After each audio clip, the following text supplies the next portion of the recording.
A lot of people will say black people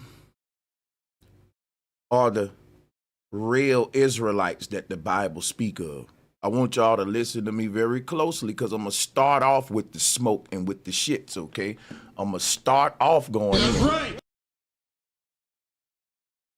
A lot of people say black people are the children of Israel. We are the real Israelites. And a lot of those same people who say that black people are the Israelites or God's chosen people, the Israelites, a lot of the same people who will say that, they will also say blacks are the Egyptians. They will say blacks are the real Egyptians. So I want to start off asking the chat a question, and I'm going to ask you to drop either a 1 or a 2. Drop a 1 if you've seen these two ideologies go into bed together by a lot of wannabe deep Negroes who just try to find themselves in everything. Drop a 1 if you know what I mean right now. Drop a 2 if you like, no, Sanchez, I never saw that happen. I see it happen all the time. You will have people that will say, not only are we the children of Israel, we're the Egyptians too. And they never really think about how contradictory that is, because the Bible presents the Egyptians and Israelites as different people in the Exodus story. These are literally like enemies of each other. But when we want to be every doggone thing, you'll find these conflicts and contradictions right awoken. They never see the contradiction because you can't see it when you're trying to cultural appropriate everything, right? So Israelites are in Egypt. So that lets you know that the Israelites weren't Egyptians. They would have been bondage in Egypt. You can't be both of these groups of people. And I'm pointing that out to show y'all that we claim a lot of things about ourselves that just ain't true. That's right. But this is normal for people who don't know who they are. They would try to be every damn thing. That's just psychological facts. So snap out of your psychosis and let's deal with those facts. What you experience is the trauma of a people not knowing who they are. But we can know who we are once we start knowing who we're not. We can know who we are the moment we start knowing who we're not. Who we are is buried up under more Hebrew, Egyptian, all of these light layers and lies. And when you rip all of that away, who we are was always there from the beginning. We know who we are, and it'll be revealed to the world the moment we drop all of the neo-pagan lies that they gave us. So one thing right off the bat, the children of Israel cannot be the Egyptians, okay? Right there, we know that that's a contradiction. If someone want to call in and show me how it's not, I'll listen to it. But I don't even have to go into that too deeply. We already know that the Bible specifies the Egyptians and Israelites as two totally different people. In fact, the God of the Bible don't even like the Egyptians. And the Israelites' worst enemies are the Egyptians. You can't be both of those.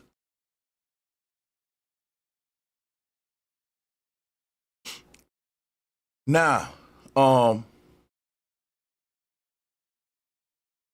when people ask, are black Americans the Egyptians? They're usually mixing 3 conversations into one. And that's history, the biblical, spiritual aspect, and the identity politics. If you don't separate those, you'll talk past each other, and nobody will learn anything.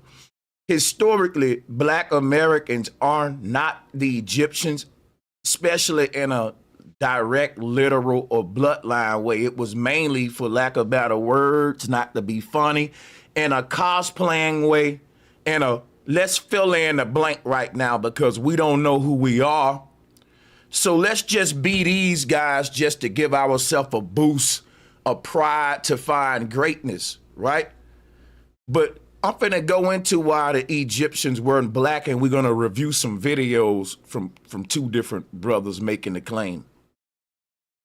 Often when people say the Egyptians were black, they're gonna go to Egypt and show you people with dark skin and say, see, look at his skin color. But that's like me going to Africa today and point out any tribe, any Nigerian, any Kenyan and say, look at his skin, he's black. Those people will tell you, I am not black. That's right. I'm Kenyan. I'm Bushman. They will always correct you because black is just a social, political ideology that is given to a specific group of people right here in North America. Outside of North America, black ain't even a common title for people. We're projecting our lack of an identity on everyone else. And when we do that, people with an identity will tell black people, hey, I'm not black. Like, I have a flag, I have a nationality, I'm Jamaican, right? You're the one who don't know who you are. That's right. And some of our people will take it like, oh, you don't want to be black? You don't want to be part of your people? And really, all of them people belong to tribes and nations. You don't. You're trying to act like it's self-hate or they don't want to be what they are when you don't know who you are. And you're trying to project that on everyone who know who they are. So the Egyptians would have knew who they were. People back then didn't identify as social political terms like black and white. Those did not exist in Egypt. Now come up here and lie like they did. Those don't even exist in Egypt right now. If you go to Egypt right now talking that blackity black, whitey white stuff, you'll get laughed at. That's Western dumb crap. That's right. That come from a people in America who's been robbed out of their true identity. Other people don't operate like that. Most people in the world, they got at least a little bit history and understanding of their lineage, at least 1800, 1900s.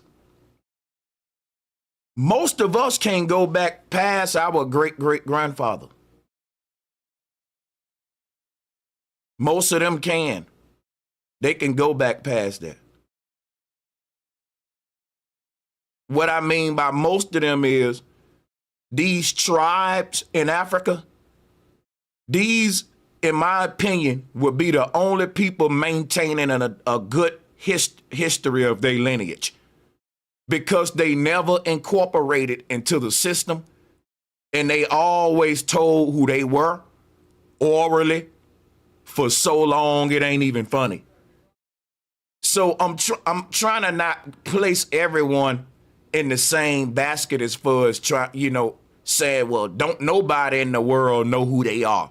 I don't want to do that because I can only speak for my people and here in the wilderness of North America. Because you got to give these tribes the benefit of the doubt. You never know. They should know. But my thing is this right here. People with a rich history of who they are, and even if they don't got a rich history, if they got some sense of identity that linked them to a land and a flag and a group of people, they tend to will take pride in that. Even when different people from other places come to America, they're still very proud of the lands that they come from, even if those lands didn't serve them as good as America. Right? They will put those flags above the American flag, even though they come here for refuge. Because their sense of pride for their land ain't got nothing to do whether their land is better than America is not. It's the fact that it's their sense of identity and who they are. That's right. That's like being a fan of a football team, even when they losing, because that's your city. And you loyal to your city, even if we losing or winning. That's the same attitude that they have when they have a flag and a nation. You wouldn't understand that. You wouldn't understand that. You would think that it's them being a tether and all that, but I don't think you a tether for having pride from where you're from. I think you a tether for getting mad at me for having pride where the hell I'm from. That's right. Right? For not allowing me to do the same thing, sir, you know, as a foundational Black American.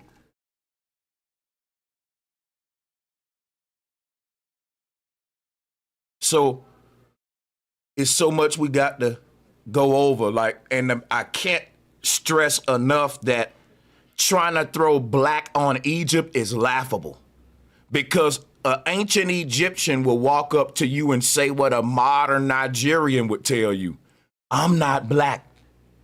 I'm Nigerian. They will point to their flag, their lineage. You can't give them a vague social political term just because that's all you know and you've been given to identify with by your enemy. They gave us this in the 60s and 70s. I'm black and I'm proud. You embraced a socially engineered title that don't serve you. And we want everyone else to do that. And we think when they don't, something wrong with them versus us. That's very weird. Why would you make me agree to call myself the word black, which means it's a placeholder for I don't know who I am right now? It's like BEATZ. It's like put BEATZ at the behind your name as a Muslim. You know, Malcolm X, brother. It's because they're saying, listen, I don't want the last name of my slave master, but I don't really know what's my real name. So I'm gonna just put BEATZ right there till I find it out. Black, BEATZ means the unknown. It means the unknown, okay?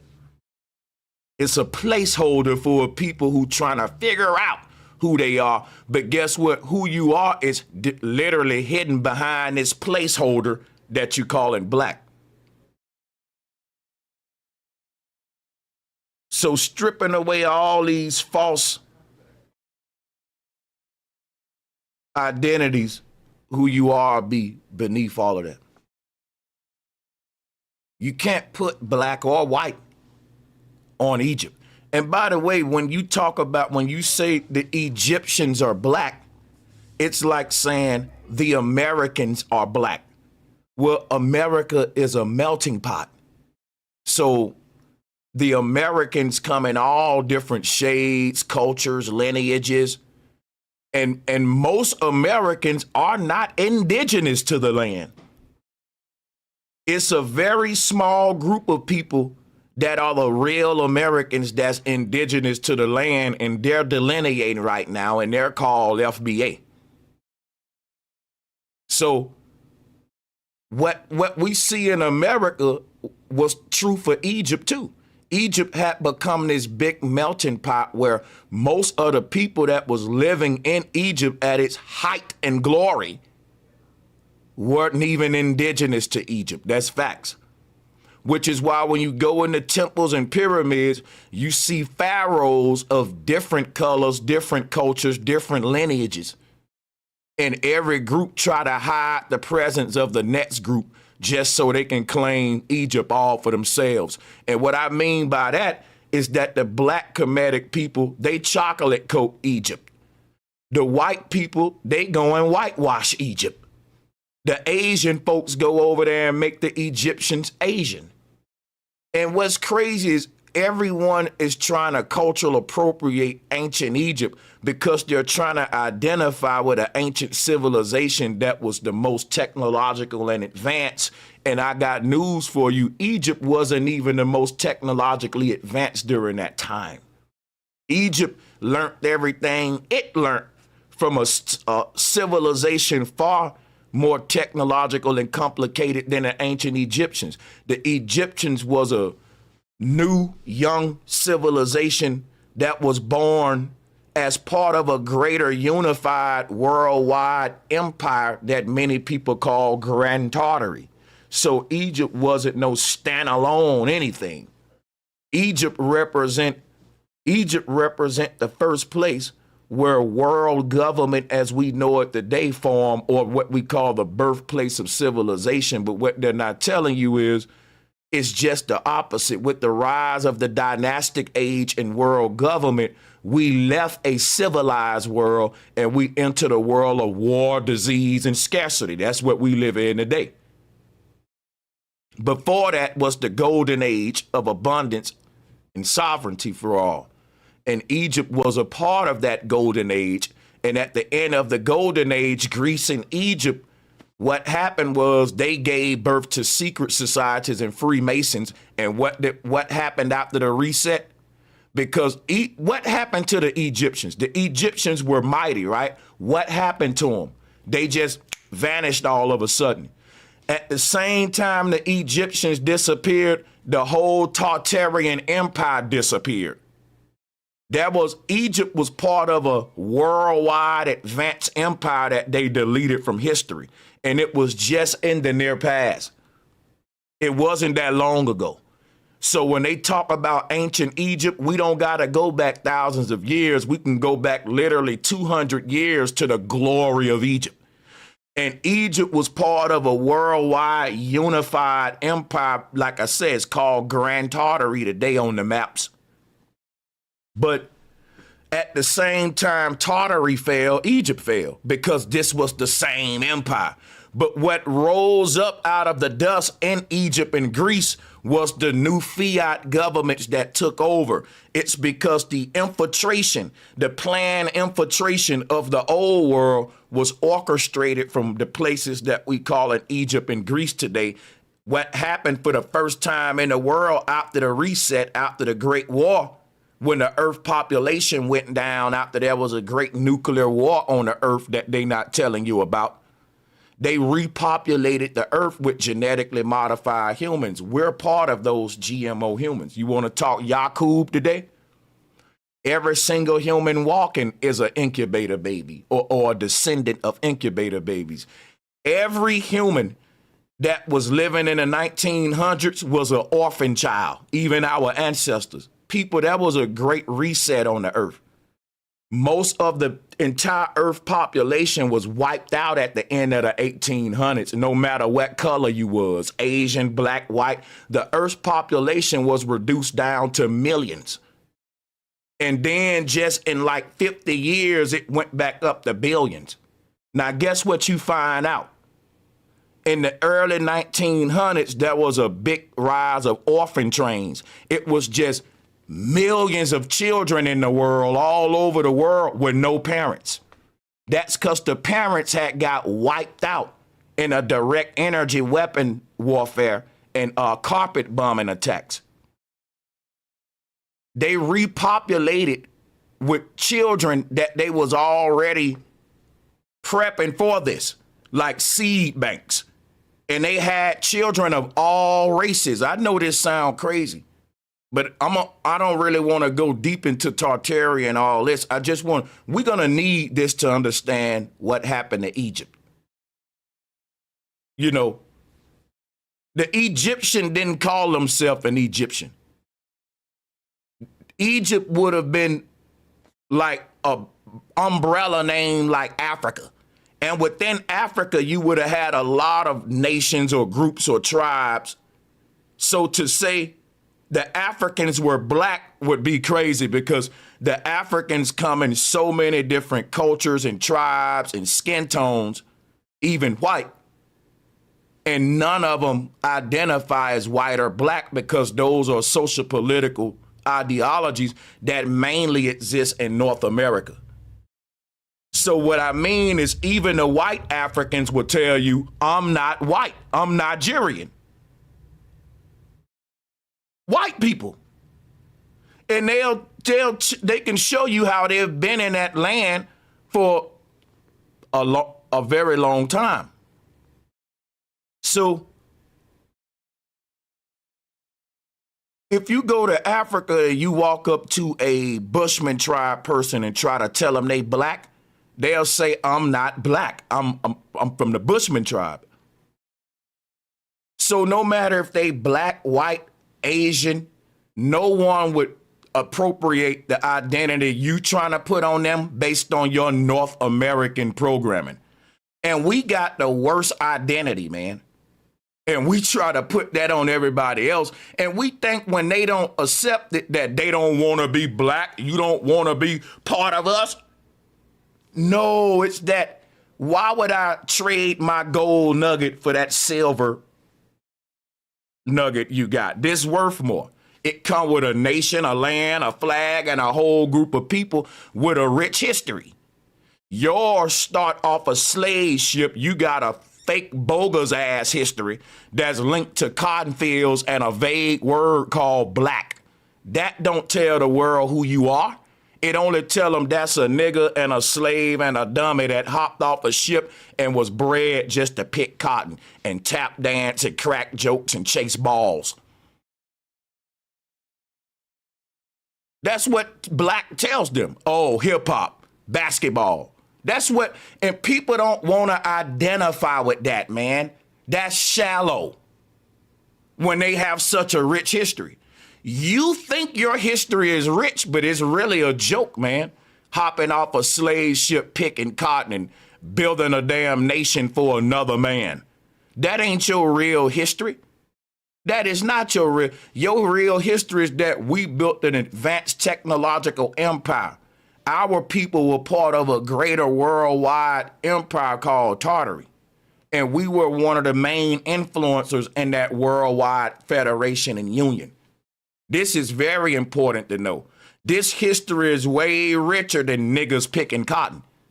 When you realize we built empires that still standing today and we walking on top of the ruins of gods. We descended from gods that built structures modern science can't reduplicate. And they got you talking about cotton fields. You talking about cotton fields. Stupid. And you want to know why don't nobody want to be linked to that? I don't want to even be linked to that.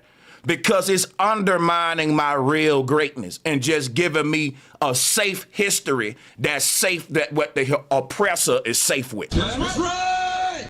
Because when you go to talk about black people that was building structures that was based upon technology we can't even figure out right now, free energy systems, ethereal technology. Yeah, words like ether, it scares them. That's right. It's because they're not connected to the ether. And they got y'all denying the ether like a fool.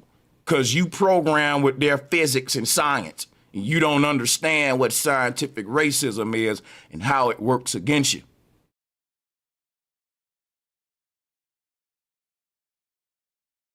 They got everyone want to claim Egypt because they hid the true history of the earth.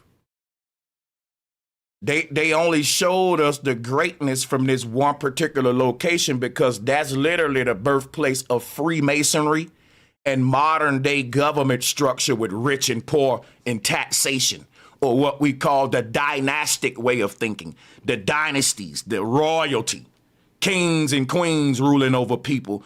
But the people don't know it because they've been given fiat governments, which is just actors.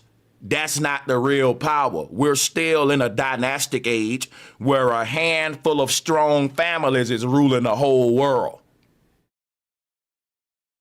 Well, you can still vote all you want to because presidents don't control what happened in the world. They just give the illusion like they do so that we can't bitch and complain to the people who really are making the decisions.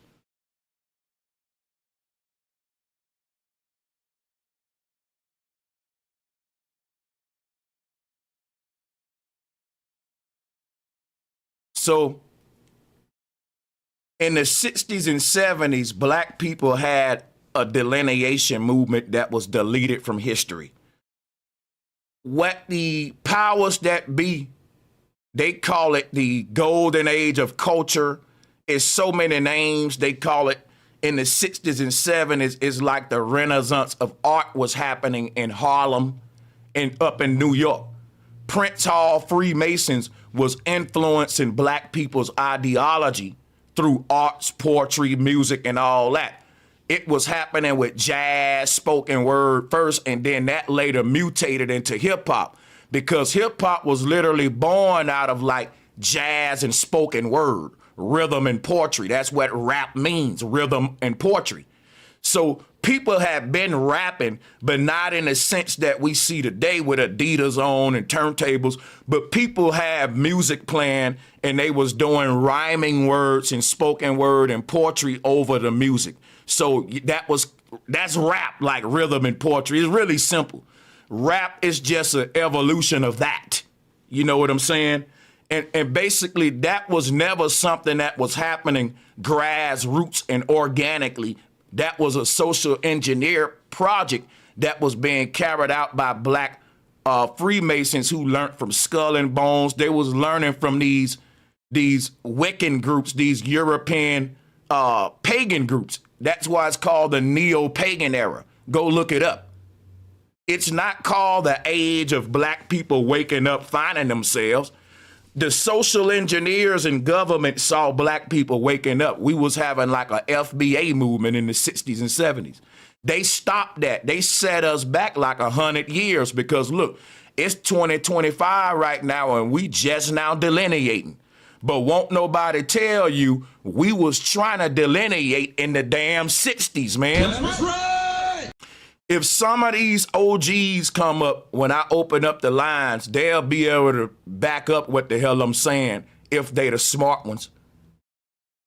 FBA and delineation ain't nothing new, y'all.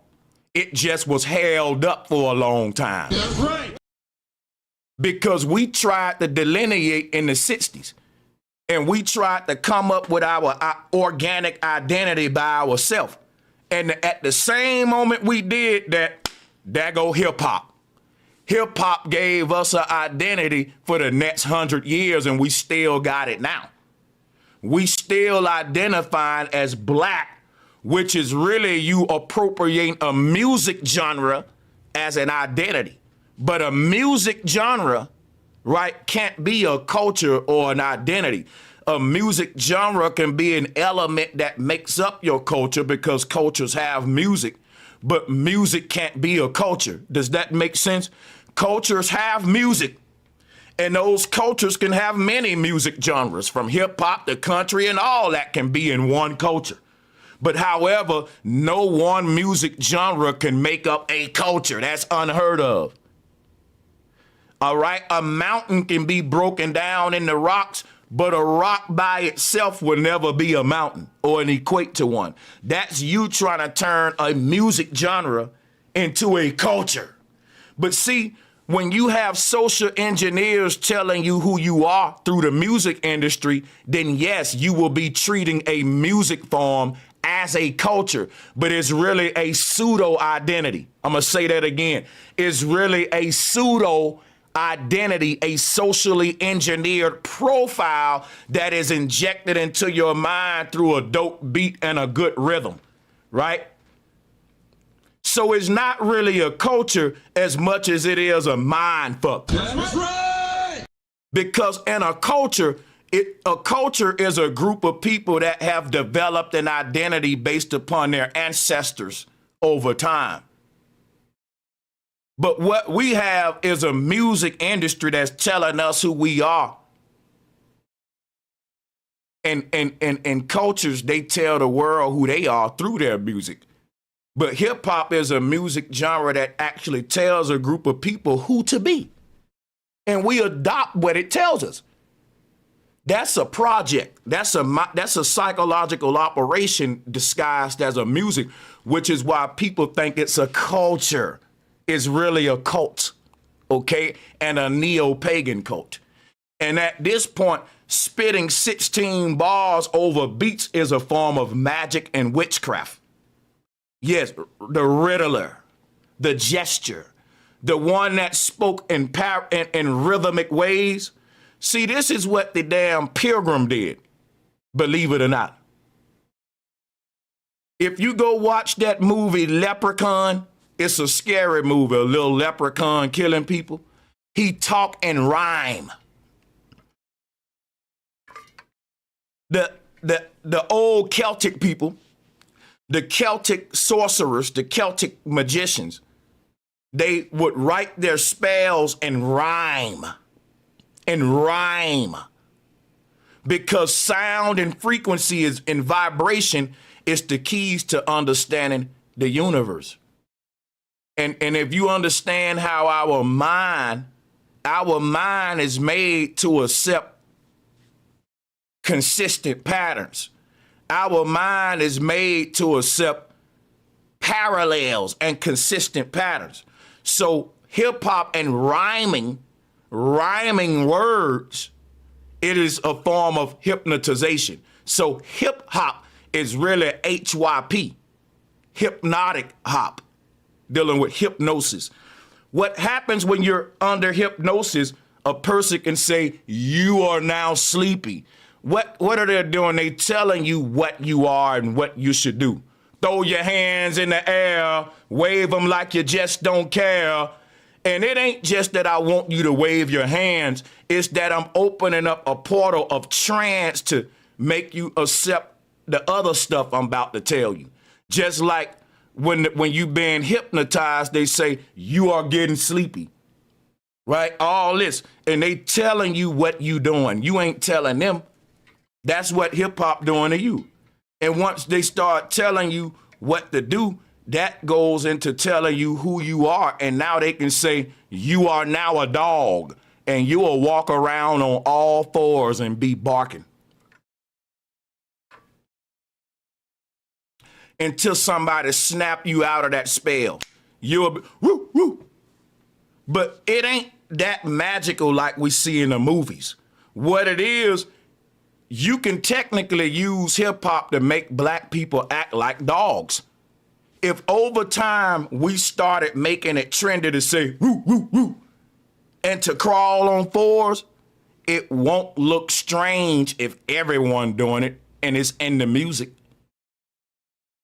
It sounds strange now, but think of all the strange trends that came and left through hip hop. From wearing condoms on your face and just some of the craziest trends. But I'm just saying, they know we can make these people be whatever we want them to be through this medium called hip hop.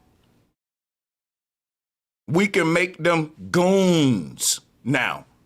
What we call demon time.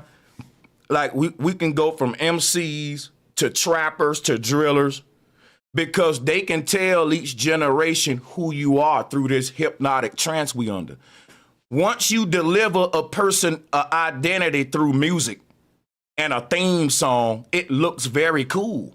Everyone want to identify with it. It's so magical that people with identities will abandon their identity to try to look hip hop. And hip hop is just a socially engineered profile that the Westerners gave the slave to keep him not knowing who he is and to identify with something that's going to keep him buying luxury brands that he can't afford, committing crimes because he want to get rich real quick. Hip hop promotes capitalism. It promotes all of the systematic values of our enemy. It don't promote our ancestral way, our true organic ways. It promotes the Freemasonic agenda. The Freemasons control that industry with the help of the small hats. And it is literally a form of magic.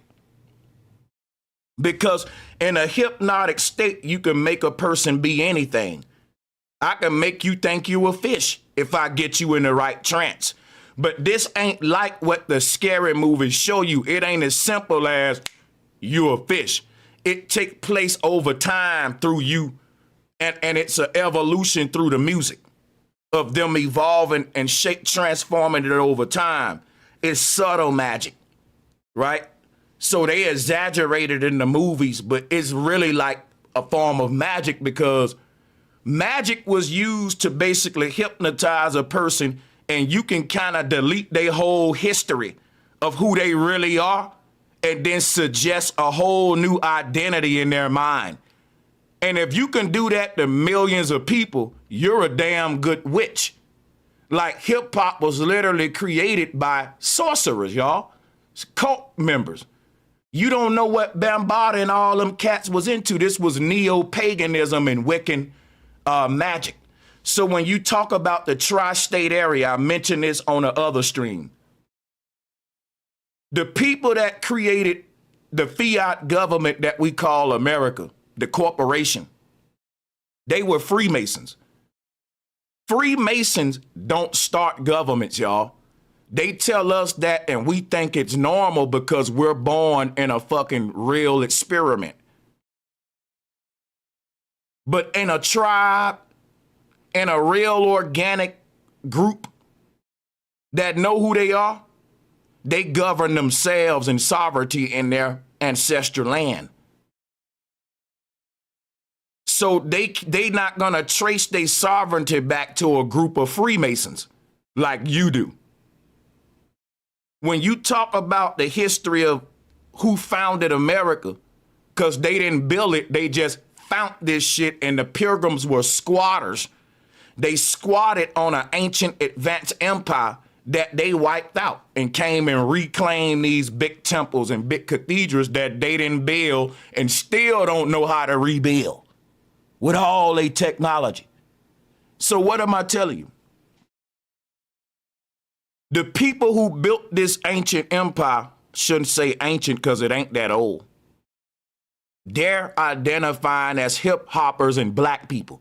And they trying to push their cult mentality on other groups when it's you who are psychologically ill, black man.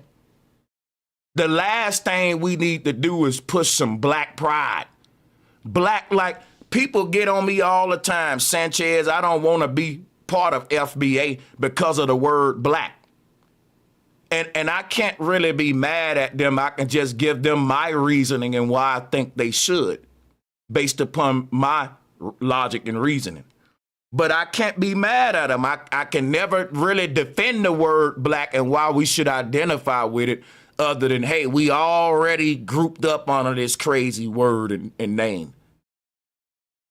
You know, so I don't feel like changing it will help the unity at this point with FBA. It's kind of like a stain on our jersey that won't wash off. So when we show up to play the game, we got a stain right there on a uniform.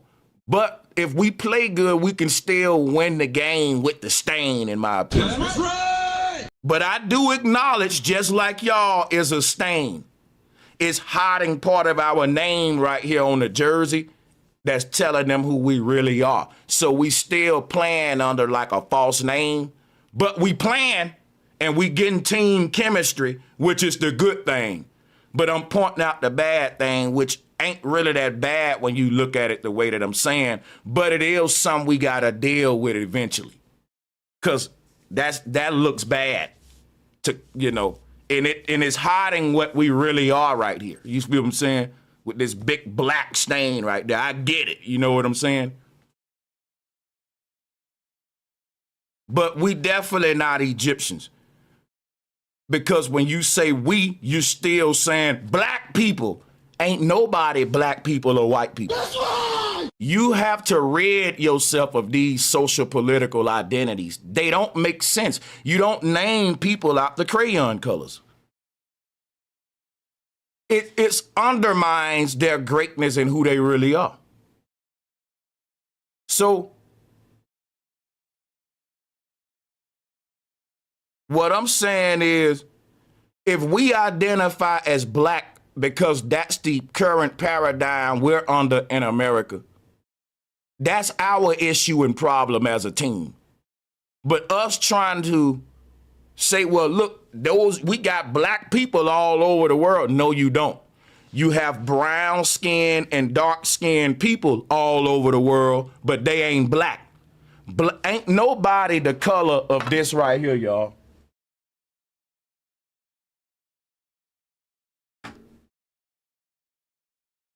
That is just a social political term. That ain't even the color of my skin. Because the word black was never created the talk about the color of your skin. It was talk about your position in society. So that's what I'm telling you. People without an identity, they're often going to be at the bottom of society. And because of their lack of identity, it's just become a practice in the Western world, in North America, to identify them based upon their position in society. Because that's why black is synonymous with poor, struggle culture. So we tried to build up some self-esteem into our people, and we wanted to identify with royalty. And that's how we started calling ourselves Egyptians in the 60s and 70s. But I got news for you. We can find pride with the truth and not the lies. It kept us back for 100 years from delineating, because when we was identified as Egyptians, that was an ideology that was given to us by Pan-Africans who were trying to connect the black man to the diaspora. And why was they trying to do that? Because the whole beef right now between FBA and the Pan-Africans, it's a beef that started in the 60s, but it turned into a silent Cold War, and now the powder keg is getting back big again or whatever. It's coming back big again, right?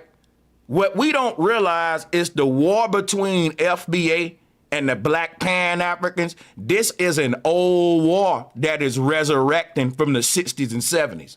There were black people in the 60s and 70s that was trying to delineate and tap back into their indigenous roots of this land. And at the same moment that happened, hip hop started. And hip hop started telling us we're Africans and Egyptians. It stopped the whole movement. We would have delineated 100 years ago. Imagine where we would be right now. They literally held that shit back for 100 years. And right now we're waking back up. And guess what? We're going to have to realize when we wake up and delineate. Hip hop was part of the tool that was used to rock us to sleep. That don't mean we got to get rid of hip hop. We can now, it's a weapon. We can turn the gun around and point it back at them and spit the truth over the beats, letting the people know the truth that we know. We don't got to keep rapping the lies when we know better. It's that simple. Hold on, y'all. I got callers. Let's do something real quick.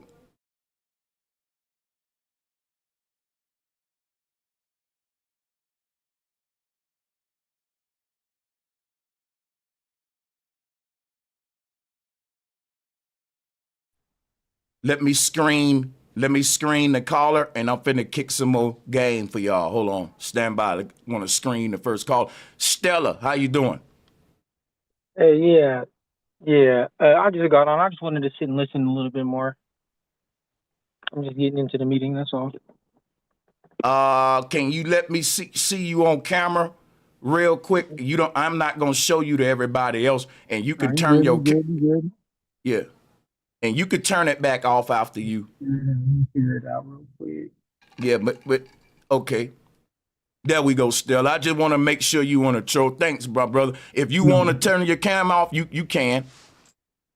Yes, sir. Yeah. And whenever you want to interject, you could just let me know and I'll pause. But yep. What I was saying, and I'm gonna pull up some screen shares with you here, Stella, and with the chat room. We about to get a lot of knowledge, man, that you ain't gonna get this. It ain't popular. I will say that one of my sources is a brother by the name of Steve Coakley. So I don't want to take credit for like my knowledge of the boule, my knowledge of the black elite that's basically been working with the oppressor and the social engineers to give us these false pseudo identities. Because if we know who we are, we're the only people that can reclaim this land from the fiat government that have been squatting here. Like if someone's squatting in your house, the owners of that house is the only people that can reclaim the house. And it don't matter how long the squatters been squatting. So everyone got to tell the squatters, this ain't your house over there in Egypt. You're a Moor, and your house over there in Spain. That's what the enemy did in the 60s and 70s, because we was waking up and realizing, wait a minute, this is our house. We didn't land on Plymouth Rock. Plymouth Rock landed the fuck on us. Hold up. That's what we was realizing in the 60s and 70s. And then they rock you back to sleep and told you you're an African, you're an Egyptian, and yes, you did land on Plymouth Rock, nigga. Even though right beneath your feet are the graveyards of copper-colored, red-skinned, our ancestors who built technological empires that still these folks are trying to reverse engineer complicated technology. So we got to talk about the tri-state area, because a lot of what rocked us to sleep in the neo-pagan movement, the foundation of this form of wizardry is founded in Celtic magic. And I keep telling y'all, there's a reason why in Boston they got a basketball team called the Celtics. Why are the Celtics green? Remember now, there are so many places in Northeast America that are called Greenwich. Where my up north niggas at? Do I got any niggas from Baltimore, New York, all that shit? Come get on the call. Listen, in New York and the Northeast area of America, you see a lot of shit like Elm Street, Greenwich, Salem, Winston-Salem. It sound like witch Harry Potter shit up north. And guess what they ain't telling you? The early colonies, they occupied the northeast area of America first, and they weren't Christians, they were Wiccan and pagan. That's why when you see the seat of power in America, right, is in the northeast corner, just like in Egypt, you got the northeast corner. The mystery schools that the Celtic magicians formed were based upon the ones in Egypt, and it's all based upon Freemasonry and mind control. The white folks that settled in America calling themselves pilgrims, the biggest lie they telling is that they're Christians. Guess what, y'all? The Christians built big ass cathedrals and temples that the pilgrims don't even know how to build. The cross is a symbol of free energy. It's an antenna to pull energy from the ether. It ain't just a symbol of some white god. The real Christians were technological gods and gurus, and the church was an energy center. The church was a place of healing that was electromagnetically charged with all these positive frequencies. And the water in the church was so positively charged that you can drink it and be healed. It was called holy water. We didn't have hospitals. We just had churches. And the churches did the healing with sound frequency. That's what the pipe organs and all that was for. This is a near past utopia that we built on the earth. People was reversing their aging with sound in this time. They was living to be hundreds of years old. This was not that long ago. They wiped out damn near all the life on earth and repopulated the whole planet with a new type of human that's more controlled. And they tell you, well, we changed because of evolution. We can't do some of the great stuff that this is what they tell you. They said that our ancestors was using more of their brain because they had to live in the jungle and they had to run from predators all the time. Bullshit.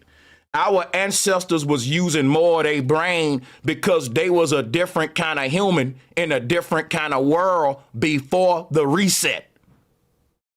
All of the humans after the reset were your ancestors were genetically modified. All of the humans in the 1900s were just like mutated humans that was born after a radiation It was a nuclear war that happened at the end of the 1800s. The whole earth was like radiated. In the 1900s, there was nothing but babies left. All of the adults on earth was dead. The earth population was just a few million, and that was mostly children. They was breeding these children with each other, incest, y'all, to repopulate the earth in these big incubator type buildings. But all over the world, this was happening. And what's crazy about it, the new humans after the reset had defects. We are a deformed, mutated human, and it ain't got nothing to do with evolution. Because what they telling you is we evolved to use less of our brain because we got technology. That's a lie. Our ancestors had more technology than us, and they use all of their brain. That's right. Not just 10% of their mind. It's because we're literally like orphan children, psychological mutants. We're a controlled product, like an animal on a farm. All of the humans before the reset, they were the gods. Meaning they can use 100% of their mind and access gifts we lost before the reset that we once had. So look, I'm trying to show you it's a lot to this earth, and if you don't know this, you will fall for a lot of the neo-pagan mainstream new age tricks. The Harlem Renaissance wasn't a renaissance. It was a socially engineered psychological covert attack to give a group of people who was conquered a new identity so that they wouldn't figure out who they were theyself. That's right. Because they can't let nothing happen on a grassroots level. They got to control all of the opposition getting ahead of it before the fact. So like what was going on in New York, you had black people that was migrating from the South with a rich history, because back in this time in the South, people were still telling black folks, we been here. We didn't land on Plymouth Rock. Plymouth Rock landed on us. During the Great Migration, people with that rich history was going up north, learning in these bougie institutions and universities that was basically indoctrinating them with the Prince Hallism and Freemasonic socially engineered crap. Darwinism, out of Africanism, neo-paganism. So a lot of the black people that went to the north from the south started teaching we're Egyptians. And they was taking pride in a religion that was born in New York in the 60s by Europeans and not black people. White people in the north were the first ones cultural appropriating Egypt before black people. That's right. We were mainly Christians because on the plantations, they only gave us the Bible. So when black folks started to migrate up north, along with them leaving their Christian programming, they was also going to these schools that was telling them, okay, because now we realizing the Bible ain't giving us a respectful identity, because all they gave us at the plantation was the Bible. And they basically was saying, Negro, you're a slave, read the Bible. And you one of the slaves in the Bible, the Gentiles, that God condones slavery. So shut up, praise God, and, keep picking cotton. But my thing is like, when our people started to see themselves as more than just a cotton-picking slave in the 60s and 70s, and they didn't want to identify that way no more, with that rebellion came a turning away from the church. And you can see that happening now with FBA, that a lot of people that's FBA, they don't belong to like no church, no mosque or nothing. They're tapping into their indigenous spirituality that comes with their lineage, just like everyone else is doing. Because you look crazy talking about you're delineating and you want to be all FBA, but you're a Muslim and you're cultural appropriating the Middle Eastern practice with a Middle Eastern language and God. So you got to fully delineate on a spiritual level too. and start to see yourself through the same rich lineage you calling yourself. You just can't say I'm FBA. You gotta look like it. What did our indigenous ancestors look like?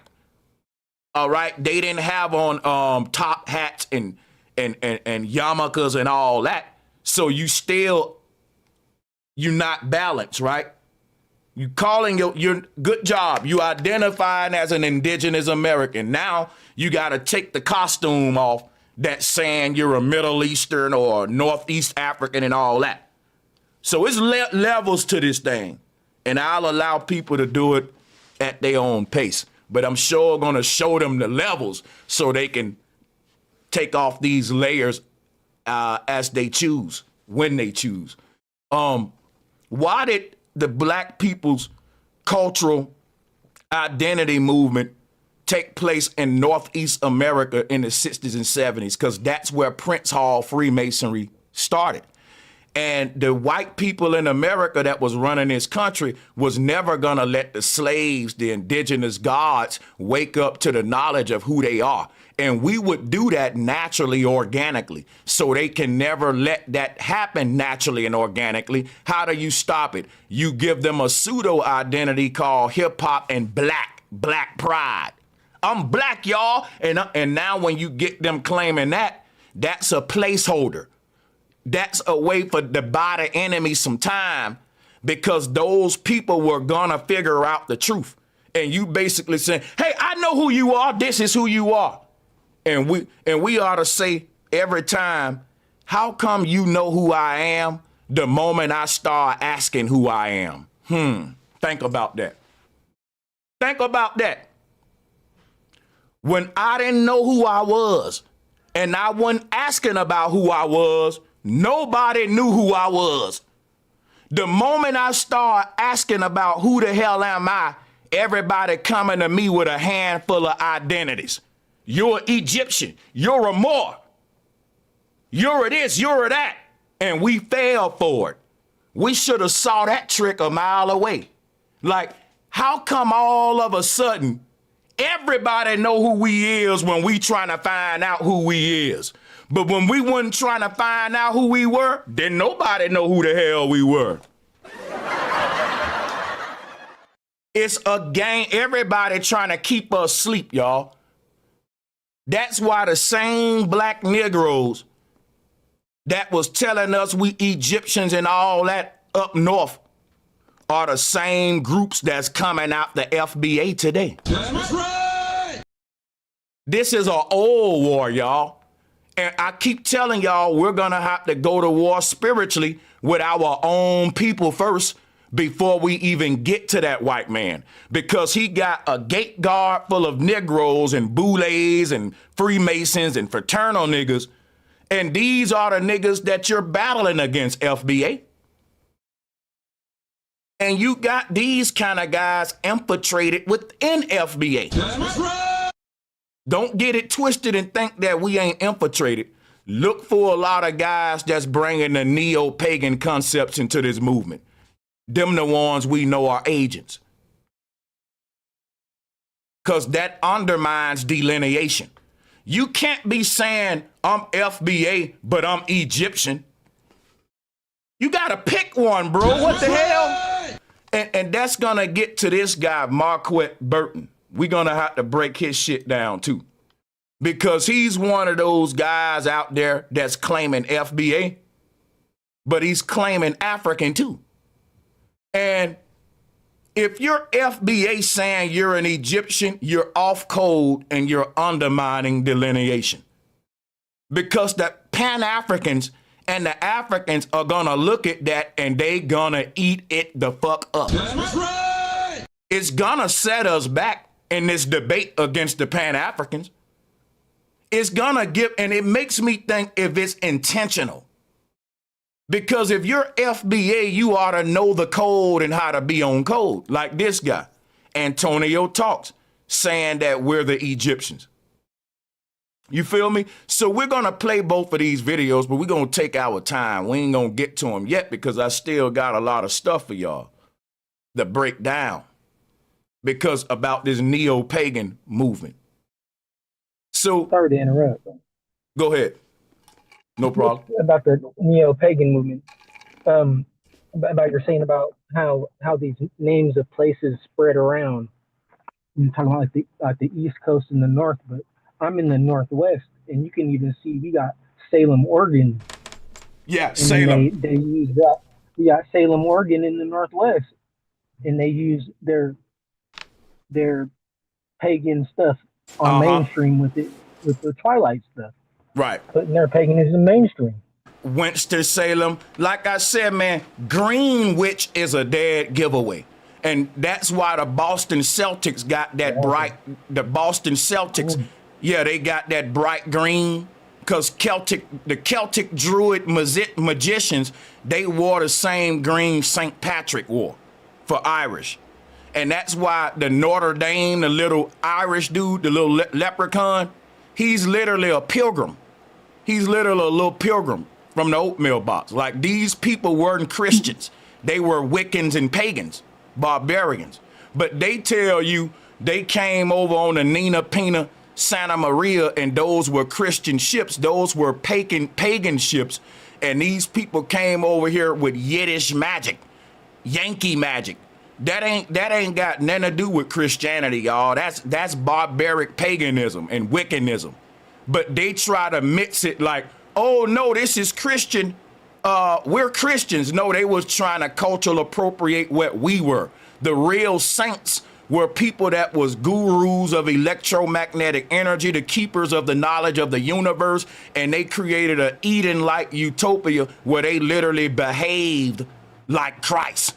Versus these guys saying they Christians and they was killing everybody, vandalizing everybody. Them wasn't the real Christians because they didn't have the knowledge to build no temple or no cathedral. These pilgrims was building wooden shacks, talking about they the Christians who built those beautiful cathedrals that we can't even reduplicate now.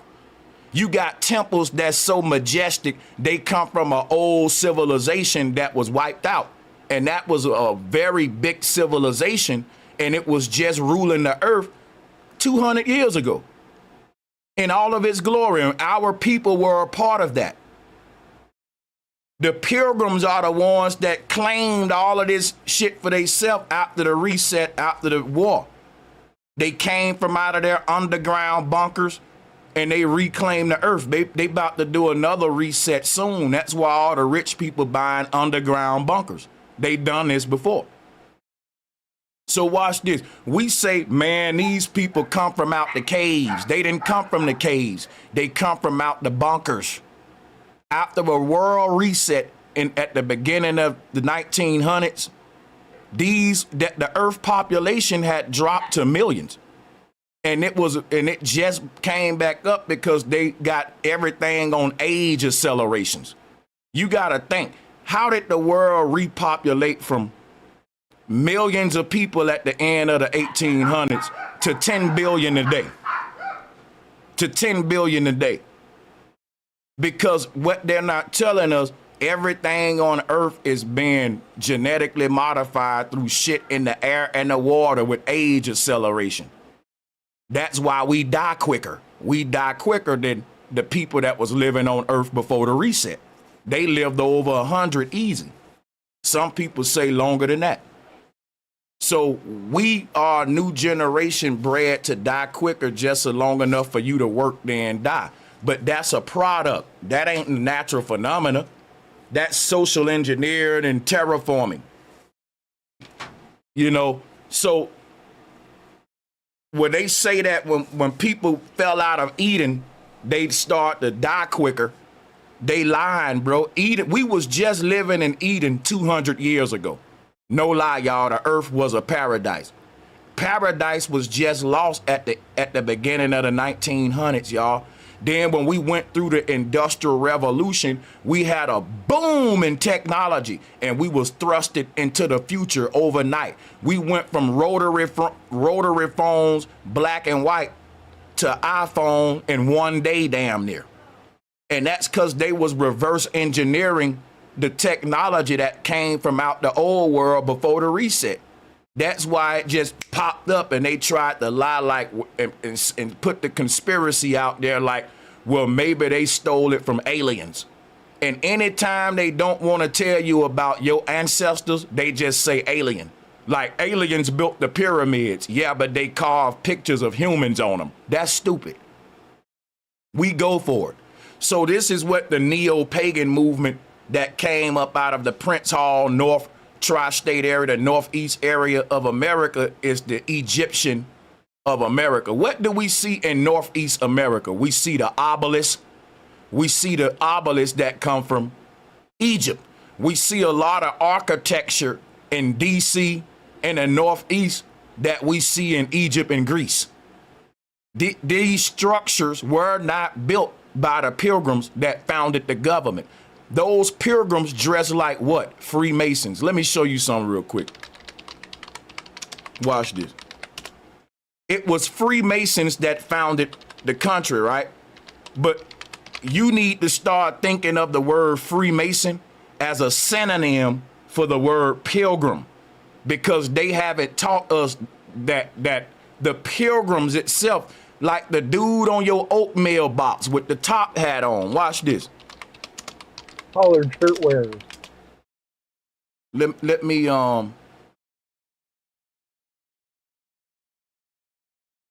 do something real quick. See, what y'all don't know is this. The pilgrims is why the Freemasons even dress why they dress. Like, let's pull this up. Abraham Lincoln, all these people, what do they dress like? This right here with wigs on. Why did they wear wigs? Because guess what, y'all? In the early 1900s, the earth was full of nuclear radiation. And in a nuclear radiated earth, hair won't grow. Don't you know you will have weak teeth? People, guess what they ain't telling y'all, man? At the end of the 1800s and the beginning of the 1900s, that was a boom in prosthetics and dentures. People was 20 and 30 with all their teeth rotting out. And they telling y'all it's because we was eating a lot of sugar, when sugar was more expensive than anything at that time, and there was no way anybody was eating so much of it to where you 10, 12, and 15 with no teeth in your mouth. So watch this, right? Why was all the humans in the 1900s full of defects? Everybody wearing wigs and fucking, don't you know when women was wearing them big dresses and corsets, that was an exoskeleton because most women had weak bones? People was defected in the 1900s, man. And they was wearing makeup and wigs and dentures to hide the fact that we was living in a post-apocalyptic radiated world. When people smiled, everybody's teeth gone. They had to create false beauty like a matrix, a layer, to hide the fact we was living in a wasteland. Men had to wear wigs during this time because the truth was that everyone had no teeth. They was bald headed, and people was living very short lives. The earth was recovering after a great war, man, and they deleted this from history. So people weren't just wearing wigs for fashion. They literally didn't have no hair, bro. This some deep stuff. See, the people that reclaim all of this world empire that the old world gods built, they didn't build it. They found it. That's why they call themselves the founding fathers. They didn't build none of these structures. They didn't build the obelisks that we see around the world. They didn't build a Statue of Liberty. They lied. They telling you that's a gift from France. People during that time, everyone in the world was hauling stuff with horseback, and they had hammers and chisels. The French people didn't have the technology to cast that much steel into the megalithic statue like that. They lied to y'all, and they rewrote history at the end of the 1800s. And they told you a lie, man. If you look at the Statue of Liberty, that is an old star fort, bro. Let me show y'all something. It was star forts all around the world because we created a free energy world of Wi-Fi ethereal energy. Think about it, right? In the 1800s, they had these huge streets with street lights on them, right? and they told you that they was burning candles in the street lights. We talking street lights that go for miles, y'all. You think people gonna be changing them every damn day? Them things was powered with electricity, y'all. But the reason we don't see no electric lines is because everything was pulling energy directly from the ether. Every object was its own conduit of energy. Now watch this, y'all. They tell you that the Statue of Liberty is some Greek goddess. They'll say that the Statue of Liberty is Satan. The Statue of Liberty is Medusa. What is it? The spiky-headed goddess in South America. What her name is? The Lady of Guadalupe. They go into that, right? What they ain't telling y'all is that this island is a star fort, man. This is a star fort, y'all. And guess what? The star forts was built surrounded by water because these were the big energy capacitors for a huge worldwide free energy grid. Now, I'm going to back up what I'm saying, right? If you look up the Statue of Liberty right now, the reason they want to tell you that the Statue of Liberty is the devil, they want to put spookism on it, the Statue of Liberty is Medusa, because watch this. If you pull up the goddess of electricity, guess what you will find out? The Statue of Liberty is the Tartarian goddess of electricity. Look at her. Here she go right here. This is the goddess of electricity. If they told us that the Statue of Liberty was the goddess of electricity, we would see that the Statue of Liberty was a big antenna to connect this part of the world to a bigger energy grid that was created all around the world with wireless energy system that gave everybody free ethereal energy. The little torch at the top of the Statue of Liberty, that was an antenna to pull energy from the ether, y'all. This is a star fort, and the star forts were part of a grand electricity scheme of free energy pulled from the ether. And so often from these starports, you will have an object erected up into the upper atmosphere where they put siphoning the energy from. And this is what the Statue of Liberty was for, which is why she's the beautiful and majestic goddess of electricity. All throughout Tartarian architecture, you will find the goddess of electricity. Because the concept of us pulling energy from the goddess was turned into the baby sucking on the breast. So when you look at the Madonna and Child, it was deeper than just a baby getting milk from the mother.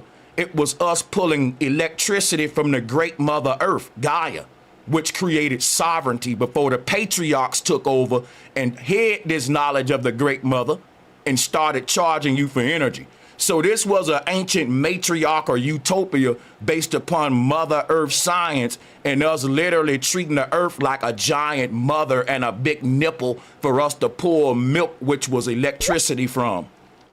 Okay?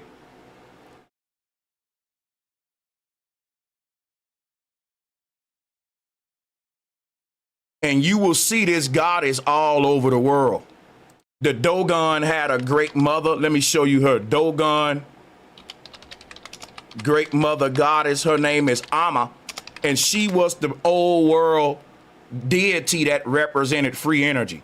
And you will see her sitting on top of this box because the box is part of technological mechanism to help siphon the energy from above to below. But if you look at images of Amma here, you will see her sitting on a box often. Some to this nature. And what they did, her sitting on the box is just another Greek goddess that they showing you. Her name is Alma Mater. I'm gonna show you. And she's coming up out the box right here. The Dogon got their version too. And you can see the spikes on her head because that's the Statue of Liberty. But this is Tartarian symbolism. The concept of liberty is because the knowledge of free energy had liberated the whole world, y'all. I'm going to say that again. The reason it's called a Statue of Liberty, it's because the knowledge of the goddess, the knowledge of ethereal siphoning, the knowledge of free energy of the old world, it was liberating. It freed us from systems of oppression, and it allowed us to create a system of utopia and balance. Heaven is the word even. Take the H off. Equality and justice for all. It was paradise, y'all, but we lost paradise.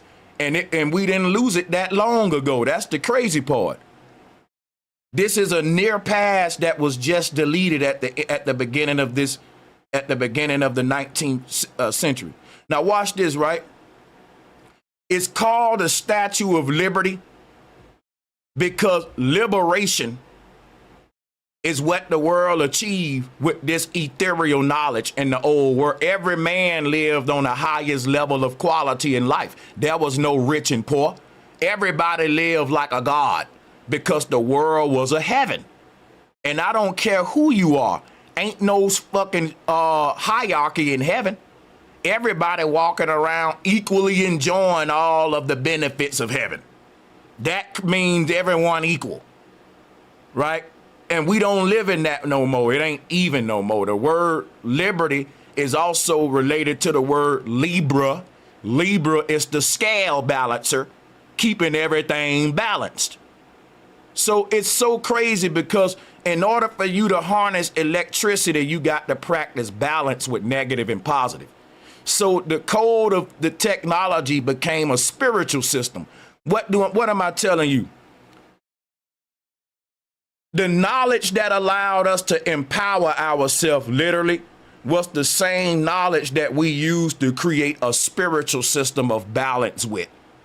The concept of being balanced ain't just spiritual when we deal with Ma'at, who's a form of Libra, right? Ma'at is Libra or liberty with the scales and balance, right?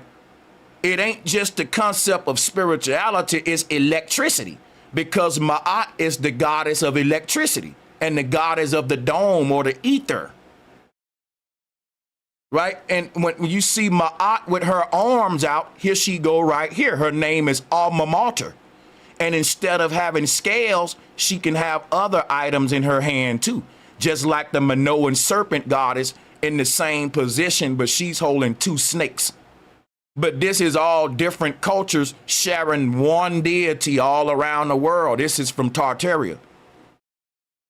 There was no division. There was one language and one spiritual system based upon the goddess and free energy.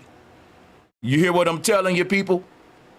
So when I make claims like blacks aren't Egyptians, when I make my claims, it's come from a very vast amount of knowledge that I have about the earth that if you don't have this knowledge, you're going to cosplay. You're going to cosplay. So the Statue of Liberty is not a gift from France. It's an object that was always here before the pilgrims even showed up. And they just renovated and refurbished it and gave us a different history of how it got here.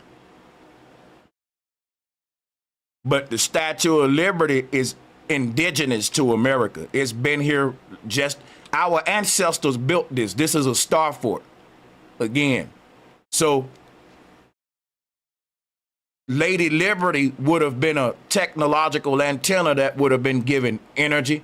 And in the Dogon language, they knew about it too. Here go their great mother. Her name is Amma. Now look at her. Look at the spikes on her head. And look at what she's holding in her hand. Because look at this. Here go the Greek version. Now the Greek version got the spikes on the head. And look at what she's holding in her hand. And now let's look at the African version. Look at that. The same thing. Everybody in the world had the same language and the same spiritual system of free energy and justice for all. You hear me? And this wasn't that long ago, y'all. It wasn't that long ago. So this history was deleted. And when you don't have this knowledge, you will only find the world's greatness in Egypt, where the fall took place at. The fall of the ancient order took place in Egypt with the rise of Freemasons and patriarchs and dynasties and dictatorships and fiat government systems. That's why they want everyone to be panned back to Egypt. You see what I'm saying? That is a neo-pagan agenda to keep the indigenous people not reclaiming their greatness.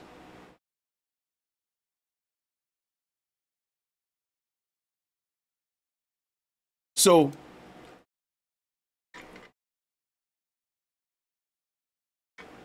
let's go into the history of neo-paganism. In New York, you had a boom in arts, and this wasn't happening nowhere else in America. It was happening in New York and in the Northeast, and it was happening with black people. What was happening was black people was leaving the South, and they was going up to the big city, and when they went to the clubs, they was being influenced by the Yiddish cultures. If you go watch that movie Harlem Nights, you will see that black people was into the same kind of music that like Al Capone and the Jewish pilgrims was into. When we went up north, we started wearing suits and ties and top hats and dressing like Freemasons. And we started dressing like pilgrims with clappity-clap shoe, tap dancing shoes on with heels on them. Right? Leprechaun shoes is what I call them, leprechaun shoes. Right? This is not our culture, what you call corporate America, your downtown corporate look in New York. That's pilgrim shit. The pilgrims came over here looking like the Monopoly man, taking over everything after the reset, reclaiming the land. They were settlers and squatters after a reset. And they were dressed in corporate attire even then. So when we're talking about the corporate world, you're talking about a way of thinking that come from the pagans and the barbarians, capitalism, the bull market. That was anti-Tartaria, right? Because it wasn't rich and poor in Tartaria. So we're now practicing capitalism.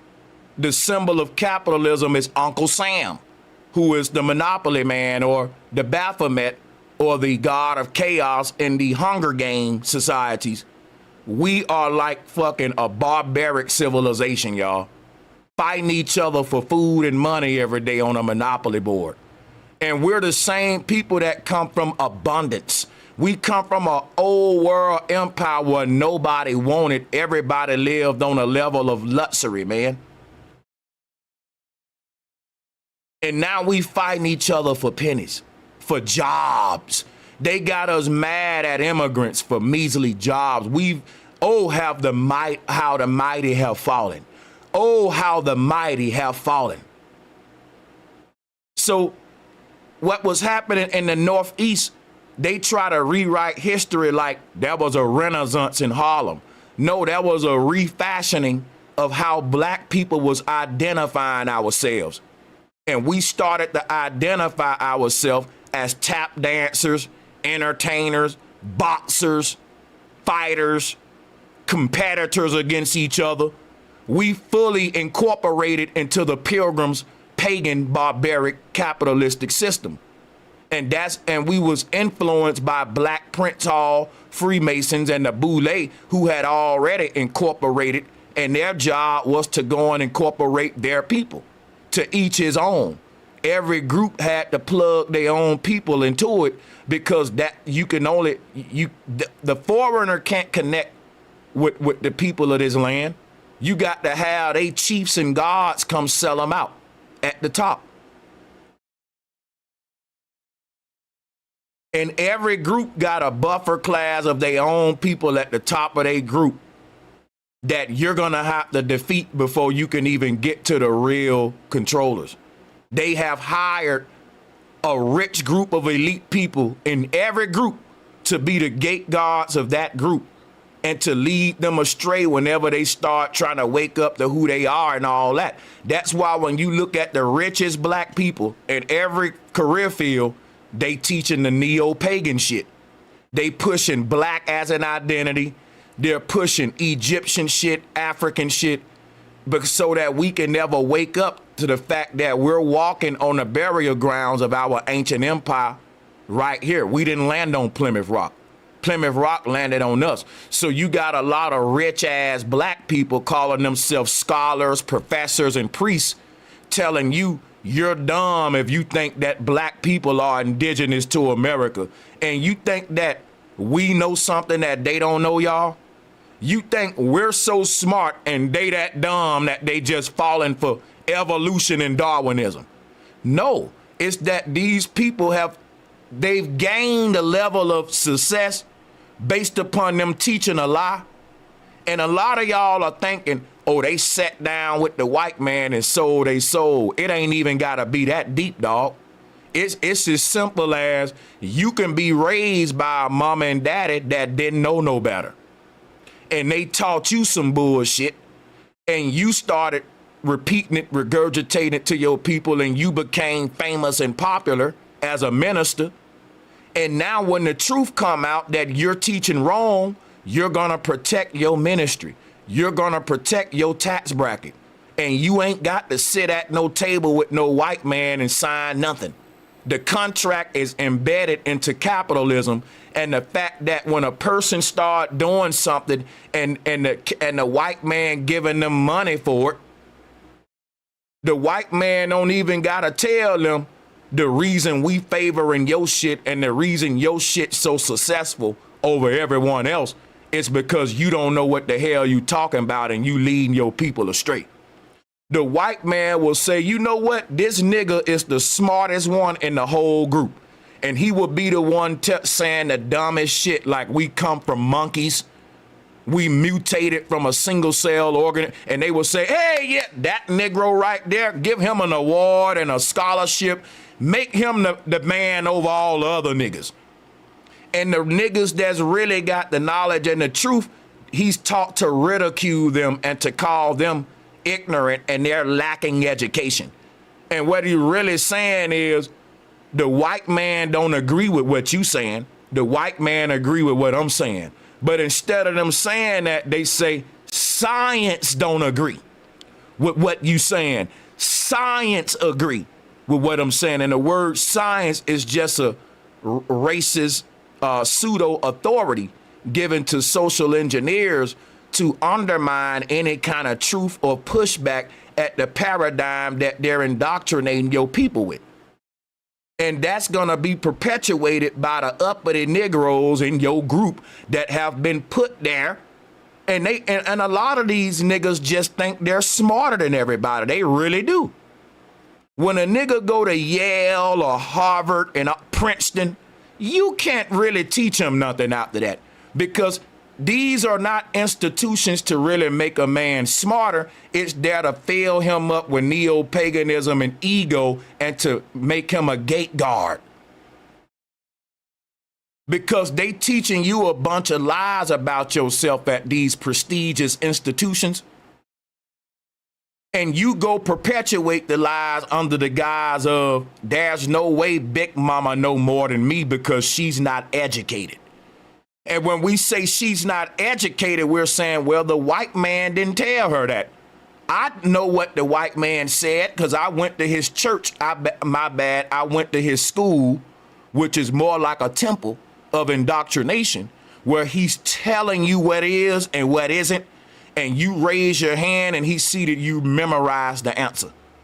Nope, that's not the answer I said. You get it wrong. He answered it right. How is that learning? That's somebody telling you what the answer is and see if you remembered it. And now you repeat it.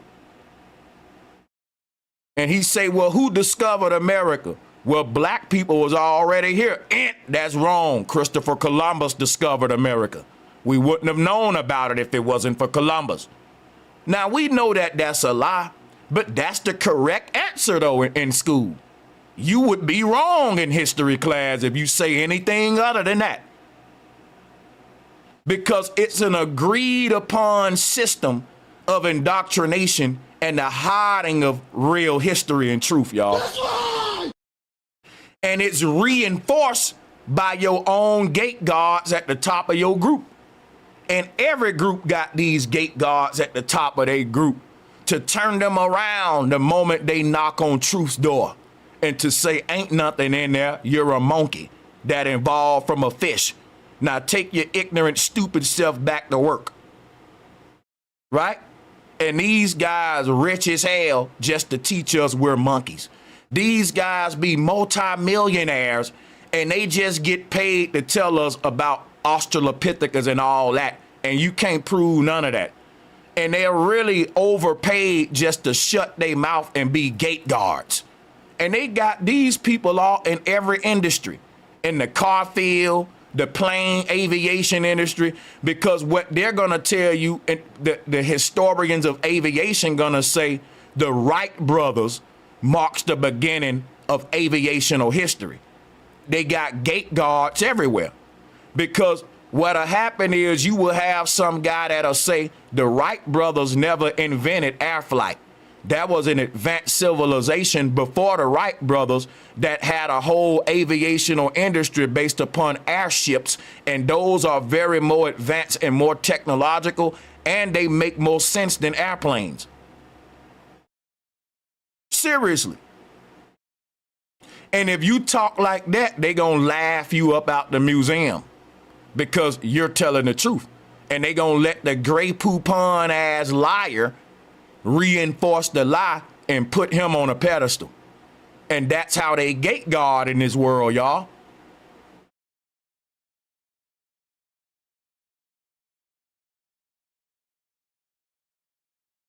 And in New York, people need to realize Brooklyn, Harlem, all that was like cultural hubs for wiccanism and paganism.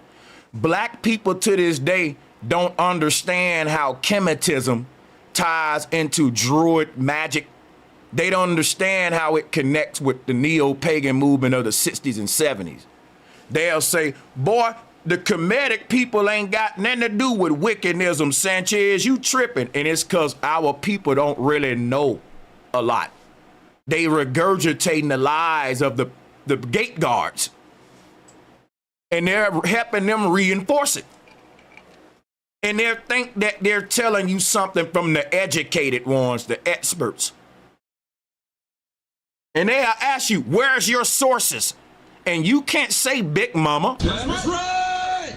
You gotta name an institution of authority and control. You see how this game go? It's to undermine your lineage and to give you a new one that's more suitable for controlling you. That's right. You can't go to no tribe and make them tell a different story based upon who they are, because they respect the oracles in their tribe who have the responsibility of passing down the history of the tribe. The people who tell the history of the tribe generation after next, they are the most respected people in the tribe because they have a very important role to play. And the reason they're the most respected is so that everyone in the tribe will know, don't you listen to shit outside of the oracle. That's right. That's why they instill inside the tribe a high respect for the high priests and the oracles that's passing down the knowledge and history of the tribe generation after the next. Right? The oracle has the highest amount of respect in the tribe for a reason. Because the moment you don't respect your oracle, then somebody else can tell you who you are.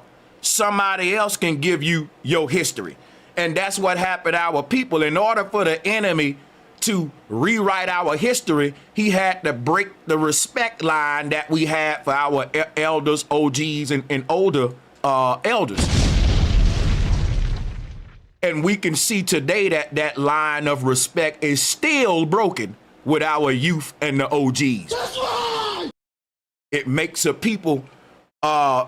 it harder for a group of people to galvanize and to unite, if you can divide them not only amongst religious ideologies, but amongst gender and age groups as well. Now, how did the social engineer divide us with gender? They created the red pill community, the manosphere shit, and they got black men and black women arguing every day. And guess who are spearheading those communities? Freemasons. Red pill niggas that went to Harvard, Berkeley. And what are they doing? They learned the paganism in their fraternity, in their college.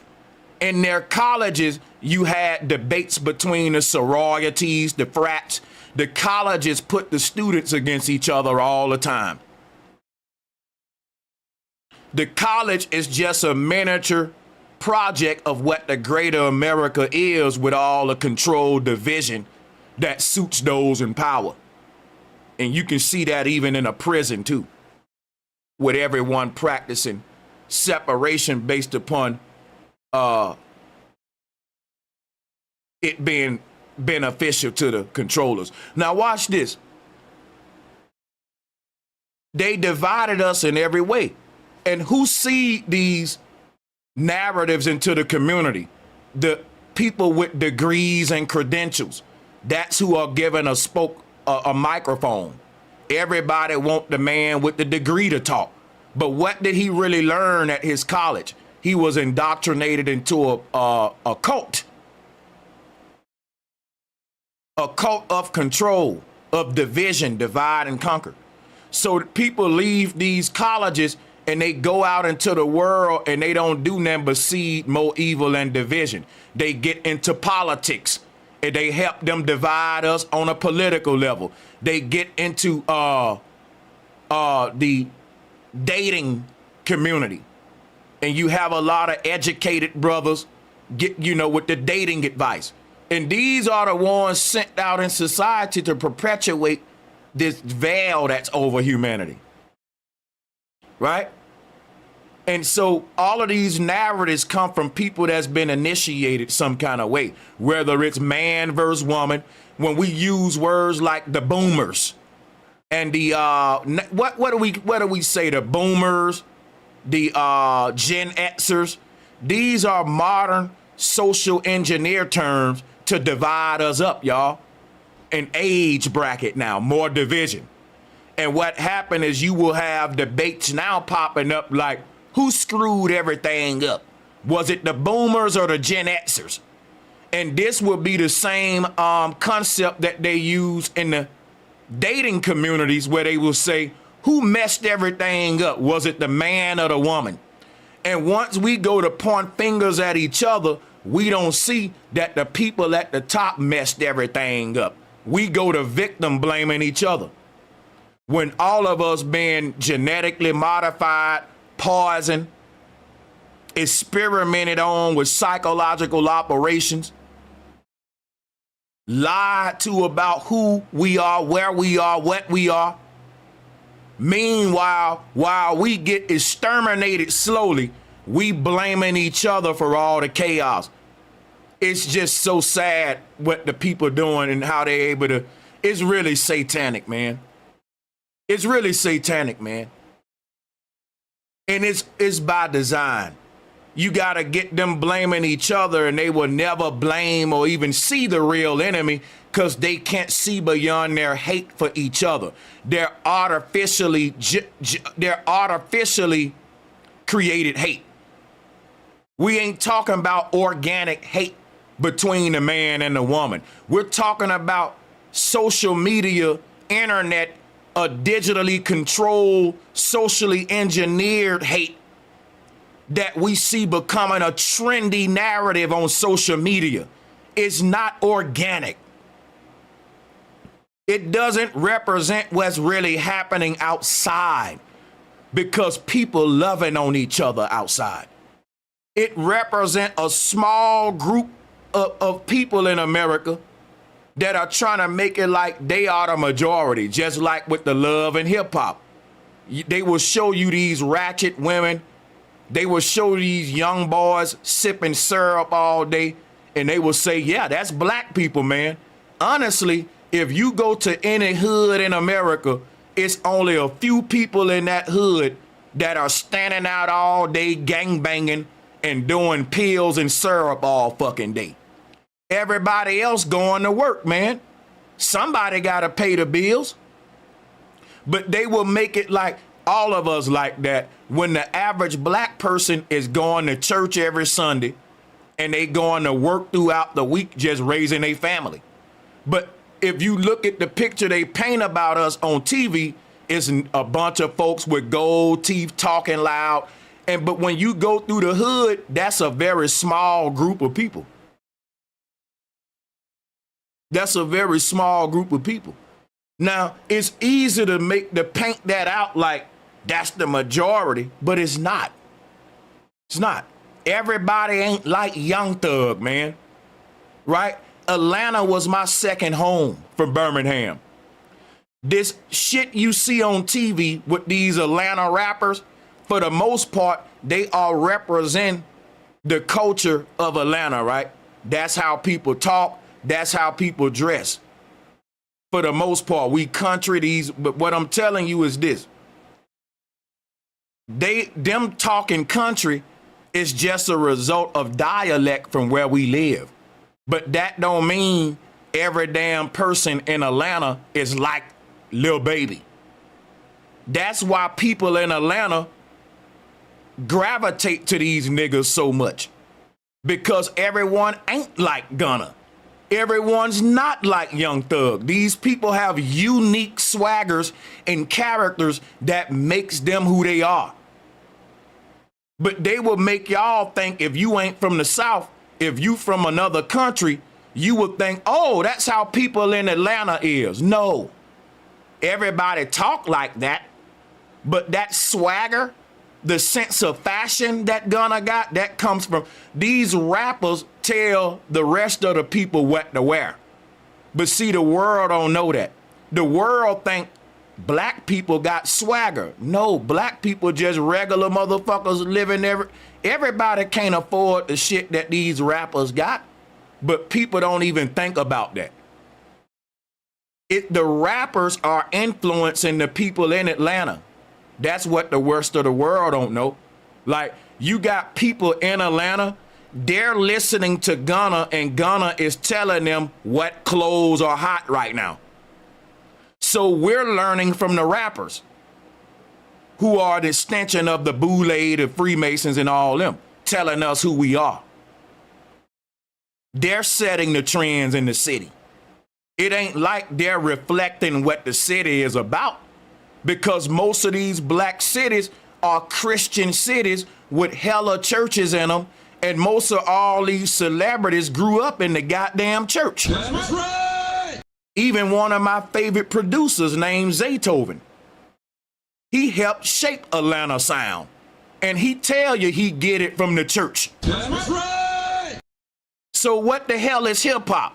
It's a Yiddish experiment that was funded by pilgrims and small hats. It's a neo-pagan pseudo-identity that we gotta put down, y'all, because it's not a culture. It's a mechanism. It's an instrument to psychologically program a group of people to a tool of that will benefit your economy and will make them a consumer and their own worst enemy. It'll feed your prison industry. It'll feed your fashion industry. And so much more.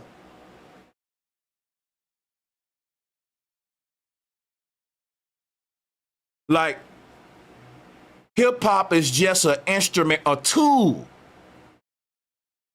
to benefit the American economy, man.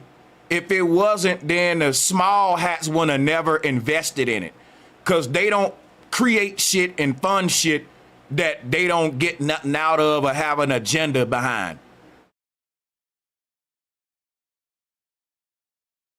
So why would the small hats fund the hip hop industry? Because these small hats are the squatters that took our land. And what did hip hop tell you? Hip hop told you was an Egyptian. What was going on in hip hop? Huh? This right here. Look at here. Let me show y'all something. Let me read something to you real quick. Egypt decries Afrocentric exhibition at Dutch Museum. Let me break some down to y'all what happened not too long ago. The Dutch government tried to put this image up in the Egyptian museum to show black people's connection to Egypt. And guess what? The Egyptian government denied that shit.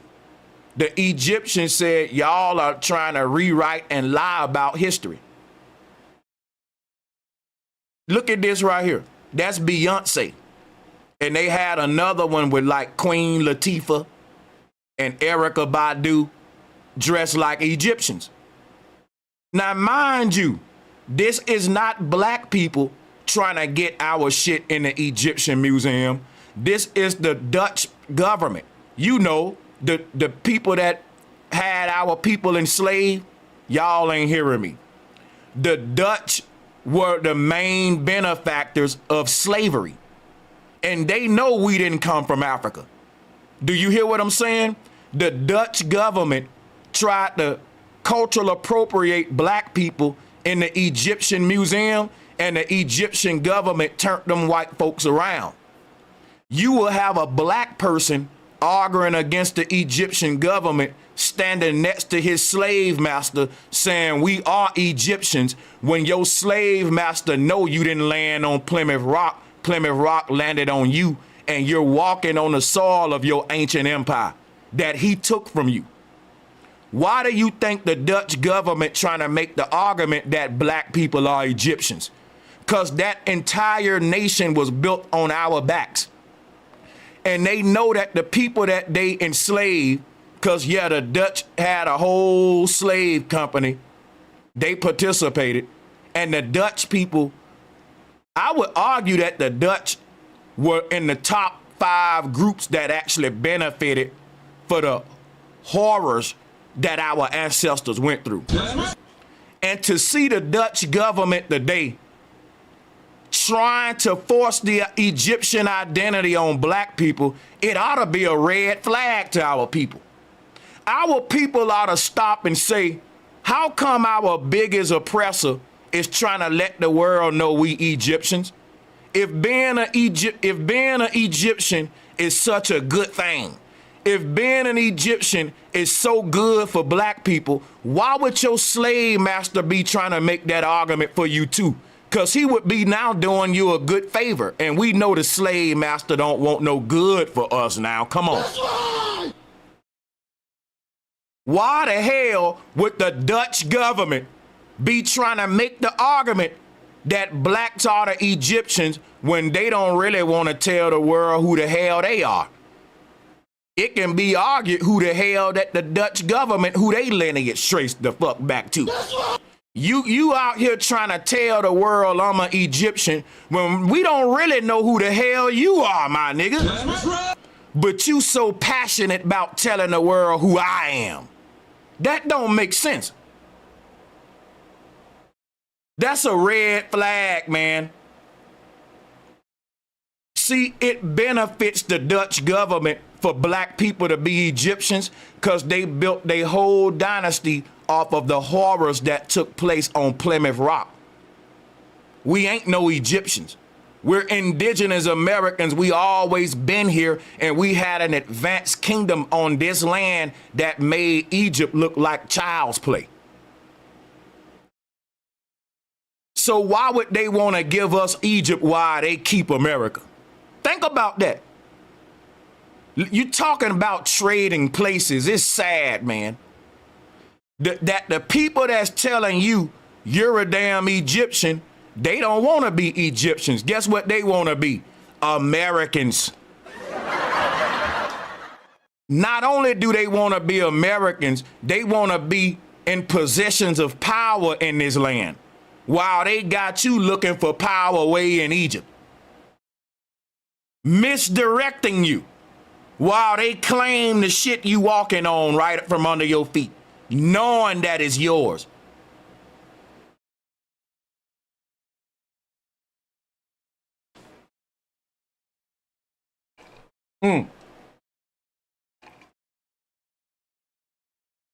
We gotta quit saying America is Egypt.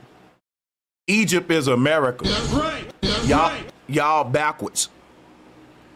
Egypt is not the big dog. Quit doing that. If Egypt was the big dog again, why would your enemy be trying to make you an Egyptian? Everybody know that the birthplace of civilization and the height of technology and greatness was right here in North America. It was right here in North America. Everybody, even in the past, was always trying to get to North America. People only go to Egypt today for tourism to go look at pyramids. But when it's time for them to pick a place to live and call home, all them motherfuckers flock to America, don't they? It's been like that. It's been like that for a long time now. Egypt has never been the place people went to for knowledge and all that shit like the Freemasons telling y'all. It was right here. Egypt is where the world learned Freemasonry, capitalism, beauty. Basically all the dumb shit we learning today, consumerism. That was what Egypt offered. Makeup tutorials, fancy shit, vanities. If you wanted to, Egypt was like Dubai. People go to Dubai to experience luxury. That's why when people went to Egypt, they didn't just go to Egypt. Luxor, Egypt was the main most toured place. So when people try to act like people went to Egypt to learn and shit, you silly. Egypt was a big ass shopping mall, dummy. You sound stupid. Because when people went to Egypt, they didn't, you can look this up.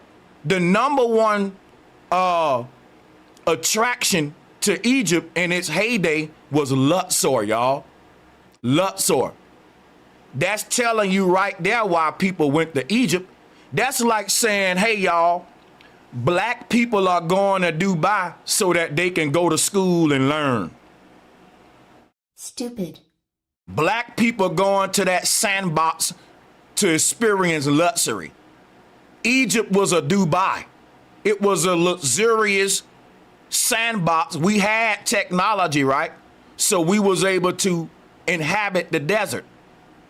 Being able to build a big city in the desert was man's greatest spit in nature's face. It allowed him to lead a jungle. Because a lot of our early systems, before we perfected this technology, still relied on the ecosystems in the jungle.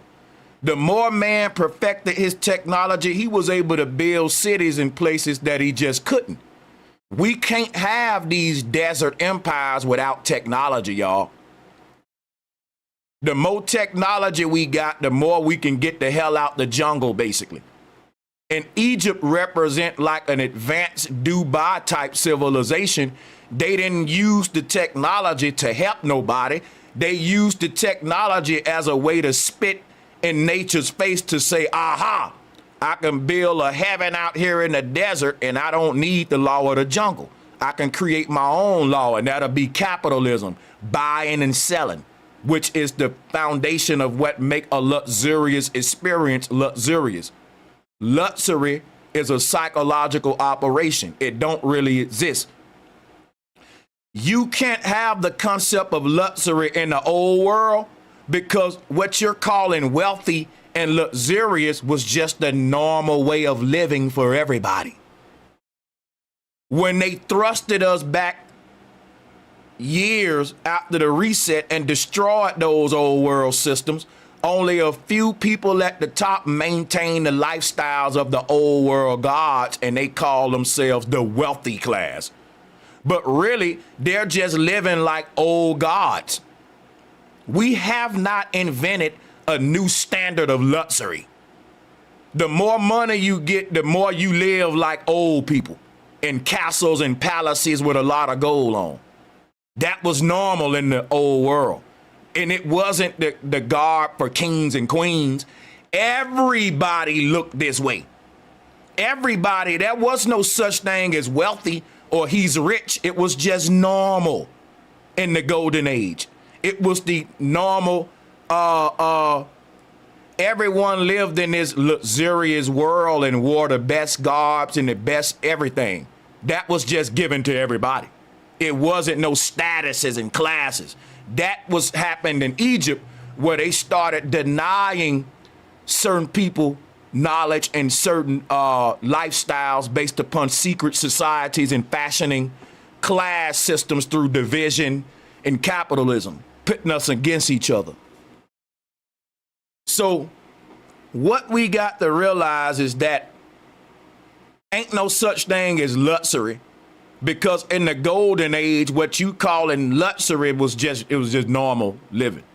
Nobody looked at the gold they was wearing like, look at me, I'm balling out. Because all of that jewelry was to connect us to the wireless electric grid. And it was, we wore those stones and stuff as medicine, as ways to aid proper cell functioning, proper DNA expression. We didn't just wear the stuff because it looked good.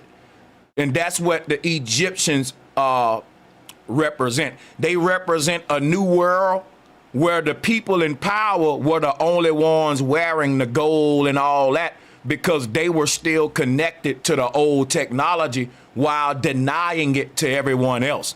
So why did the Pharaoh live longer than the poor people? Well, history will tell you poor people died quicker because they didn't have a lot of money to access health and all of this stuff, right? But that ain't the truth, y'all. Because people living in these tribes live longer than all of us, and they ain't got a lot. That ain't the truth, y'all. The truth is that back in the day, which was not that long ago, the world was radiated. And a lot of the stuff that people wore was to protect them from low frequencies, invisible energy that literally will cause visible sickness. Disease happen on a spiritual level first, right? So we didn't wear jewelry because it looked good. It was technology to help us be our greatest version and to reverse aging and so much more stuff. We didn't build hospitals. We just wore preventative gear that would prevent us from even getting sick in the old world. But after the reset, only the kings and queens wore the jewelry, which is why the peasants was really getting sick in the plagues and all that. And the people in power kept continuing their lineage. They kept reproducing. But the poor people was getting wiped out with pestilence, diseases, and all that. And I'm telling you, it wasn't no viruses. It was radiation in the sky. And if you wouldn't protect it with certain crystals and stones and jewels, then your life expectancy was short. That's why the rich people was outliving the poor people, and they still doing it today. But instead of them using the old world jewelry and all that, which they still use, they also use fetal DNA. They use aborted babies, and they make creams and all of that so that they can live longer than you. So this was been going on, but it wasn't like these plagues were viruses. It was like radiation. And it basically, it would be like if they put a fake disease out in the world, like, you know, the COVID stuff, the Corona beer, if they put that out, right, and they start charging $10 million per mask, guess what'll happen? All the poor people would die quicker because we can't afford a gas mask. All the rich people will be walking around with masks on, and they will be outliving everybody. It will be a world of chaos and sickness, but it won't be affecting the powerful people, just like with the pandemic. Every time these plagues take place, it's because the people in power are practicing population control. they're looking at the world like a big farm. And once animals on a farm start to overpopulate, then the farmer have to start implementing measures to decrease the population because he don't have enough space to suit this big growth. And so there were at a time where the cows are reproducing and at they Mayday, from the cow perspective, it's a good time because they're being fruitful. They got their numbers up, and all of a sudden, bam, the cows are hit with an apocalyptic disease or something cataclysmic happen at the height of reproduction to send the cows from a booming population and reduce it down to a little bit. That happened at the end of every age because we're on a big farm and they're treating the earth like we're cattle. We're the property of people that claim the land. And when you claim the land, you own the animals and all that on it too. And they see us like cattle, right? We own them. And just like animals on a farm, the farmer get to use genetically modified stuff on them and mutate them. He can do whatever experiments he want on his cattle. And that's how they treat us. So what you got to realize, the pharaohs in Egypt was outliving everybody. In a time when the world was breaking out with plagues and sicknesses left and right, the rich people of the world somehow was never affected. You know why? Because they the ones putting the stuff out there. And they got the equipment and the vaccines to protect them. But they ain't giving you the stuff they got. So they will put stuff out there in the environment and they can protect themselves. But all of the sheep will be getting sick, dying. And that's how they control the population. We're on a big farm, y'all. So, and it's been this way. It's like I said, when you go back to Egypt, you can see this same trend of the people in power outliving the peasants. It's almost like being poor is a death sentence, because being poor means you ain't gonna live that long, versus being rich. You can drink wine every day. You can be doing all the bullshit, drugs and all that, and you can outlive these poor folks who getting up every day, working out, doing all that because they got to be the labor force.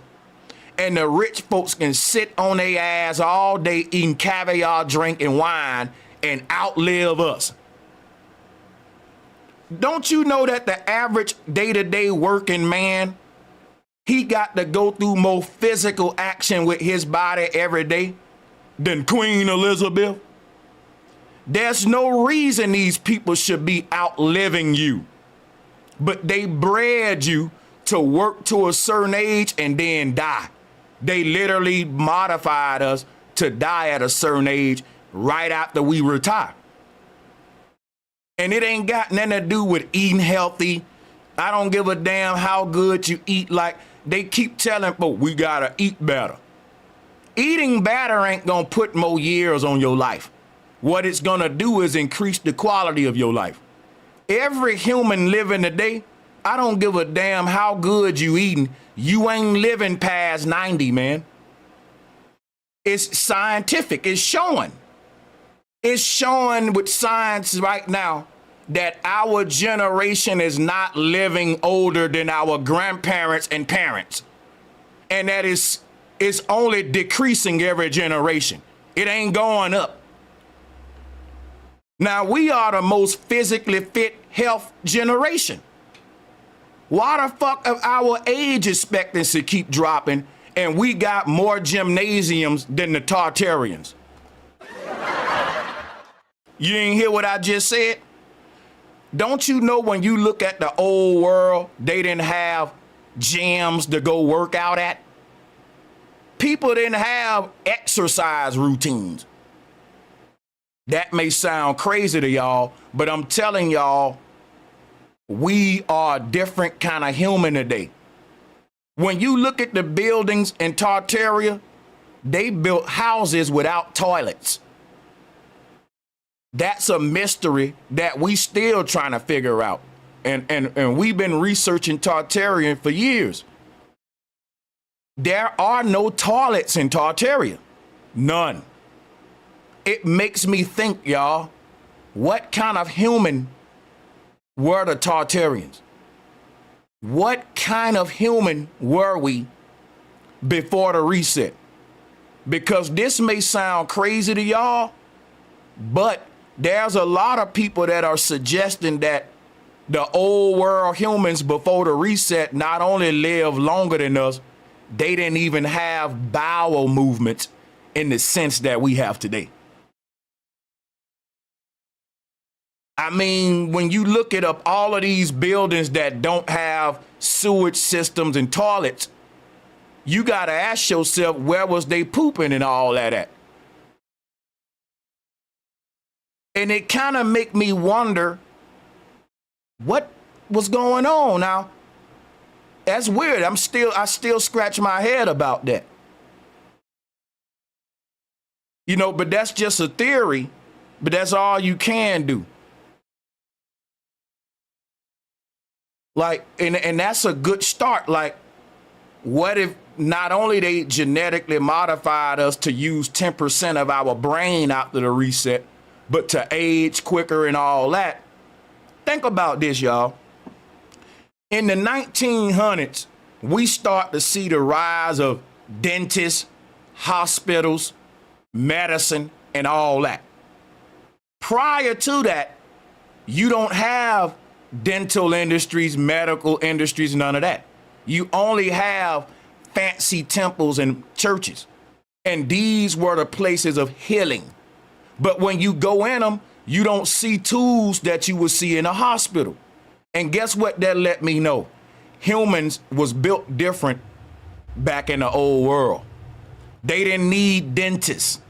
Because what I'm telling you is the modern dentistry industry is a result of us living in a post-apocalyptic world that still have some radiation, but not that much as when after the war had happened. But the earth is still highly radiated. And we living in a post-apocalyptic earth. And because of that, as you age, your teeth are gonna fall out. Your hair gonna fall out. Why? It ain't a lot of radiation still in the air, but it's a little bit. Watch this. The people before the Great War lived longer than us. That's because the earth wasn't radiated. The atmosphere was different. Everybody after the reset, like they tell you in the Garden of Eden, when we got kicked out the garden, we started to age quicker.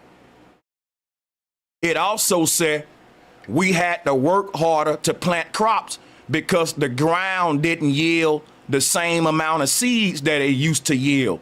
So what that means is that after the Great War, we kicked up so much soot and dust in the sky, we had a year without a summer. And when all of that dust settled, we was thrusted into what I call dirt road America, mud flood America. The real ground level was buried over debris that fell from the atmosphere after the Great War. That's why when you dig up under the ground, you see the tops of buildings and shit. We literally built the new world on top of the old world, and we're walking on top of the rooftops of old buildings. We're not living on the true ground level that the earth is on. We're on a big dust pile, which is why after the reset, after we left Eden, we had to work harder to plant crops because we're not planting seeds in the real ground. Do y'all hear me? The dirt we walking on ain't the real ground, y'all. In other words, the world we living in is closer to the sky than the old world. It's like we walking on building rooftops right now, calling it the ground. Now watch this, right? Don't you know there are earthquakes and sinkholes that become prevalent in the 1900s? We start to have record-breaking numbers of earthquakes and sinkholes. You know why? Because the ground we walking on ain't the real ground. It's a bunch of dust that resettled from the sky after a great nuclear war. The real ground was covered up. And so what we walking on ain't really stable. It's hollow pockets. It's entire cities beneath that we walking on. And when that shit, when the ground give, it's gonna open up and create big sinkholes. It's gonna expose the real ground level that we built on top of. In the old world, don't you know that the buildings they built them in a way where it didn't have no earthquake protection? They built them in a way to not even account for plate tectonics. Now, a person may say, well, that's proof that the ancient people didn't know everything. That may be proof that they lied to us about plate tectonics and what's happening under the ground, sir. That's right. And that the ancestors knew the truth. The ancestors knew how to predict the weather, man. And they didn't plan for earthquakes and all the shit we planned for. They didn't when we build buildings today, we build them with earthquakes in mind. We put certain support structures just in case an earthquake happened. What you will find out when you study old world architecture, they built those buildings as if earthquakes didn't even exist. That's right. It makes me wonder if earthquakes and sinkholes are some new shit that we're experiencing because we're in a post-apocalyptic Earth that's still recovering from the reset. Because if you think about it, we're not on the real ground level. So when they say, well, those are plate tectonics under the ground, bro, we ain't even on the ground. When we dig under the ground, we see old cities, bro. Let me show y'all something.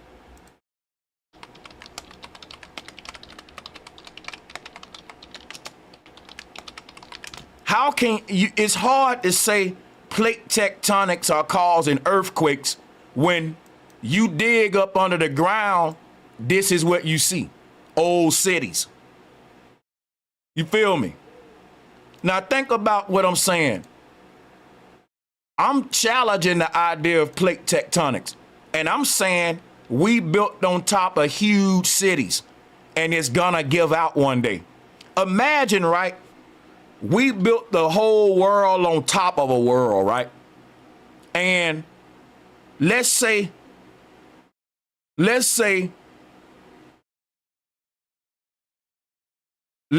up under the ground, there's a city we built on, and it's the size of, like, you know, just a small city. We'll say it's the size of Flint, Michigan. Listen, if a hollow spot under the ground, we're talking about highways, tunneling systems, buildings that no longer can support themselves. Y'all, we are living on a big lie, and it's gonna fall eventually. What I'm telling you is this: earthquakes ain't what they telling us, y'all. Earthquakes are old cities that are collapsing under the ground. And when that old city collapses under the ground, our whole world on the surface starts shaking. The rumbling that you get from an earthquake is literally an old world city up under us collapsing. And what happens in an earthquake? It ain't like the ground is pulled apart. It's like sinkholes happen. It opens up. So what the hell is an earthquake? Because when you're dealing with plate tectonics, you're dealing with the ground breaking apart. But when you deal with earthquakes, it ain't really the ground breaking apart. It's the ground opening up. You feel me? You can't have plates rubbing up against each other causing earthquakes, and they keep causing earthquakes, but the plates themselves don't crumble and shatter. You feel me? What they're telling us is that the same tectonic plates keep rubbing each other, causing earthquakes. And you got to think about what is a plate tectonic. It's a sheet of rock. When rock rub up against each other, it crumbles and turn to dust.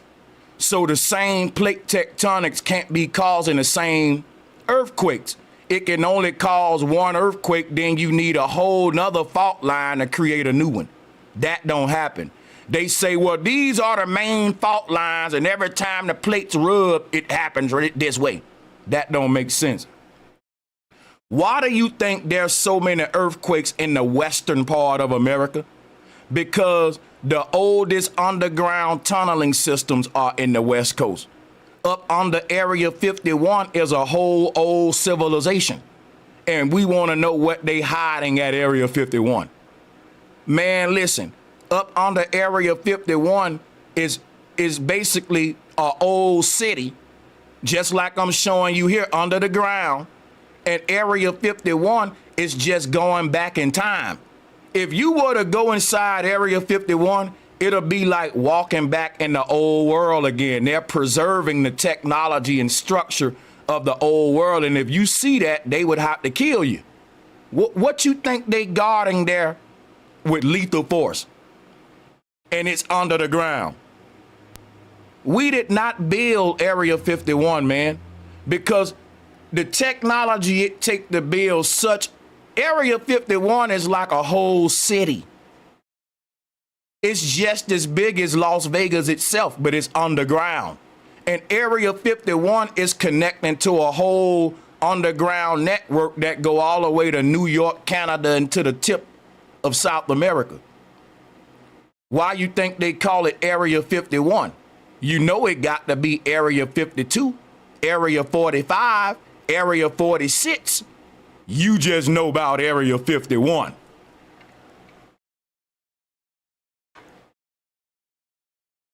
We are given stories about them hiding aliens under the ground. They ain't hiding aliens under the ground with advanced technology. They're hiding old world civilizations under the ground. I wouldn't be surprised if they got humans from the old world still living in some of these underground cities that we built on top of, and they can keep them down there without having them ever come up by telling them a bunch of lies about if you go up, you gonna die because it's radiation up there and all that. You can really keep them people down there with belief systems indefinitely, just like they doing with us at the top. People believe in underground military bases with alien technology, but they don't want to believe in underground cities with old world technology. That's crazy. You feel me?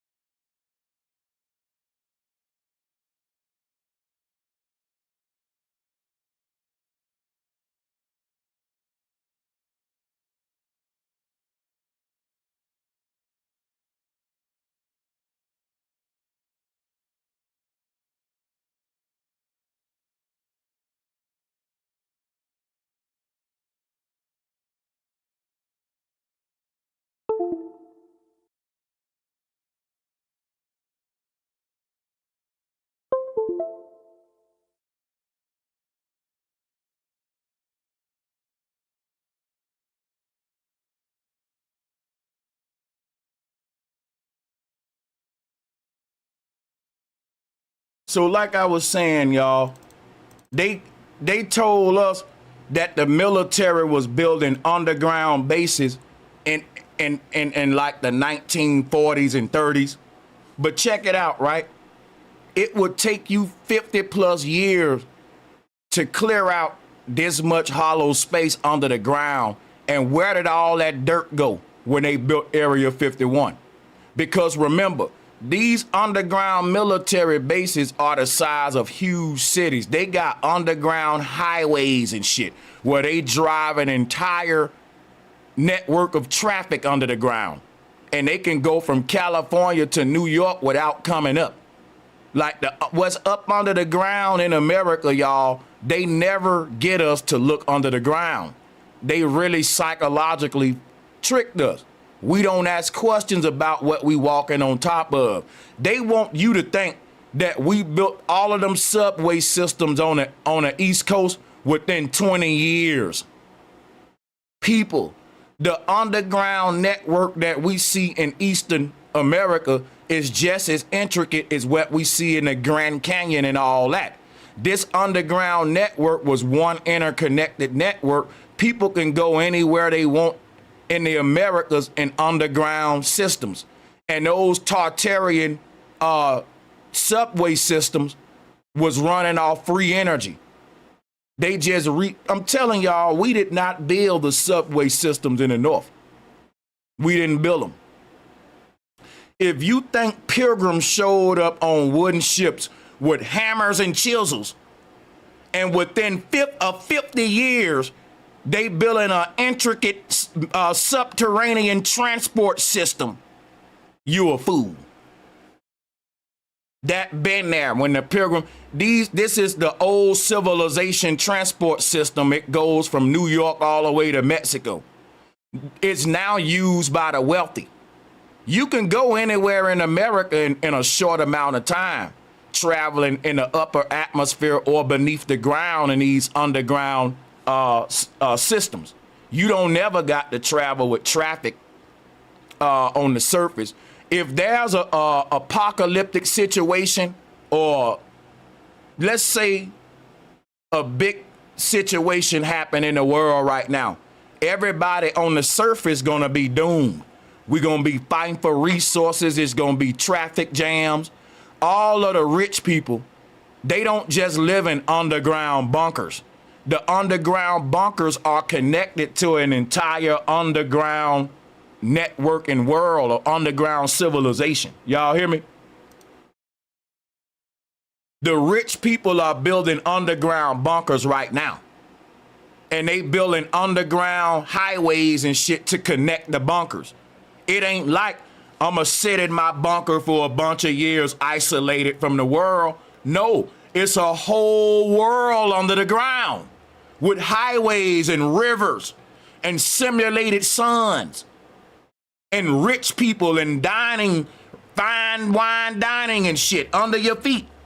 They got a whole nother sub-society of humans that they're breeding under there to be their slaves when they reset the surface. And these people want y'all to say, okay, these folks came up, just popped up out of nowhere, out of a cave and took over the world. They didn't come out no caves. They came from underground cities, y'all. Ain't no caveman smart enough to take over the world like that. And he don't know how to bathe and scratch his ass, and he's scratching his ass. Make it make sense. The caveman didn't take over the world. The underground civilizations did. There's a reason we don't know where these people from, y'all. There's a reason no one knows where the small hats are from. It's because they're not from the surface. They're from the old world that was buried. They're from it ain't no aliens under the ground with advanced technology.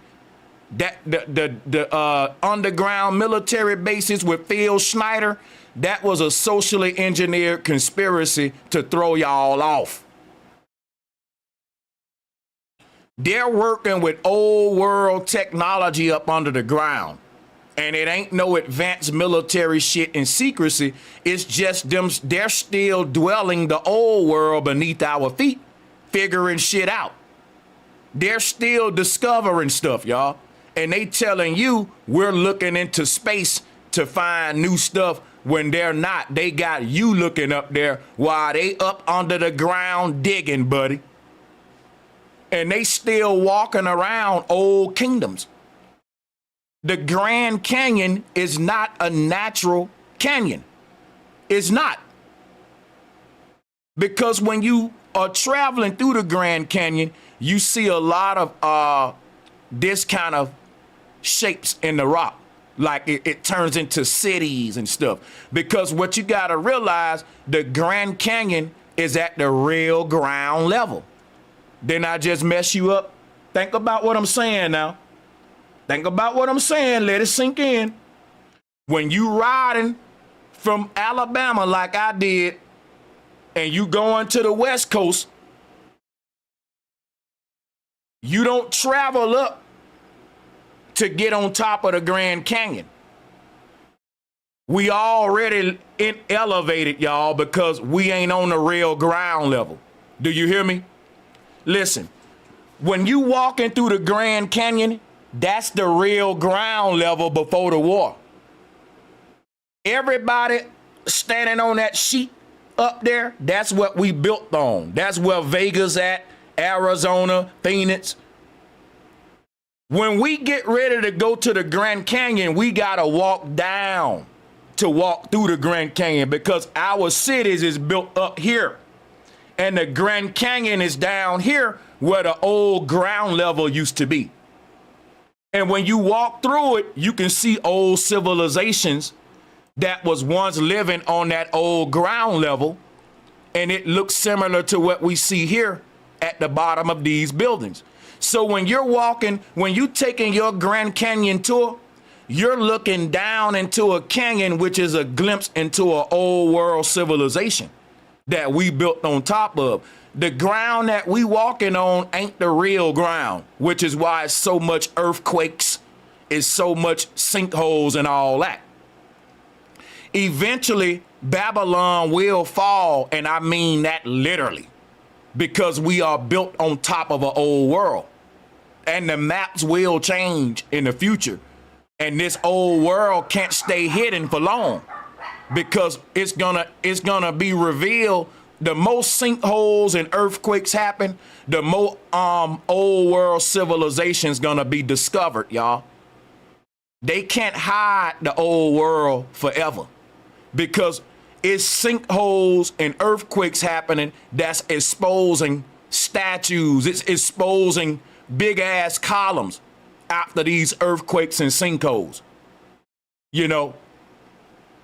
So you can't hide this shit forever because again, our world got to fall eventually. So when they talk about Babylon falling, they literally mean it literally, right? This shit gonna eventually fall literally because we didn't build it on the original ground level. Something happened in the world, it changed the whole geography of the earth. And what we know is that the original ground level is where the Grand Canyon is at. Let's pull up the Grand Canyon.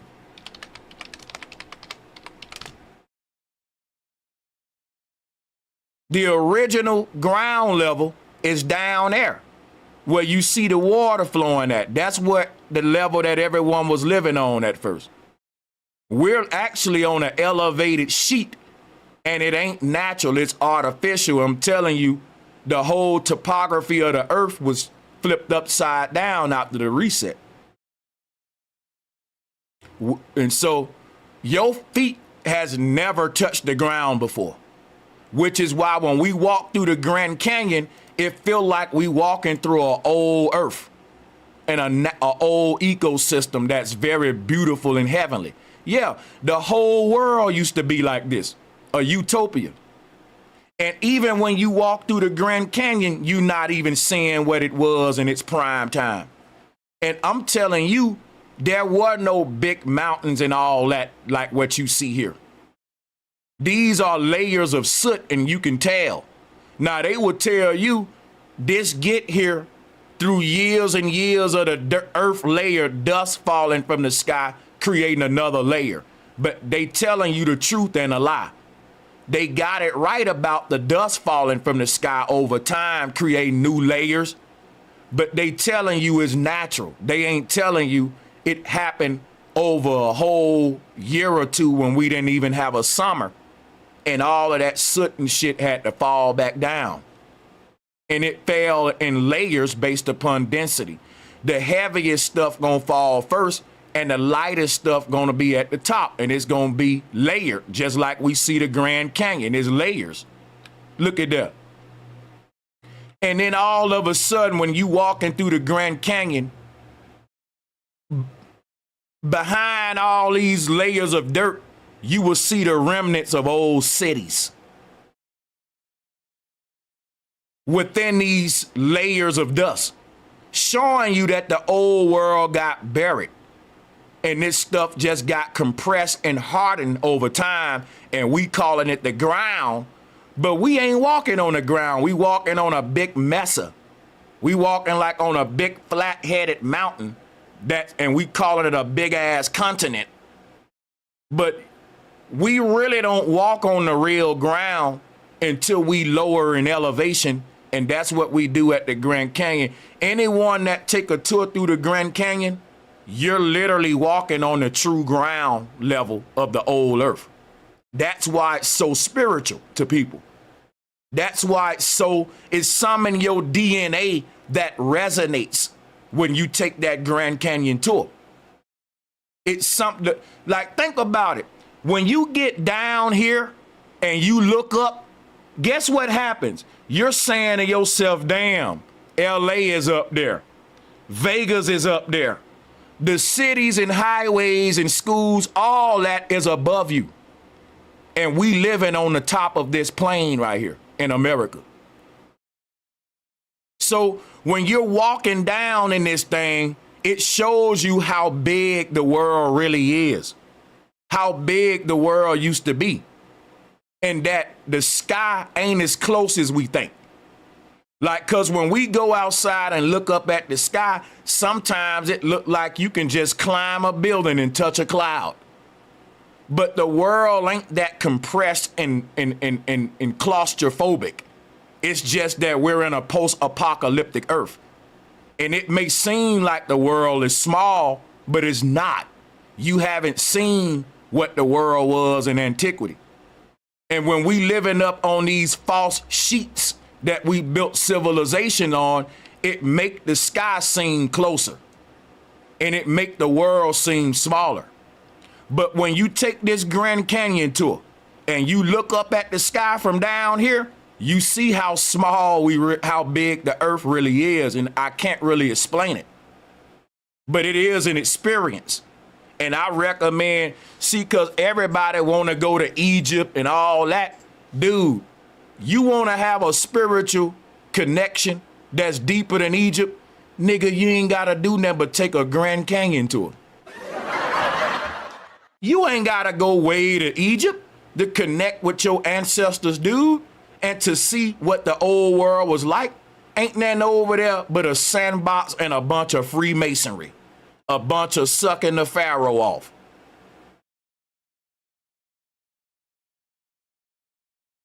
Some of these folks live in America. They've been to Egypt more than once, but they never been to the Grand Canyon. Stupid. Got to be a fool.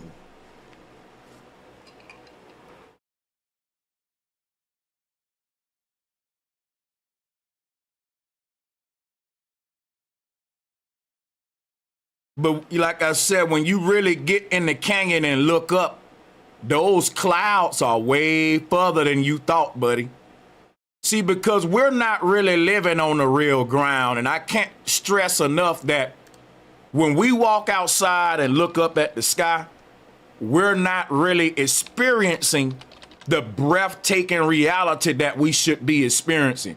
You shouldn't just be walking through the Grand Canyon having breathtaking moments. That was every day, because the Grand Canyon make you see like how big the earth is. But you can't really experience it like that from our perspective, because look, like I said, like, check this out. Like, you walk outside and this is your perspective. And from this perspective, it makes it look like the clouds just right there. I'm serious. Like, we're literally living a lie, y'all, because we don't have a good perspective and scale of what the earth really is. And images like this will kind of show you what I'm talking about. Like, it's such a disservice to where the clouds really is and how we should be perceiving the sky. It's just, if in the old world, in my opinion, I can't prove none of the stuff I'm saying, but it's just my theory that people then, they had a more spiritual connection with the heavens because they wasn't as close to it as us. Because think about it, right? If you're taking a Grand Canyon tour, you look up at the same sky that you look up at every day, but it hit different. You know what we say, yo, it just hit different. A person walking in the Grand Canyon will tell you when they looking up at the sky, they getting a different feeling than what you getting on the top shelf, right? They're now experiencing like what an ancient person would have experienced when they looked up at the clouds. To an old world person, the clouds wouldn't have appeared so close to everybody, is what I'm saying. And it would have let you know literally the scale of how large the earth really is from ground to sky ratio, right? We don't have a real ratio of what that's like. So it makes us kind of feel bigger than what we are. And that may be helpful to the programming as well in a way, but I don't know. But I just know that we don't experience the sky like the old world people.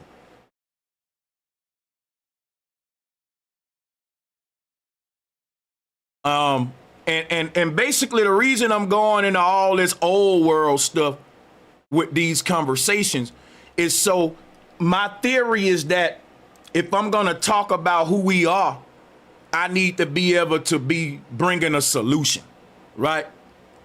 So it ain't just that I'm all over the place. I don't want to present a problem without a solution.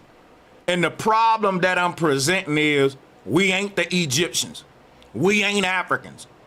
And I can really save a lot of time if I just show up and tell y'all the problem and go home. The reason my streams are so long is because I'm practicing intellectual responsibility. That means you can't just teach them the problem. So that means the stream gonna be longer, because now the solution to the problem that I showed you is telling you who we really are. So I can make a whole show telling you who we're not.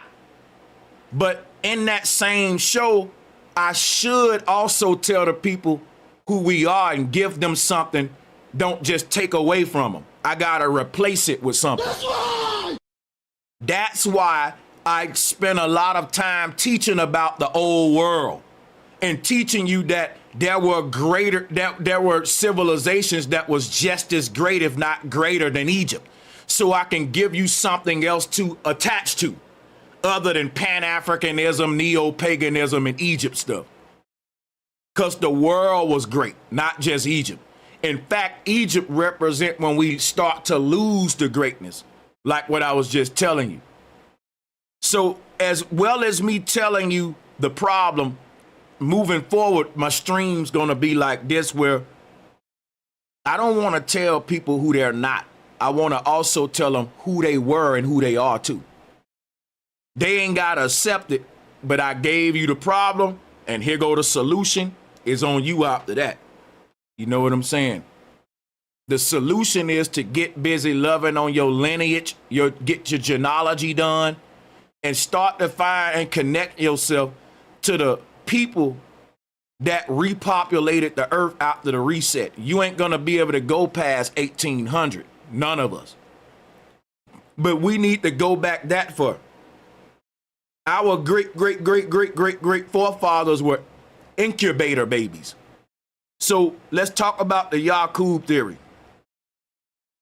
Did black people create white people? No. Rich people created modern humans. Because all of us ain't no such thing as an original human. When you make an argument and say black people are the original humans and we created white people, which are the non-original humans, that's a lie. What happened was there was a reset on the earth, and the rich order that took over were all colors. The secret societies formed the new governments of the world. And they did it worldwide. They reclaimed this old empire. And they bred the new humans for shorter lifespans and to only use 10% of their brain. They didn't just do that to black people. They repopulated the whole earth with a new type of human. Every land. Every human was bred to be a slave after the 1900s. It didn't matter what color you was. You were a new kind of human from the old world humans that died. This new human lives in a new earth, a post-apocalyptic earth, a earth that can't promote reverse aging. The atmosphere have been changed and all that. And they trying to keep it polluted and radiated because it keeps us dying quicker, but they got the technology to where it don't affect them.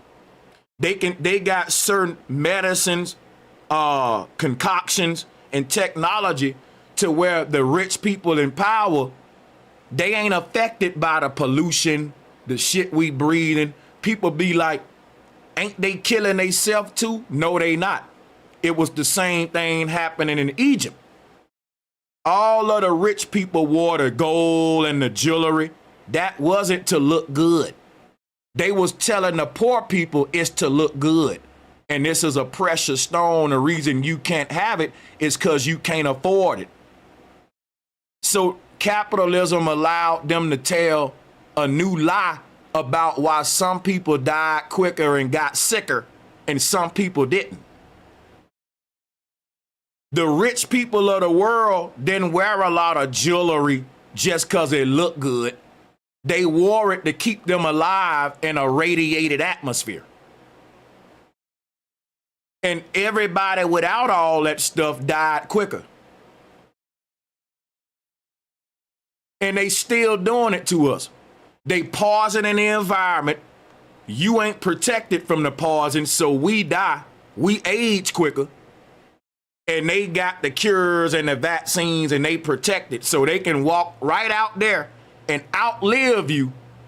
Everybody can get sick from the new disease, but the rich people will be out there thriving. And in fact, they will have an attitude as if they know they ain't gonna get sick.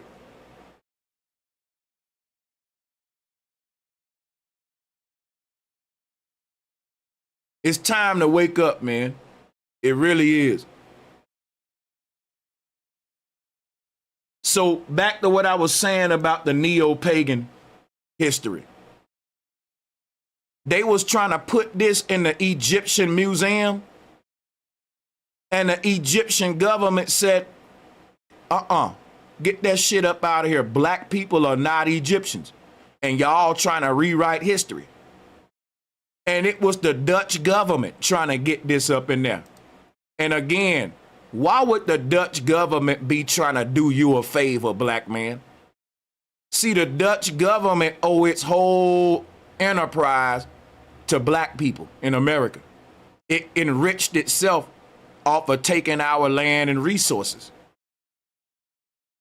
It still owns our stuff. And that's why the Dutch government want to tell the world blacks are the Egyptians. Because if blacks know that we are the indigenous Americans, we will be taking our shit back from the Dutch government. That's still taking the wealth from our people because we ignorant. Why would your enemy want the whole world to know that you are an Egyptian? Ask yourself that. And you think that it's good for us? You think it's good for us, but one of your biggest enemies pushing it too. Why would the Dutch government care about the world seeing black Americans as Egyptians? That's a red flag.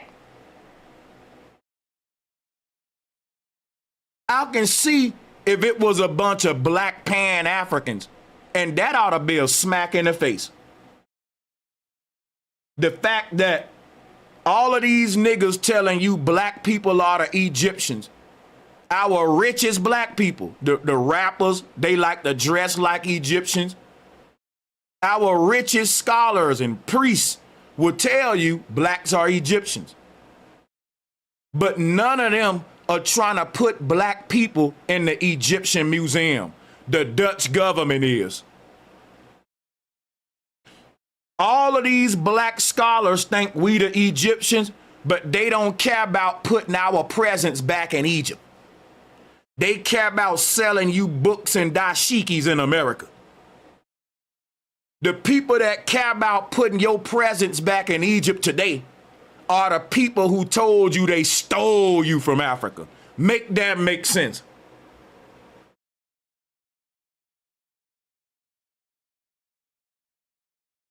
Make it make sense, bro.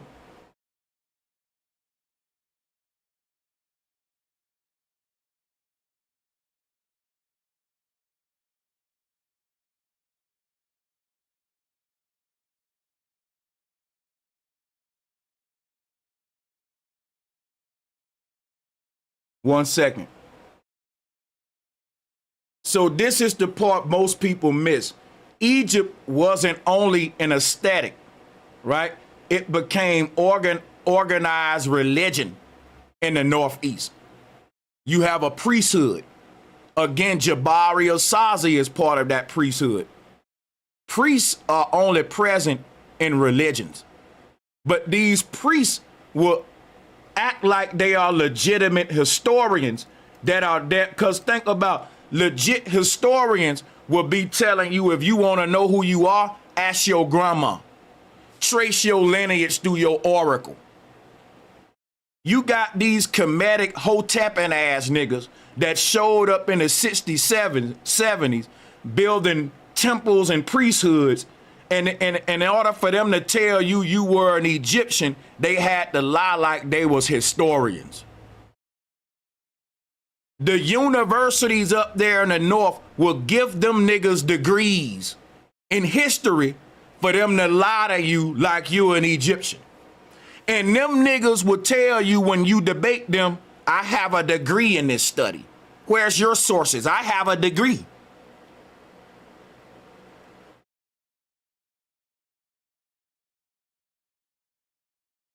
Madness, man. You got priests teaching history. That ain't a red flag to you? Don't we see that in the Christian church? Don't we see that with the Hebrew Israelites? Don't we see preachers and pastors telling you the history of your people? That's what the Hebrew Israelites do. They use the Bible to sink you to a pseudo identity that's gonna misdirect you from who you really are as a god, an indigenous god of this land. And before you know it, you will have groups of your people saying, we're Bible believers and Hebrews, when you so much greater. You got another group of your people saying we Egyptians. This come from out the temple. It don't come from out no kind of research.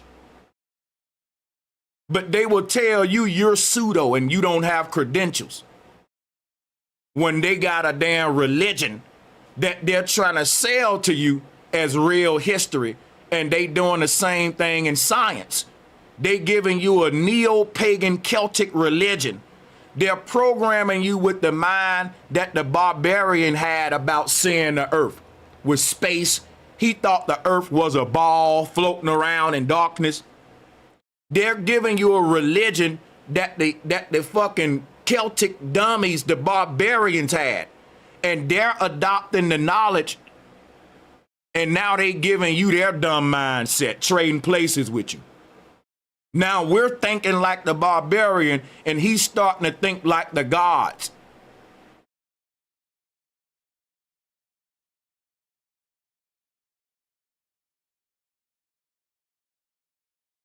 Got our people identifying under all of these neo-pagan identities that has held us back for hundreds of years.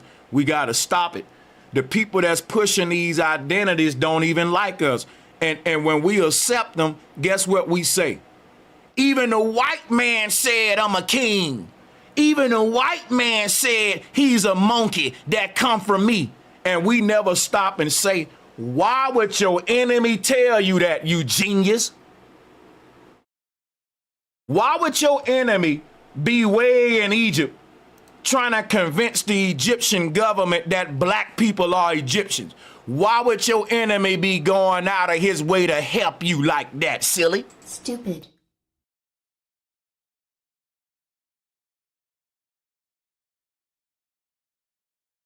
And you dummies turn right around and say, even the white man said we was Egyptian. Sanchez cooning.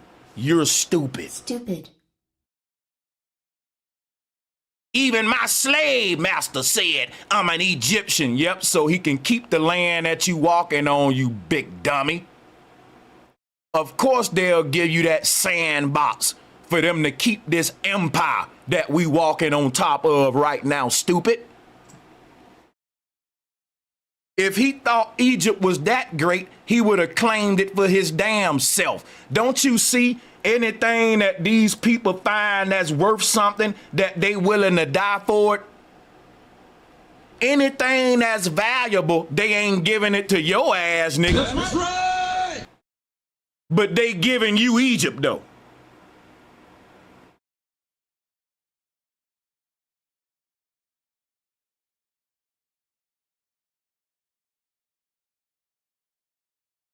They giving everybody want to give us Egypt while they flock their ass over here to America. Even the black Pan-Africans that's trying to sell us Egypt will not move they black asses over there, man.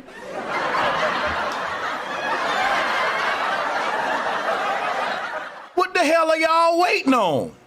Shit.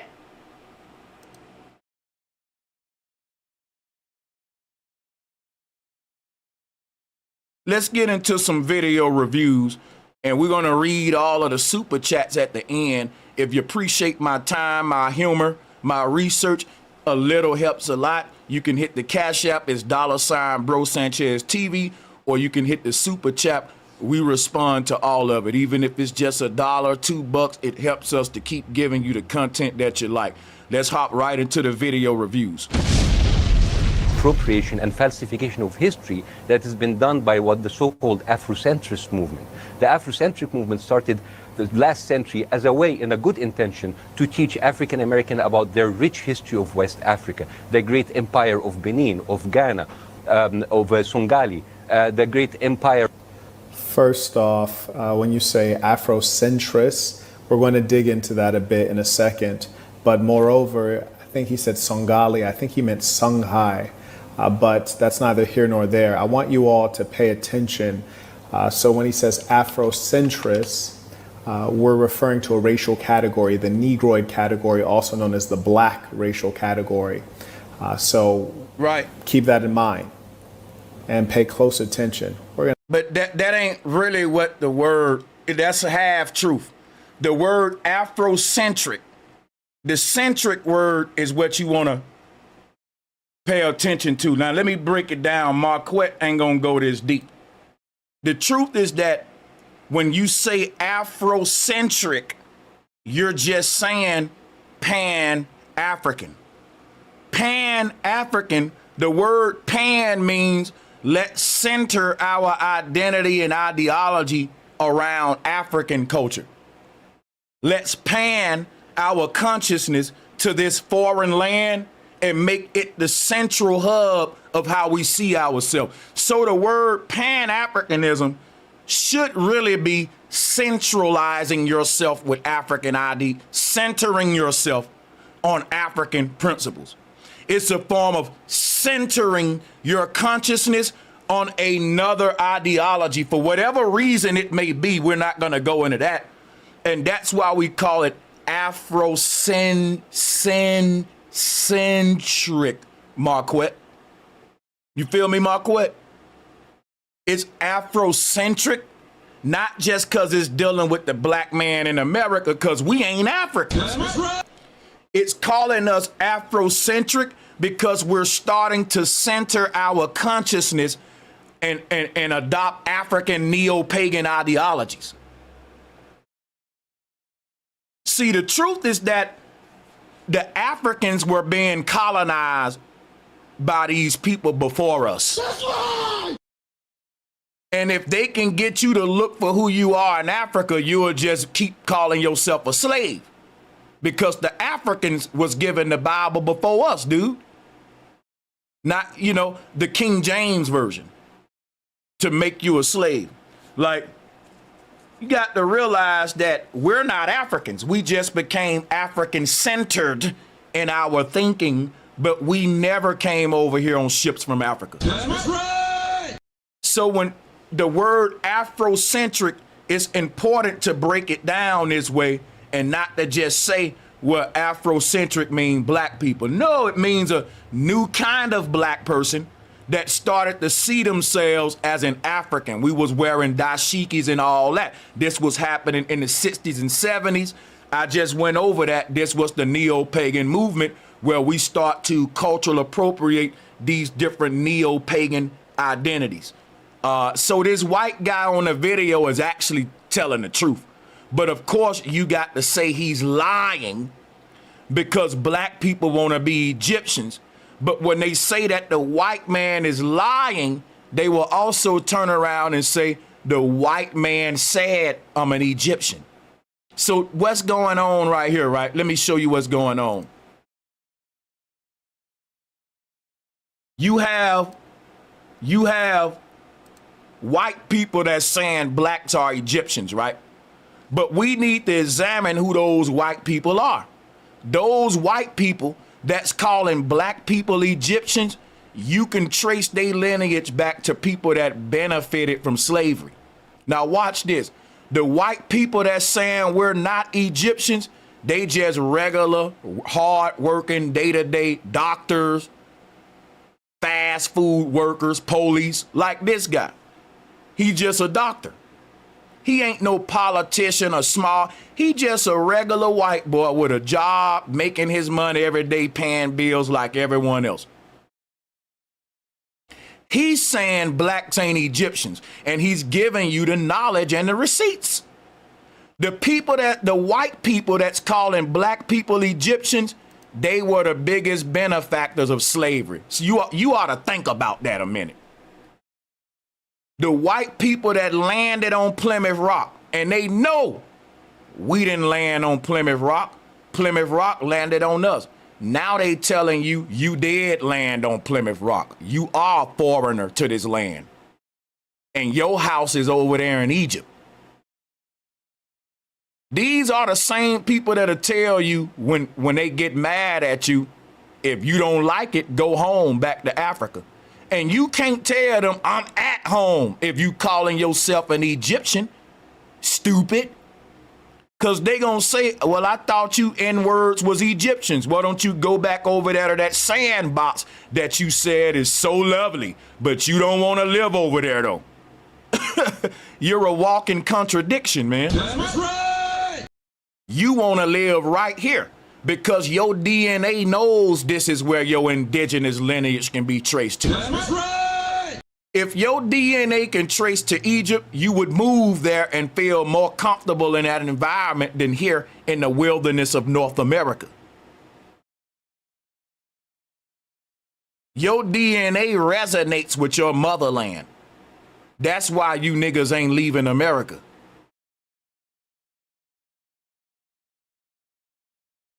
So,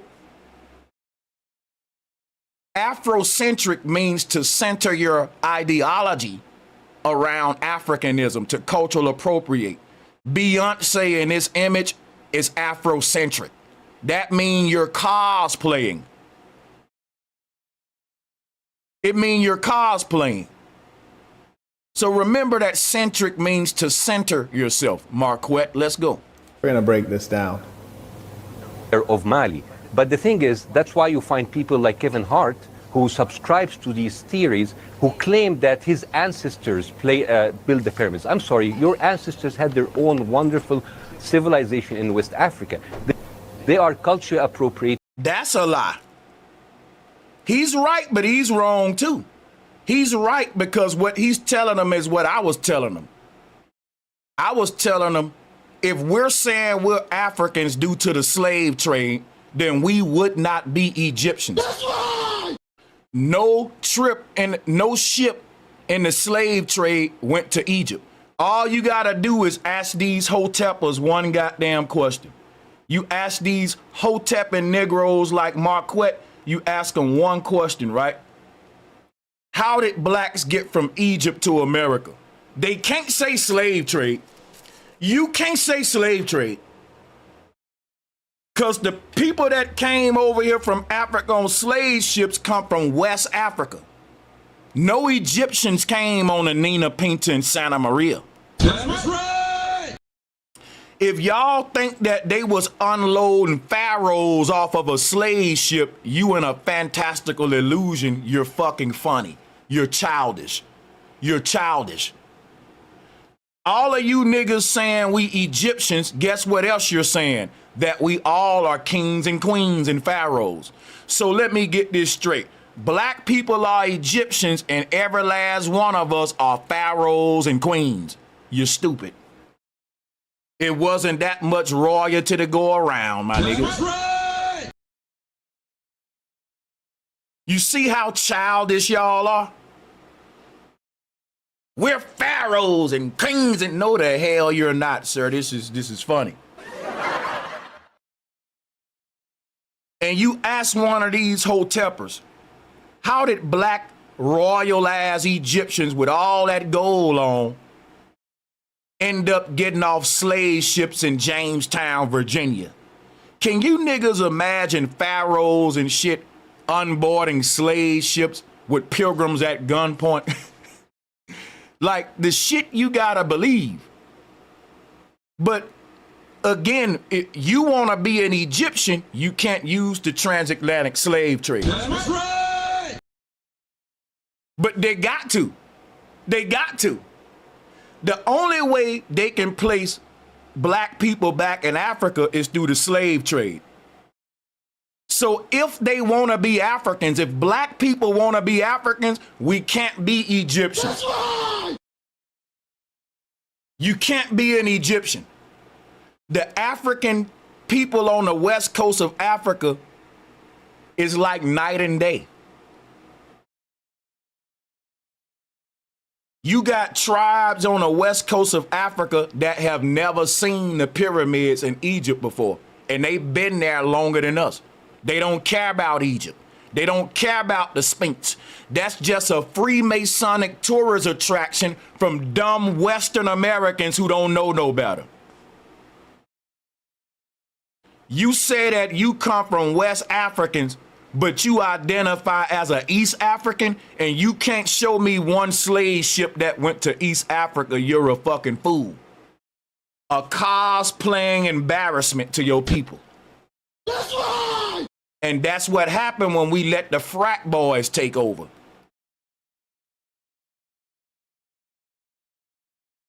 My culture, calling the people. Now this is funny. He claims that his culture is being appropriated.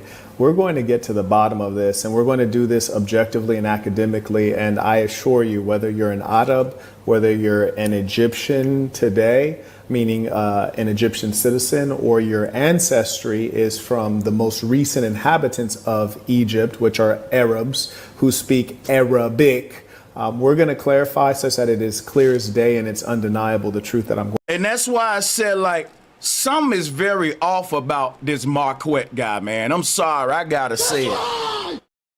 Because salutes to the bro, but he come from the tech industry. And he come from the University of Berkeley.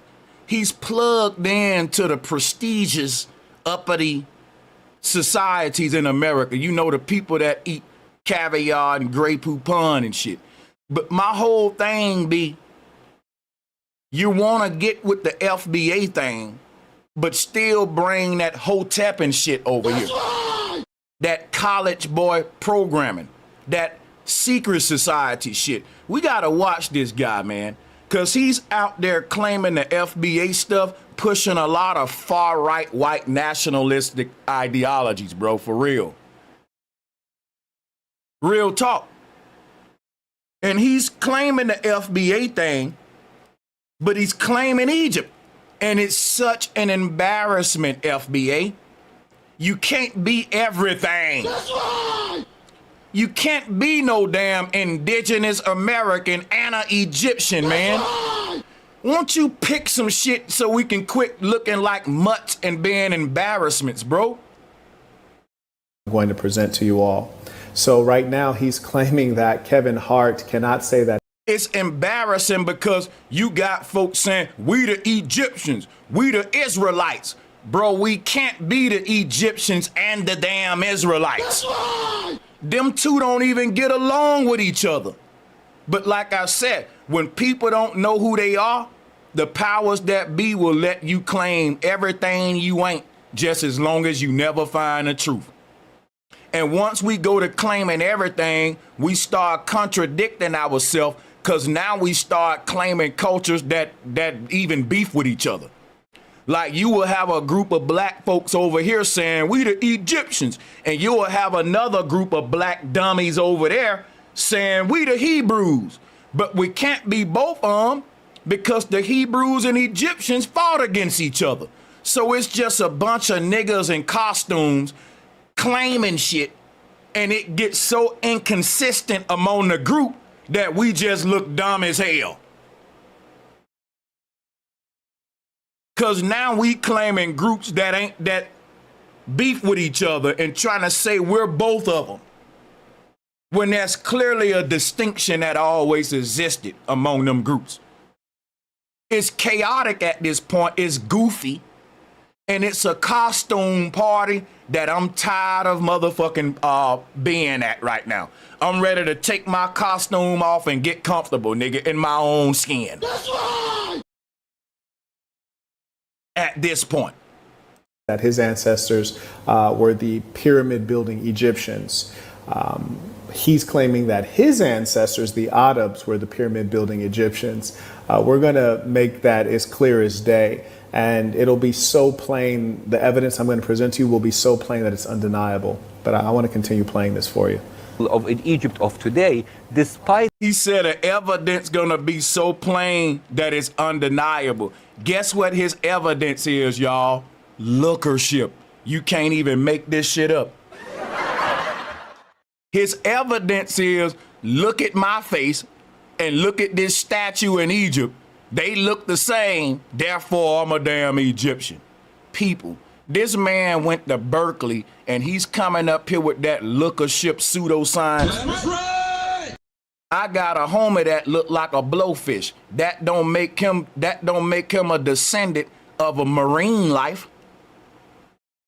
We got homies that look like apes and monkeys. That don't mean they come from Bigfoot. You want to do lookership?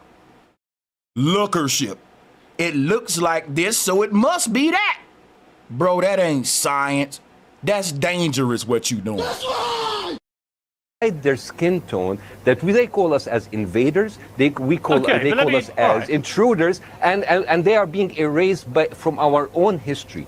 It's not about black and... So that's correct. When a person say black people look like the Egyptians, here's the deception. The Egyptians came in all colors. For them to say that, they got to say, them the fake Egyptians. Them ain't the real Egyptians. We see white pharaohs buried right down the hall from the black pharaoh. You got tombs in Egypt where you got multiple cultural skin color pharaohs sharing the same burial spaces. And they will tell you the foreigners buried themselves among our ancestors. Does that make any sense, y'all? I keep telling you, Egypt was part of a unified worldwide order before it turned. Greece turned on the whole world too. That's why Freemasonry come from these two places. You can't find it nowhere else. You don't see Freemasonry in India, in Southeast Asia. You don't see Freemasonry in America. Again, Freemason culture is pilgrim culture, which is why when you look at the pilgrims, they dress like what? Freemasons. Look at here. Top hats and suits. Top hats and black suits. So your founding fathers weren't just Freemasons, they were pilgrims. The word pilgrim is synonymous with Freemason. The pilgrims on your oatmeal box dressed just like these guys. They were magicians. They were witches. And they gave you their barbaric spiritual practice, which is mind control, sorcery, music, which is the gift of the devil. When they told you that the devil controls music, who control the music industry in the world? These guys. And what is the music doing to everybody? It ain't fucking helping them out. That's right. It's keeping them in a low vibration. Y'all are overthinking this magic shit. Magic was just a word that the old world people use to deal with the invisible world. And the invisible world is sound, cymatics, frequency. It takes it away when you say magic because you think of a bunch of spooky shit. But these are the witches right here, y'all. This is what a witch look like. And the witch is able to control your mind. The witch didn't have magic because it was cute. The witch got magic because the witch won't control over your mind. That's right. The witch want your soul, your frequency. That's why the witch use magic. So why do these witches use magic and operate in secrecy, just like witches do, in covens, in lodges? What tricks are they pulling on the people? What secrets is this society holding? All of the knowledge that I'm giving you now, which is why when you rise up with this knowledge, these are gonna be the main people that combat you. Don't you know that the early hip hoppers was dressing like they oppressor? Look at this. Watch this. Watch this. Yo, hip hop artists were practicing Celtic magic and Freemasonry. We did not invent this damn outfit. Yeah. When you see these niggas with all black on, with these fedoras on, they was dressing like the people that made them rich. Let me show you a picture of King James. Don't he look like a pimp? Y'all think pimp culture come from our people. Nigga, no. Pimping is human trafficking. That's slavery. All of these slavery practice come from the damn oppressor. So niggas be pimping today. And they think they fly with they big ass coats and big goofy ass hats on. And they think, oh, I'm kicking this pimping, and they try to look fly and shit. Nigga, you are acting like a fucking barbarian. That's right. We gotta get rid of these egotistical uppity niggas that don't mind our people being human trafficked. These are the people that'll tell you, I'm okay with slavery. Niggas just lazy. And they okay with women selling their body and all that, and your people being exploited as a resource.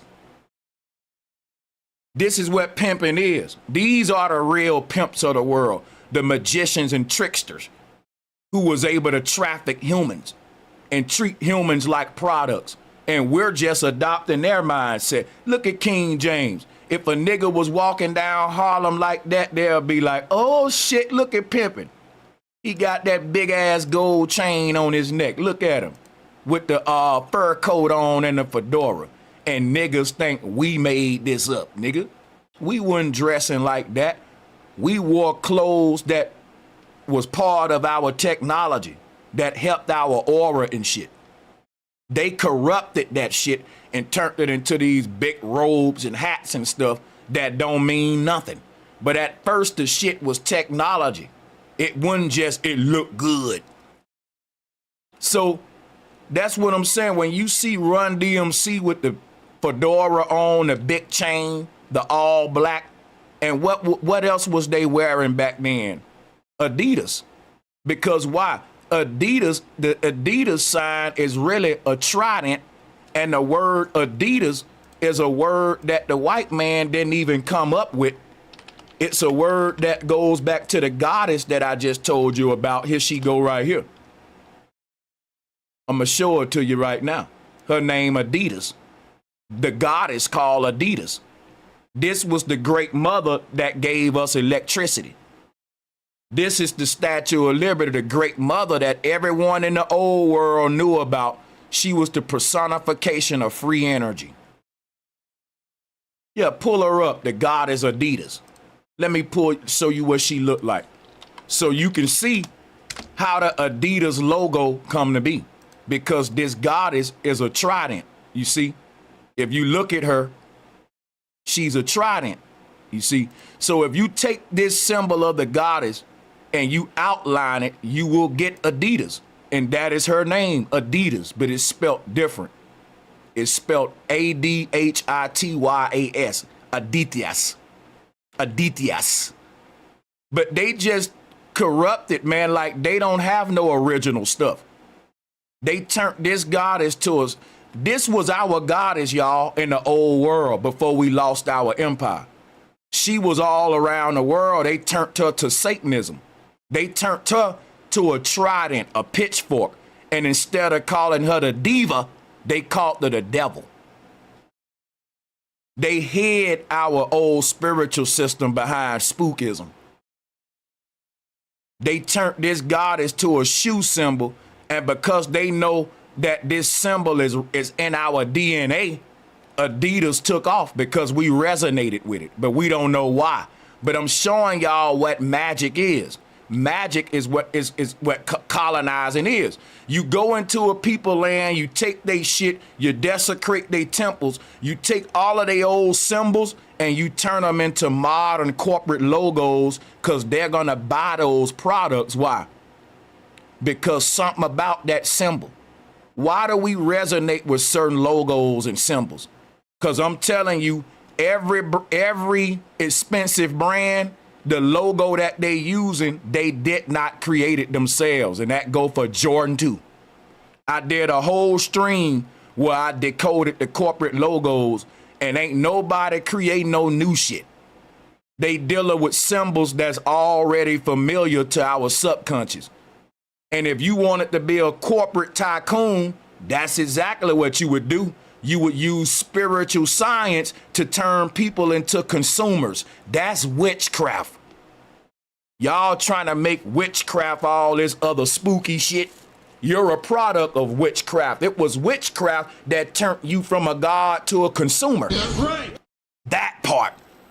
Quit making this thing all spooky. It ain't that spooky. Witchcraft ain't nothing but social engineering to people who don't know it. So somebody say, man, it must be God doing it to us. It must be some kind of magic, a spell, a curse on my people. No, it ain't no sorcery and no magic.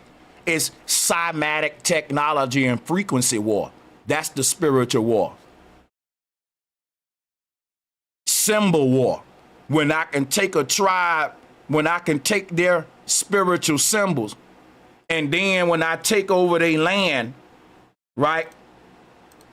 The new children who don't even know about their ancestral symbols, I can give them back their ancestral symbols in the form of corporate logos and fashion brands, and it'll make them spend their last dollar on a fucking shirt and they don't even know why.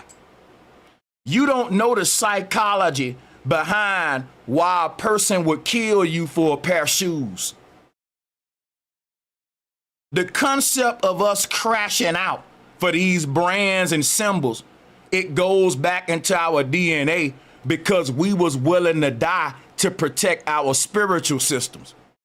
These goddesses like Adidas, these symbols that we was carving everywhere. If you cross that shit out, you can be put to death, just like gangs today. If a gang put their symbol on the wall and you cross that out, that can cost you your life. These gangs don't play about their sacred symbols and stuff. You can die playing with their goddamn symbols, man. That's right. I'm just saying, playing around with these symbols and signs can cause you your life, dog. And it's been that way, not just with gang culture. The ancestors wasn't gonna allow you to disrespect none of these symbols and none of these archetypes and goddesses and stuff without severe consequences. Cause this shit was the foundation of their whole society. It was very important. So today we see these symbols and shit, and we don't know why we willing to kill for these brands. We don't know why. It's just something about that symbol that if you wear that up in the place, everybody looking at you like you the shit. But that come from the old world. The people that created these symbols, these are spiritual energy generators. The symbols that we make are literally giving off energy from the old world, and we're tapping into it. They're maintaining a frequency that's embedded into the symbol itself, in the geometry of the sign. So when we're looking at these corporate brands, we tapping into our old world knowledge and don't even know it. That's what's making that symbol resonate with you. The people that's selling us this stuff, they know that. They're using spiritual warfare to drive sales and to take your power and to make you a consumer in all areas. They using your own shit against you. They know how your mind works. They know how your subconscious react to your ancestral symbols, and they find a way to enrich themselves. And they do that with turning these symbols into modern fashion brands that we go crazy for. These folks can sell you a damn plain t-shirt for $2,000 just cause the right symbol on it. And you telling me symbols ain't powerful. When if money is power, symbols are even more powerful than money then. Because the symbol tell you how much money to spend. It ain't the other way around. If it's a weak sigil, we don't pay that much for it. But these old brands like Adidas and Nike and all that, they got old symbols from the old world, which is why they'll never die. People gonna wear Nike forever. It'll never go away. These are ageless symbols. These are sigils that we made to stand the test of time. No matter who bear these symbols, they're gonna have the power that come with them, which is why when a person walking outside with a expensive brand on, we give them the double look like, oh shit, this person must be important. This person is somebody, because look at the brand they wearing. This whole concept come from the old world. People knew that we were important people because they know we bore the symbols of the gods. That's right. The fashion statement you make in a day is a joke. Is you promoting a brand that enriches your oppressor. But this whole history of rocking symbols to get a certain effect from people is very old. The people that's using that against us now, we the one taught them this shit. Now they using it on us. We bore the sigils and symbols of the gods. And wherever the fuck we went with these symbols, people respected that shit. Like, he's from the Tartarian Empire. You talking about a huge world utopia.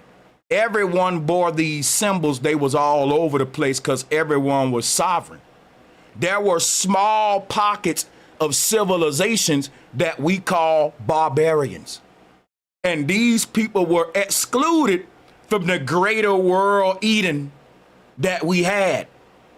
And they was practicing these dog-eat-dog capitalistic systems outside of the greater, larger utopia. That's where the barbarians come from. But what I'm telling you is that we were the majority before the reset. After the reset, they populated the earth with more barbarians than Tartarians. We went from Tartaria to Barbaria, right? If that make any sense to you.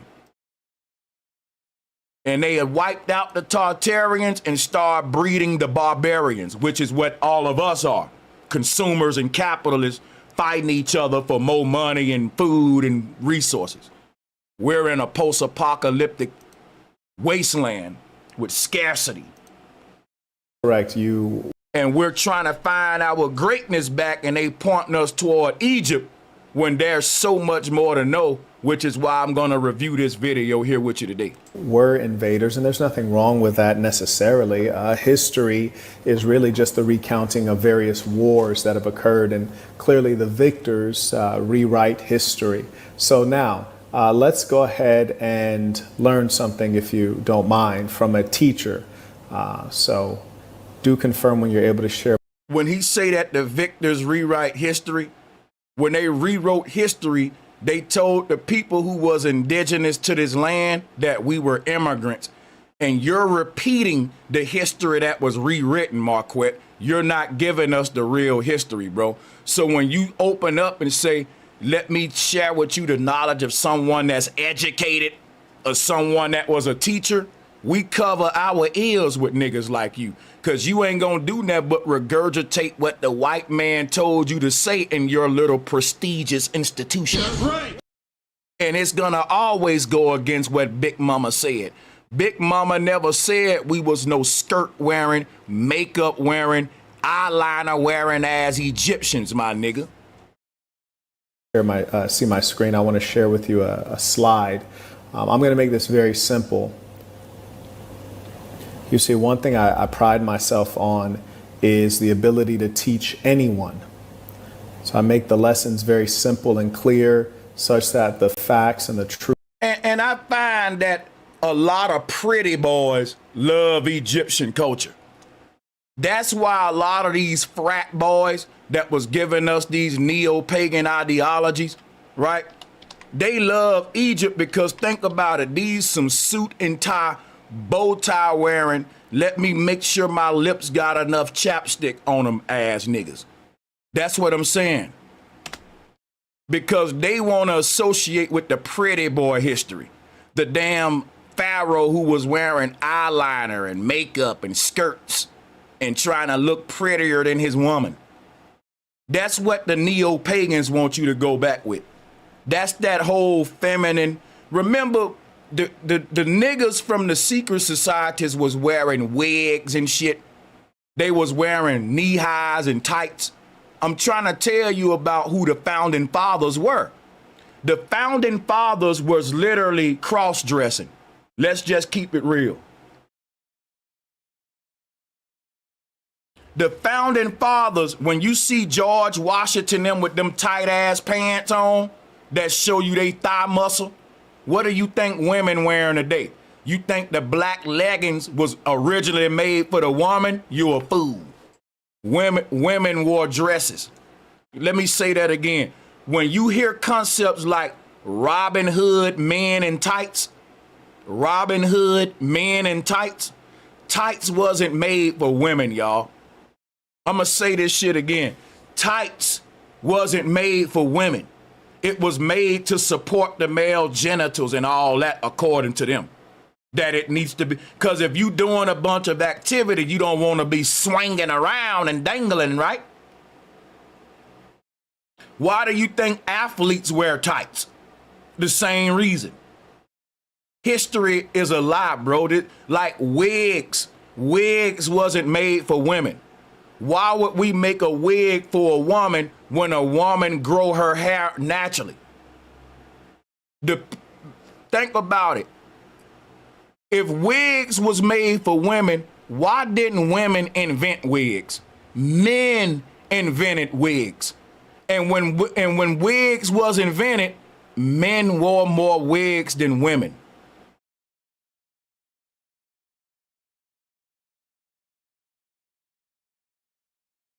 Not only were men wearing fake wigs to give them this girlish like curls and shit, they were wearing fake beards too, nigga. That's right. And I'm telling you, it's because the atmosphere was radiated. Guess what they also did? There was a doctor by the name of Tyrone Haynes.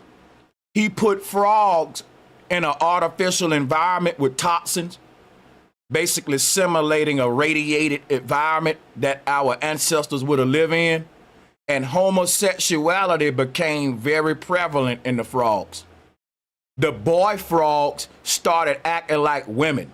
Who remember this experiment from Tyrone Haynes? Let me see how knowledgeable y'all are. Drop a 1. And let me say rest in peace to the brother Tyrone Haynes, because he was deleted from history. He was a black man who was a scholar, and he was into the medical field. And he started investigating big corporations and stuff and how they poison in the environment. And he ended up dead. Yeah, atrazine, King Dumas, you know.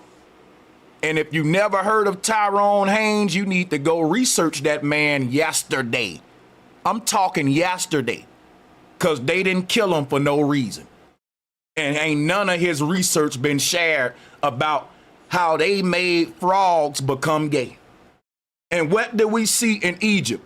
A rise of homosexuality in an artificial environment. What did we learn in Tyrone Haynes' experiment?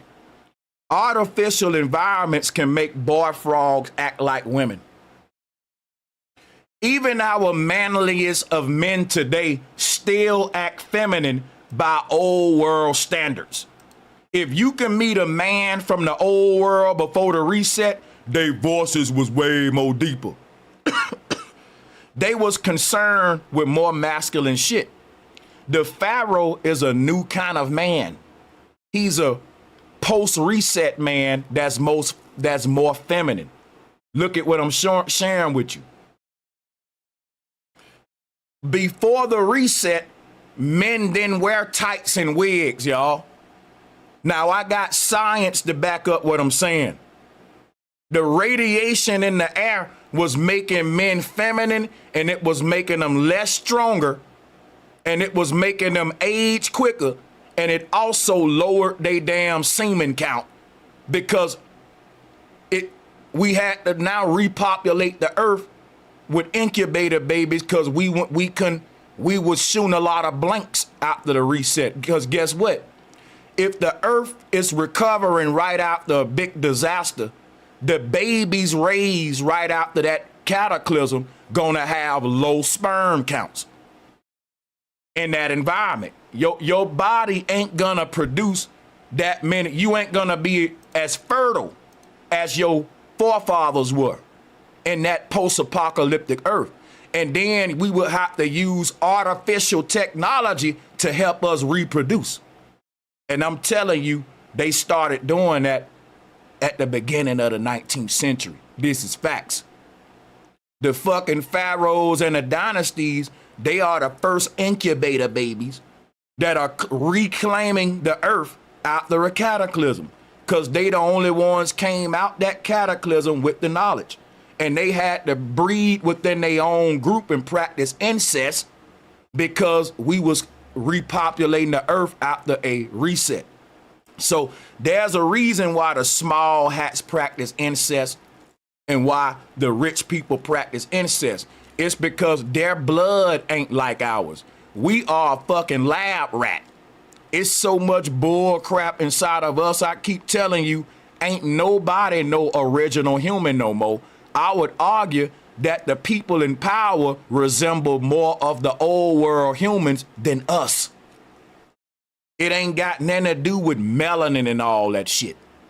It got something to do with whose DNA was modified after the reset, nigga. That's right. The whole world was wiped out.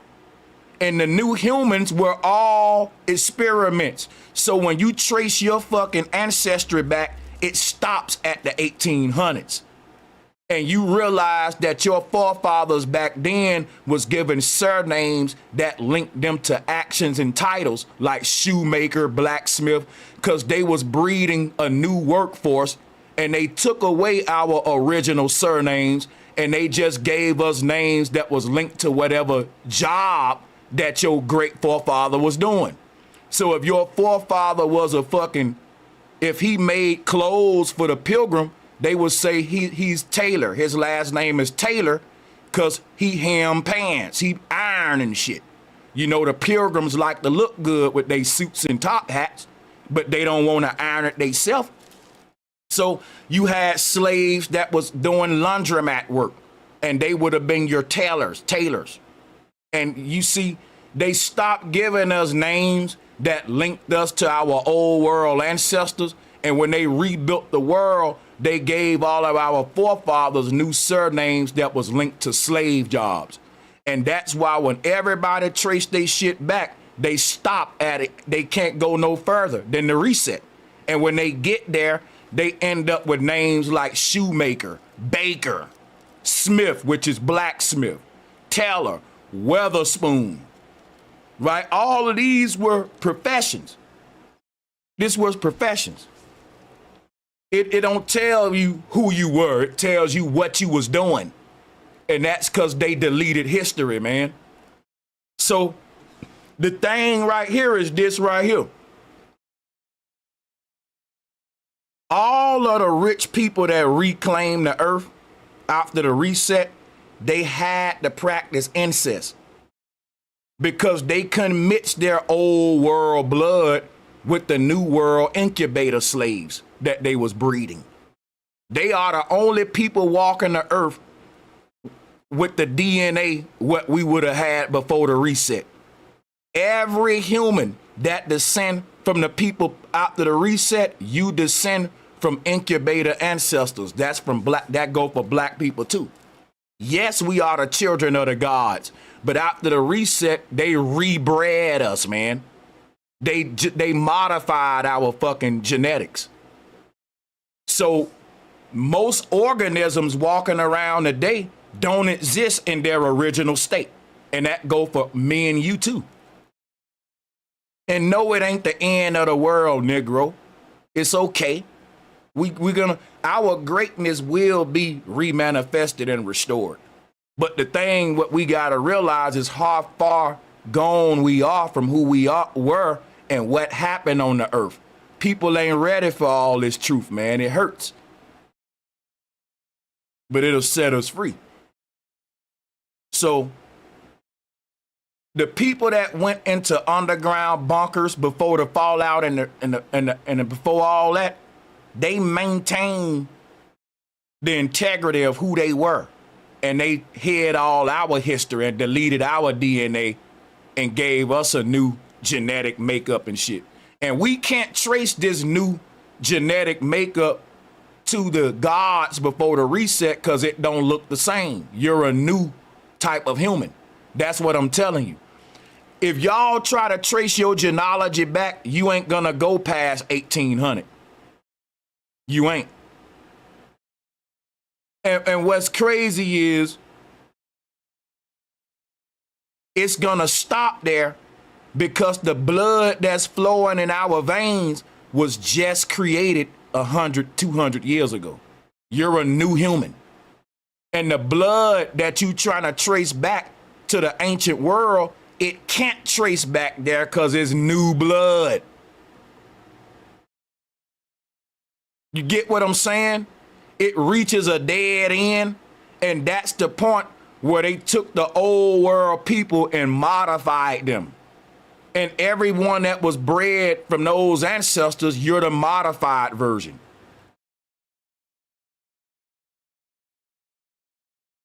So we can't trace our blood back to our ancestors, but they can. And they don't want to tell the world who they are and who their ancestors are, because if they do that, they would have to tell the world who our ancestors are and who the fuck we are and where we come from. So we don't know where they come from because they don't want you to know the truth about where you come from. But even though we don't know where they come from, they keep trying to tell the world that you come from Egypt because it benefit them. The people that we don't know who the fuck where they come from, they got a monopoly at telling the world where you come from. You don't see what's going on? Truth are undeniable. So pay attention to this now. Let me, so I can't full screen that. Okay, so I'm going to enlarge. The word God is not a synonym for original being. Your body is not what we're talking about when we say God. We're talking about your soul. Your body would be the devil. It would be the just opposite of God. The soul energy inside of you, they ain't manipulated that. That energy just can't express itself fully through your deformed body that they've manipulated. Do that make sense to y'all? We are gods, but we're trapped in a body that don't allow us to express our God powers. Why you think they modified you, man? Why you think I keep telling you that the people before the reset use all of their brain and we don't? You're a fallen God. You've fallen from your high state because the soul within you has no limitations, but the body that is occupying is very limited. It's been deformed. Very simple, man. We ain't gonna complicate this shit. Y'all ain't gonna make this hard, man.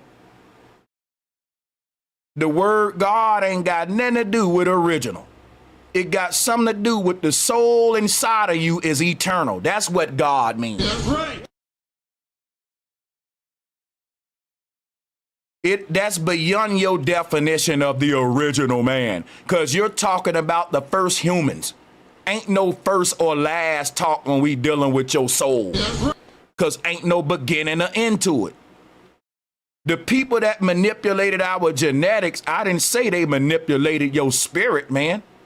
This is all dealing with the flesh, bro, the body. They can't touch your goddamn soul. Only way they can touch your soul is if you sell it, if you give it to them and hand it over. That's right. Other than that, you don't need to worry about your soul. The only way they can limit you is by modifying your body. Your body is the tool that the soul uses to express itself. And if you want to fight against a spiritual people, you genetically modify them on a biological level. And then their soul won't be a threat to you. If I'm worrying about getting wet by a hose pipe, but I can't turn the water off, then I can tie knots in it and it'll make the water stop. And long as the knots stay, I don't got to worry about getting wet. If there's a force inside of your body that's trying to pour out like water in a hose pipe, then all of the lies you believe, all of the manipulation they did to your body are the knots, the loops, the endless labyrinths that your soul got to run through before it can even make it out there into the real world to express itself. Your soul won't express itself through your body, but your body is telling your soul you're a Christian, you're a Muslim, you're an Egyptian. That's right. Your soul can't express itself for what it is as long as your body keep lying to it and playing costume. Your soul is a god, but somebody keep telling you you this and you that, anything other than a god. They rather you be a makeup wearing pharaoh than a god. And everything you call yourself other than a god, you belittling yourself. And you can call yourself a god and not even know how important that word is and who and what the gods were, and you won't even be doing the word God any justice. We use words that we have no idea how much power these words embody because we don't have the knowledge of the old world. So a god to a modern man is just a nigga that dress nice and got a good occupation. Oh, see, we gods, man. You know, Ours is here. it be shallow. We make these words lose the meaning in our time because we're shallow. And you really don't know how great you are. Now, the gentleman Bassem Youssef, which is an Arabic name, which comes from the Arabic language, which is connected to the Arab people who come from Saudi Arabia, that Arab peninsula. Every person that you look at has racial features that are connected to either the Mongoloid, the Caucasoid, or Let me explain something to y'all that a person should never say if they're educated, like Marquette. There's no such thing as a racial feature. Your race is the food you eat, the music you listen to, and all that. That is programmed into you from society. It don't have nothing to do with your genetics. You hear me? You look like your mom and daddy, period. Period. There is no such thing as racial features because your race don't tell us what you are. Your lineage does. Your race tell us where you was born at. If I was born in Jamaica, right? Think about this. My race would have me listening to reggae, growing dreadlocks. What you're calling race is just the identity that your government gave your group in that area. When you say my genetics have something to do with my race, you're wrong. We ain't even tapping into our genetics. If we tapped into our genetics, we wouldn't even be break dancers and basketball players. We'll be gods. The race that you're appropriating for yourself today has nothing to do with the great DNA that's lying in your damn blood. Your race that you're partaking in today has not activated your junk DNA. That's right. What does that prove? That your race ain't nothing but your costume, nigga. That's hip hop. That's Nikes and fucking. Your race is this right here, nigga.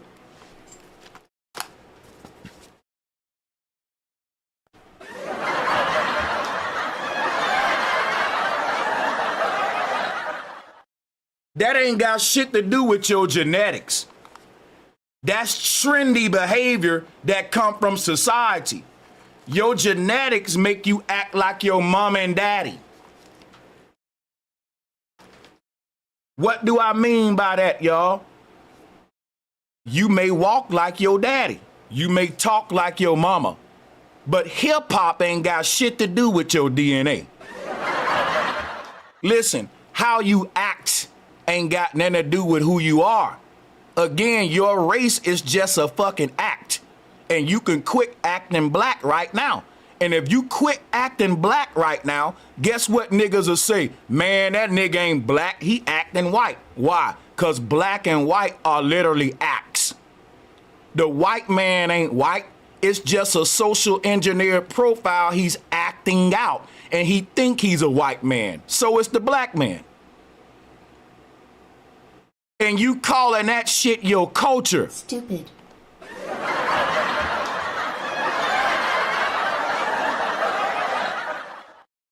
How the fuck you call eating chitlins and pig feet culture?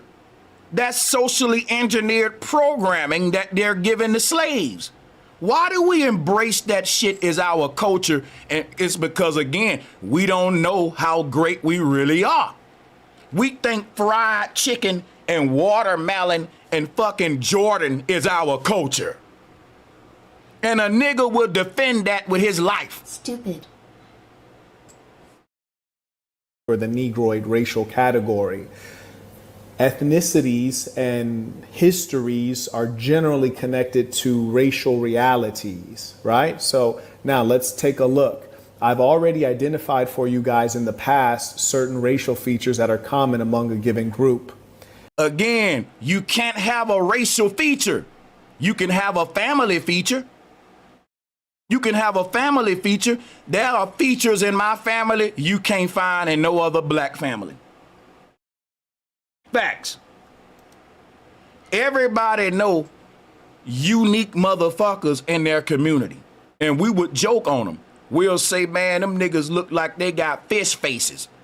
We would crack on these different unique features that the other black folks got. Everybody knows some black folks with big ass eyes. I was at a restaurant last night.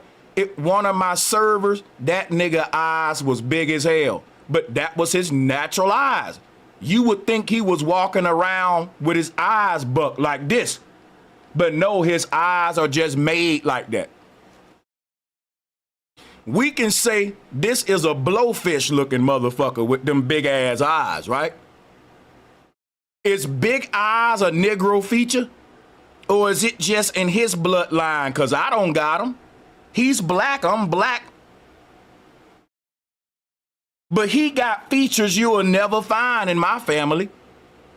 And every black family can find a feature in a family you can't find in no other black family. And then you can find features we all share.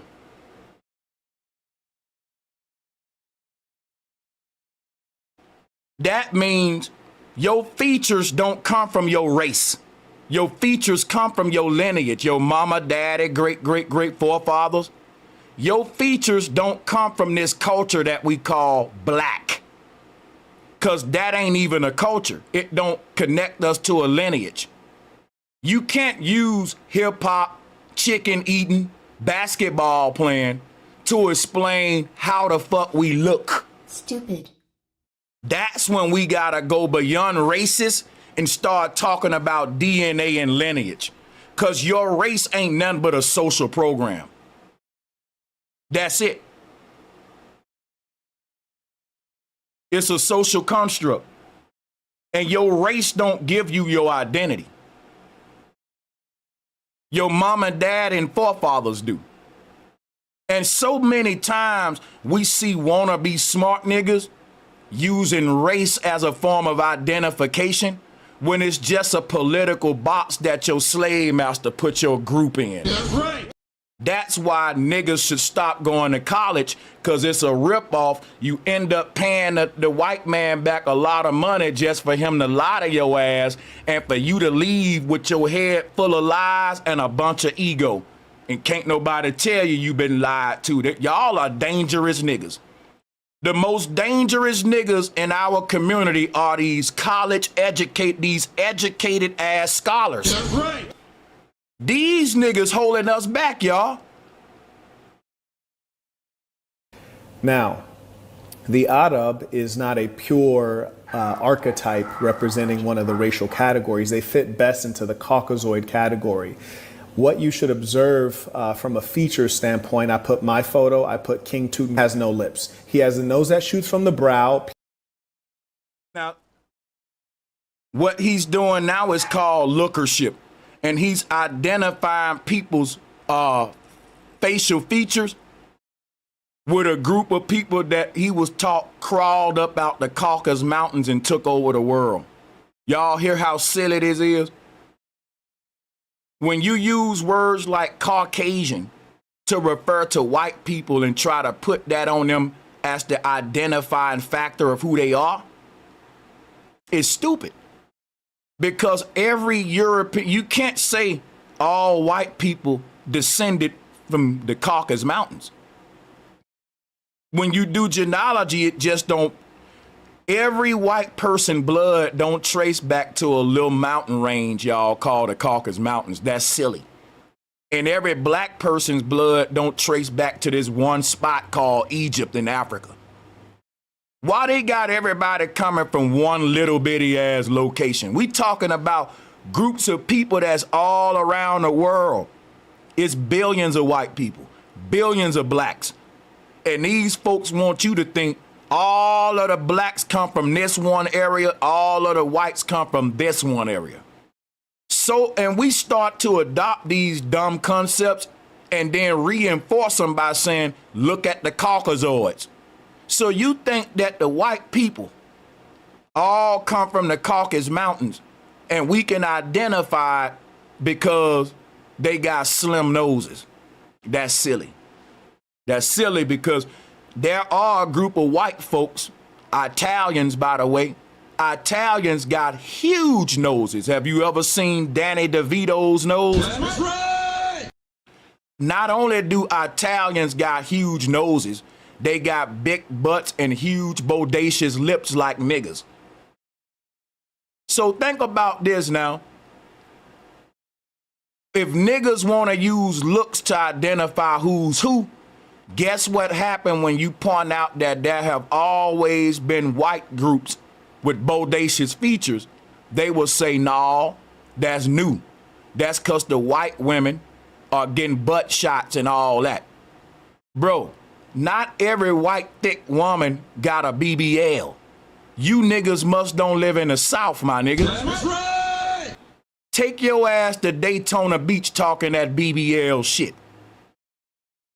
See, these are niggas that either are ignoring the truth or they don't go nowhere. Cause Marquette traveled more than me. And I know damn well if he's been to Poland, if he's been to Russia, you seen some big chunky white women that's thicker than a motherfucker. That's right. And it's natural. Bro, them damn white women in Russia them white Russian women are huge. Listen, these white Russian women got full breasts and big asses, dude. It ain't just the Russian men that's huge. Like, they got y'all, you know ain't no white women got no ass. That is just social programming, engineering for dumb Americans, because most of us don't travel the world. And they want to keep you in a box thinking you know everything, and that white people got all the butts and black people got all the what they call Negro features. Big butts, big lips, all that, and white folks don't. If they give you that black and white paradigm lie and you bite at it, anytime I point out to you the truth, that you're gonna get mad. Only black women got ass. Bro, I know some black women that's got a flat ass. Not all black women got ass, bro. And when you try to point out ass and titties as our identifying markers, you got to put us in Africa, because that's where we see the most ass and titties at. So people will have to say, why you think black people in America, the black women got big butts? Because they come from Africa. Again, you can't be FBA and you're talking like this. That's right. Some of y'all think y'all FBA, but you still got a neo-pagan program you running. Piers Morgan has a nose that shoots from the brow. Piers's eyes are closed, but I'm presuming they're blue. But if not, I think we can all agree that white folks have light-colored eyes, sometimes blue, sometimes green, often brown, because light-colored eyes is a recessive feature. But the point is, these are two European types. Even this Arab fellow is a European type. Now, let's look at what's been immortalized in history. If you look at King Tutankhamun in the upper left corner, And that's the thing. Everybody that ain't black come from the Caucasus Mountains, and all black people come from Egypt. People tell me that ain't a childish fairy tale. That's right. And just cause a nigga telling it to you with this Grey Poupon energy with a suit on, don't make it right. That's what Neil deGrasse Tyson and all these Freemasons doing to y'all niggas. Cause y'all care more about how shit is packaged versus what's in the damn package. You niggas rather have a shit turd that's given to you in a 10-karat gold box than a mansion that's given to you in a cardboard box. That's y'all mentality. Good shit don't come in fancy packages. It don't have to. It's the product speak for itself. And I'll say this right here. This is happening in all levels of reality, where you got these people that they prop up and be promoting out there that come out of nowhere. And you find out these people connected. And they can't be for the people, while reinforcing to you the same narrative that we trying to escape from with all the Egypt shit. That's right.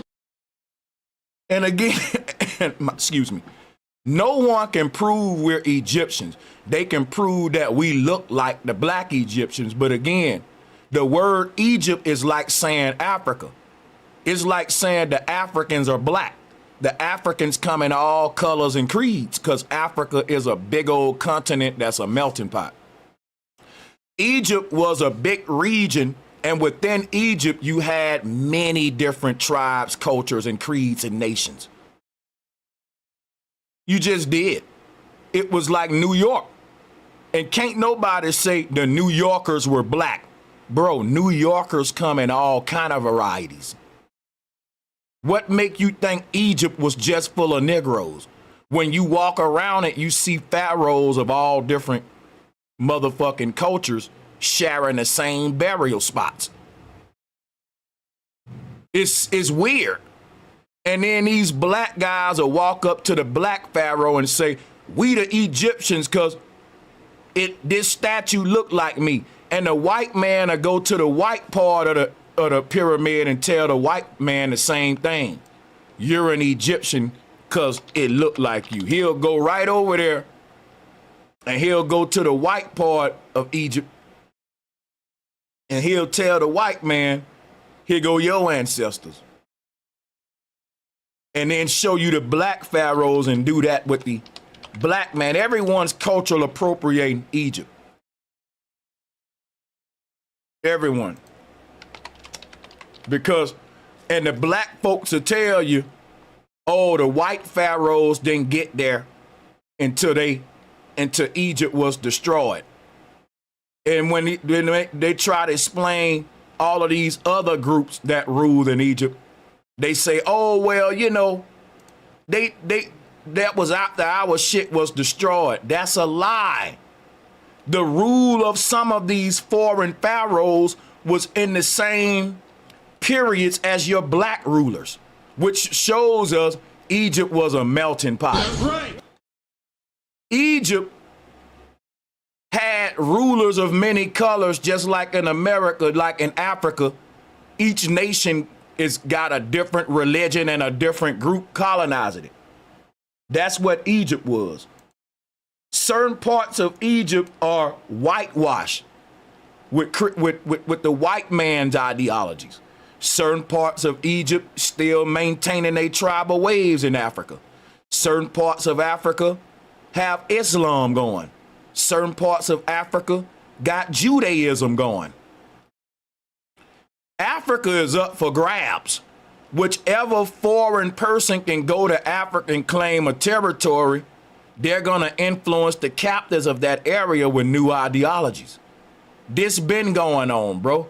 There's never been a time in Africa where it wasn't integrated. That's why Africa is still the most diverse continent to this day. If Africa is the most diverse continent in the world, the question is, how long has Africa been this diverse? Well, when we go to Egypt, we still find hella diversity. So can anyone go to a time where Africa was just occupied by black Americans only? That's a fucking fairy tale. That's right. That's a fairy tale, my nigga. A fantastical cosplaying lie is what it is. You can never go to a point in Africa and show us where it was just one group. When Africa has been the most diverse land on earth for eons. And y'all be double talking. Because y'all will make that point to say, well, how humans come from Africa. You will make that point. You will say, man, what you talking about? Africa, the most diverse country in the world, and it's been that way for a long time, Sanchez. That's how come we know all life come from Africa. Well, if every single race was already on Africa, which is what you're using to explain diversity being in Africa, that all other types of humans are there, even to this day. And even when we ask the Pan-Africans, where did diversity come from, they say out of Africa. But then they'll turn around and tell you, but the original human, it was all black. Hold up, let's make up our mind. Was Africa an all black continent in the past, or was it a diverse ecosystem, which can explain how all races came out of it? Oh, let me guess. What happened, Sanchez, the black Africans left the continent and they transformed in different climates. Snow make niggas like country music, I guess. Snow make niggas put raisins in they salad. Snow make white folks like stuffing and make niggas like dressing. Snow is the reason niggas like watermelon and fried chicken and white folks like What the fuck do white folks like? Caviar and shit. Because that's part of your race. What you eat. Your music. How you dress. These folks will tell you, we the real Israelites. We the real Jews. We the real pilgrims.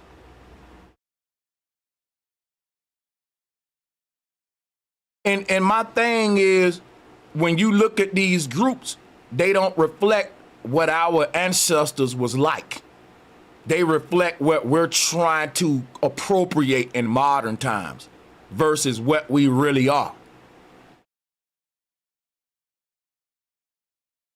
And you show these people statues in Egypt like this one, and they say, yeah, that's a white pharaoh Sanchez who took over after the blacks. And you see he got a skinny nose with them little bitty lips. And they'll say, yeah, Billy took over after the blacks took over. When you see any white pharaohs in Egypt, they say, oh, this happened when the Europeans invaded. Okay, why did they bury themselves among our ancestors? Because guess what, y'all? Let's talk about slavery. When the white man enslaved us, the slave masters didn't bury themselves with the slaves. I'm going to say that again. Our slave masters, our invaders, our colonizers never saw us as human. They looked at your cemetery like an animal cemetery, like we buried a bunch of dogs out there. The slave masters buried themselves in more prestigious burial sites among the slave masters. So to see the invaders burying themselves among the slaves or the conquered ones is a new thing that we see in Egypt. And the fact that the slave master didn't desecrate their graves is interesting. Because when the invader came to our land, we had burial sites of all our ancestors, and they destroyed it because they didn't want us to connect with our ancestors. But don't you find it interesting that they let the black people in Egypt stay intact so you can connect with your ancestors? And this is your ancestor, black man. Look at this pharaoh right here. Oh, now you want to connect me with my ancestors? Come on now, dog. Come on, man. Oh, so now you want to make sure that my ancestral burial site remains pretty. And you're going to, you know that they clean up the pyramids every month. They show treating our black ancestors with a lot of respect, ain't it? Damn, the white man ain't that evil, ain't that right? Damn.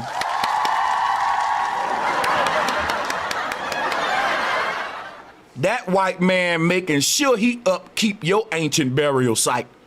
He's spending a lot of money to make sure Egypt stay preserved for you, black man, because he love you. He don't want your ancestors' grave site to be desecrated, because, I mean, after all, he did destroy and desecrate all the other ones, but he keeping that one looking nice for you, black man, so you can say you're an Egyptian. And you don't see that you're a fucking fool. Stupid. That's keeping your people back with this neo-pagan agenda, this cosplaying lookership that's dangerous to our people. Confusing for me because we have the exact same features as we both fit into the Negroid category, also today known as the African or the black man. Look precisely. The African is not a black man. Marquette don't travel, y'all. I'm sorry. He don't travel. I don't care how much money a Negro got. You can't make niggas travel. I don't care what Marquette ever tell me. I ain't listening, nigga. I do no, you don't travel no damn well, nigga. I don't believe you. He can scream all he want, nigga, you don't travel. But I'm rich and I don't believe it, nigga. Give a fuck how mad you don't travel, and I'm shutting my ears up. Because if you traveled to Africa, you would know Africans don't even like to be called black. Africans don't like it when you call them black. Now, Marquette can do this in America to dumb black Americans. But if he literally traveled to Africa, he would know you can't play this shit to them Nigerians, niggas.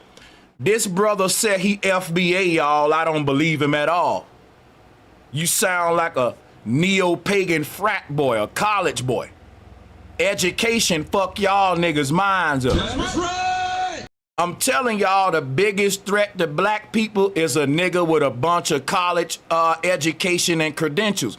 You can't tell them niggas shit. They think they know everything, and that you need to shut the fuck up, because all you did was do your own research while they went to the white man's school to be told who the fuck they was. And that gives them more authority. When they just regurgitating the same shit Africa Bambaataa was telling us in hip-hop. You telling us with a degree now. So Africa Bambaataa told us the same shit without the degree. How you smart when you just telling us where early hip-hoppers was rapping to us, that we're Egyptians and Africans. But you such a scholar, you don't know more than what the first MCs in the rap game knew. Because this is neo-paganism. It ain't real research and scholarship. That's right. It's regurgitation. And you can't prove it. Not with DNA and lineage. You gotta prove it with lookership. You gotta say, I look like it, so yeah. But that's easy to do. You know how many people in Africa we look like? But they're not our people, bro. That's right. I remember when I went to New York for the first time, and I would talk to people, make conversation in the little marketplaces, because when you are in New York, it's so many independent vendors, like in New York, like in Harlem and Brooklyn, and you can do a lot of street shopping. And I was really into that. Like, to me, if you're gonna visit New York, you need to do a lot of street shopping, because when I was young, that was where it was. We was buying stuff from the street markets in New York, and that's like the souvenirs. You know, why go to New York and go to regular corporate stores when you got this influx of different culture and oils and dashikis and different stuff? That was where it was. But I remember being on the street markets when I visited Brooklyn, and I would talk to people in the market on the streets, and I would expect them to be black, but they won't be black. They would have on their hats. They would be dressed just like all of you. Can't tell them apart. And then they would talk and say, hey man, you like this oil right here? $50 for this oil. Like, damn, that nigga looked like my cousin. I didn't even know he was a different nationality until the nigga started talking. He looked like a black guy. It's easy to go to New York and think everybody black. Just like I used to think when I was young, 50 Cent is a black man. 50 Cent is a Jamaican man. And you calling him a black man is disrespectful to his heritage and his lineage. Now, they ain't gonna be mad at you because they know your dumb ass don't know no better.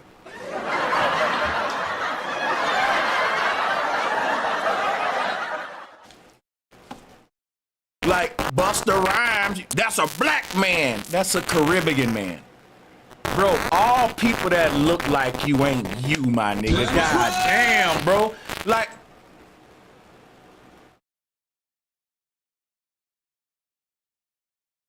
okay.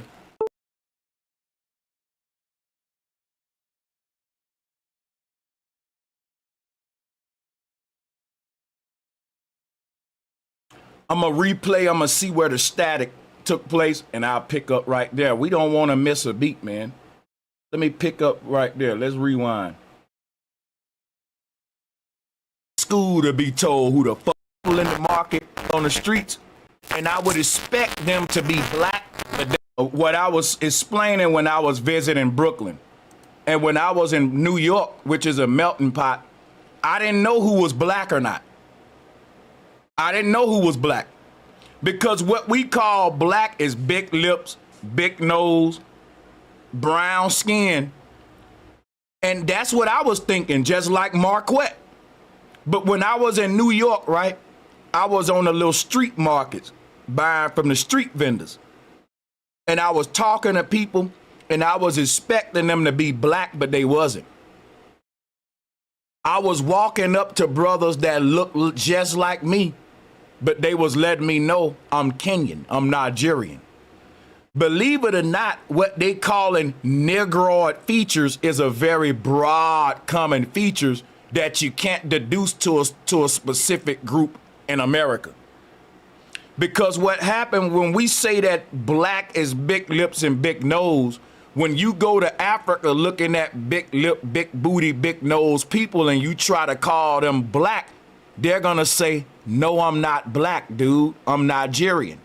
But you got a big nose and big lips. So what, stupid? I'm not part of your social political identity. Stupid. Like you're the dummy that's been programmed with your oppressor's stupid mentality. It's sad. Black is a social political identity. It has nothing to do with your lineage and DNA.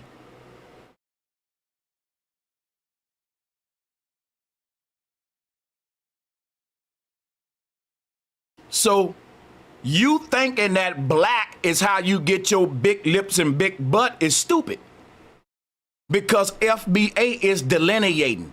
And we're saying you're not black if you're Jamaican. You're not black if you're Nigerian. You Nigerian, you Jamaican. You can't turn around and say we delineating, but everybody with big lips is my people. That's undermining delineation. That's right. There's no way Marquette is FBA, y'all. There's no way he's this off code. The dude is a Pan-African, a Hotepper. And again, when you cosplay as an Egyptian, you're more of a chameleon. You want to be everything that's hot. So he want to be FBA and a Hotepper. Them two don't mix though, bro. It'll never mix. That's right. One undermines the other one. One works against delineation. You can't be telling the world black people want to delineate and be our own people, but we want to be Egyptians. What the fuck? That ain't delineation. That's cultural appropriation. That's right. Delineation mean, listen, black people, let's all come over here and take these costumes off and let's be what we saying we want to be. Versus who they told us we were during the neo-pagan movement. Because they told some of us we was Egyptians. They told some of us we was Moors. They told some of us we was Hebrews. And we've been divided for the past hundreds of years. Delineation means we're no longer going to call ourselves what the enemy told us we are. We're going to get together in a group and form us a whole new identity. And we can't form a new identity until we drop all of the old ones. The phone lines are now open. That's right. Sanchez cocinando. Bring the smoke. Bring the smoke. Bring that smoke, man.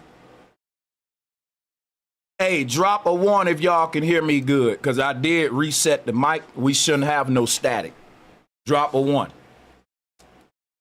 Drop a 1. There were a lot of people in the waiting room, but I ain't gonna lie.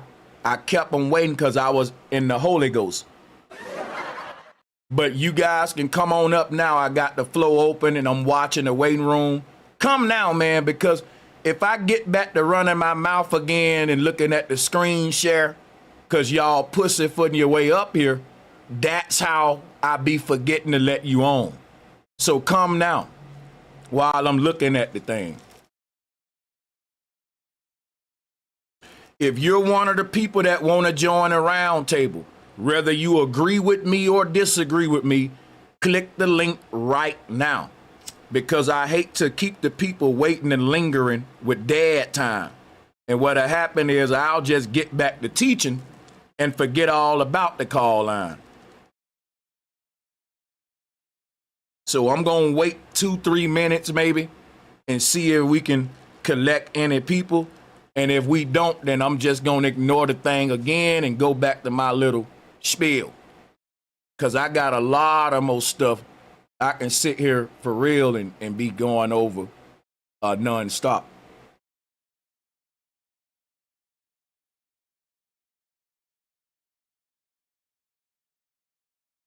Come on up, man. Hit the link. We saw y'all in the back. Matter of fact, I ain't gonna beg niggas to come up now. I ain't gonna even say nothing else. If you come, you come. If you don't, I'm gonna keep teaching.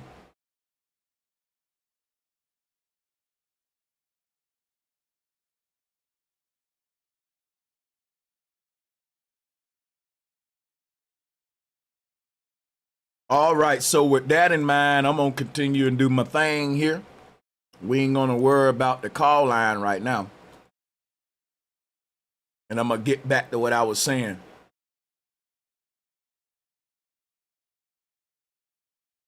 Yeah, you know, up to like my thing about the call lines, I really want them open for smoke.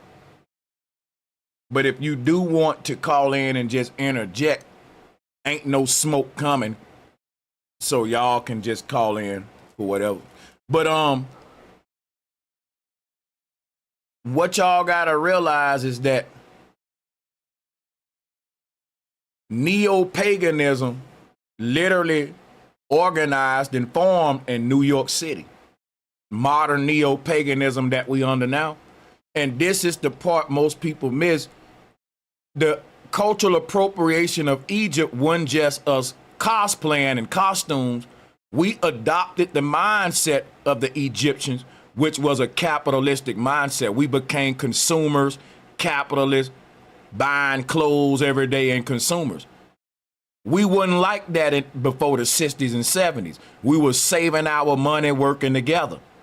But after hip hop, and we adopted the Egyptian mindset, we was going broke on big gold chains and expensive fashion and competing with each other on who looked the best and all that, just like the Egyptians. Fashion show contests and just competing with each other with bullshit versus working together for real shit. And that was literally the mentality of the Egyptians. So when we adopted this identity, we adopted the toxic mindset. Hey, shout out to Jay. Let me shout out these people who donated and support the show. Carl Scott, thank you for your support. To Arecibo or Recabits, this is some good information, Mr. Sanchez. Respect to you. Thank you for your support. Shout out to Stacy Galore. Pardon me, would you have any Grey Poupon type nigga? Facts. Big facts. Shout out to Perrier Jur. It says, your mic, bro. Thank you for that, Perrier. And shout out to Jay Scaramella. Pan-Africans will be the first to try to attack FBA. Yeah. And they gonna be the first to infiltrate it and act like they are FBA, but they're really closet Hotep. That's why I'm keep telling y'all we got to watch this Marquette Burton guy, because he's getting big and he's repping this FBA shit. And I don't trust none of the people that's repping FBA, but you still submit to Darwinism and the out of Africa theory. It's because you haven't done your due diligence and your research on who the fuck we are, and you ain't really qualified to be speaking the history of our people, man. These are often gate guards. They're gonna always make us immigrants. We are foundational black Americans, but we did come from Africa at some point. Bullshit. That's the agenda. You being an immigrant. And then they'll say, well, there was already people here before blacks came. So they only laugh at the idea of an indigenous human to America when black people claim it. But they'll make the Mongoloids and the $5 Indians the damn indigenous people. And it ain't no problem then, they always been here. But the black man can't say he always been here when the Olmec heads look like Gucci Mane. You got niggas in America putting themselves next to goddamn Egyptian statues while they walking on a land of gods with huge statues. Look at what I'm telling you, my nigga. Look, you ain't gotta go way to East Africa.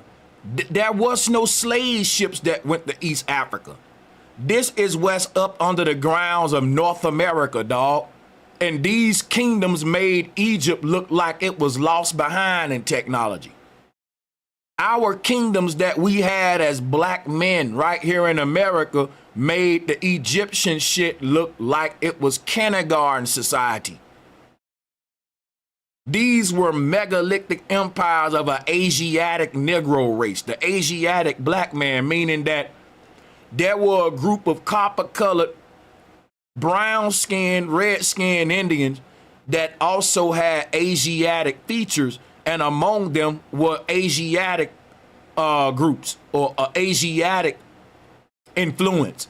And what they find out is that when you go to Southeast Asia and you go to the Khmer Empire, which is the most ancient technological empire in this land, guess what you find? The Black Buddha. So then it makes sense. Black people come from everywhere but Africa and Egypt, dude. Your damn story is being told all around the world, and you ain't nowhere looking in the right places.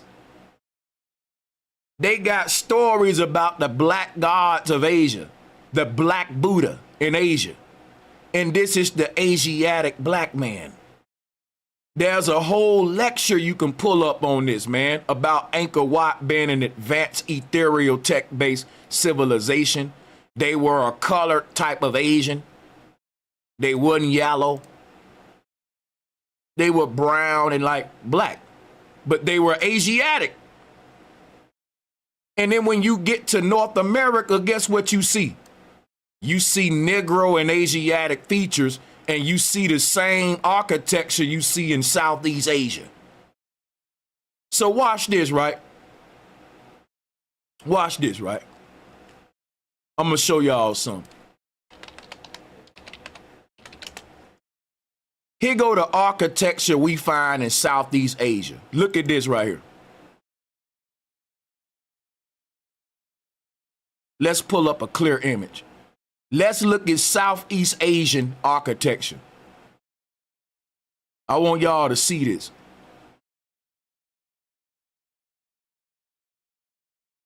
Look at this.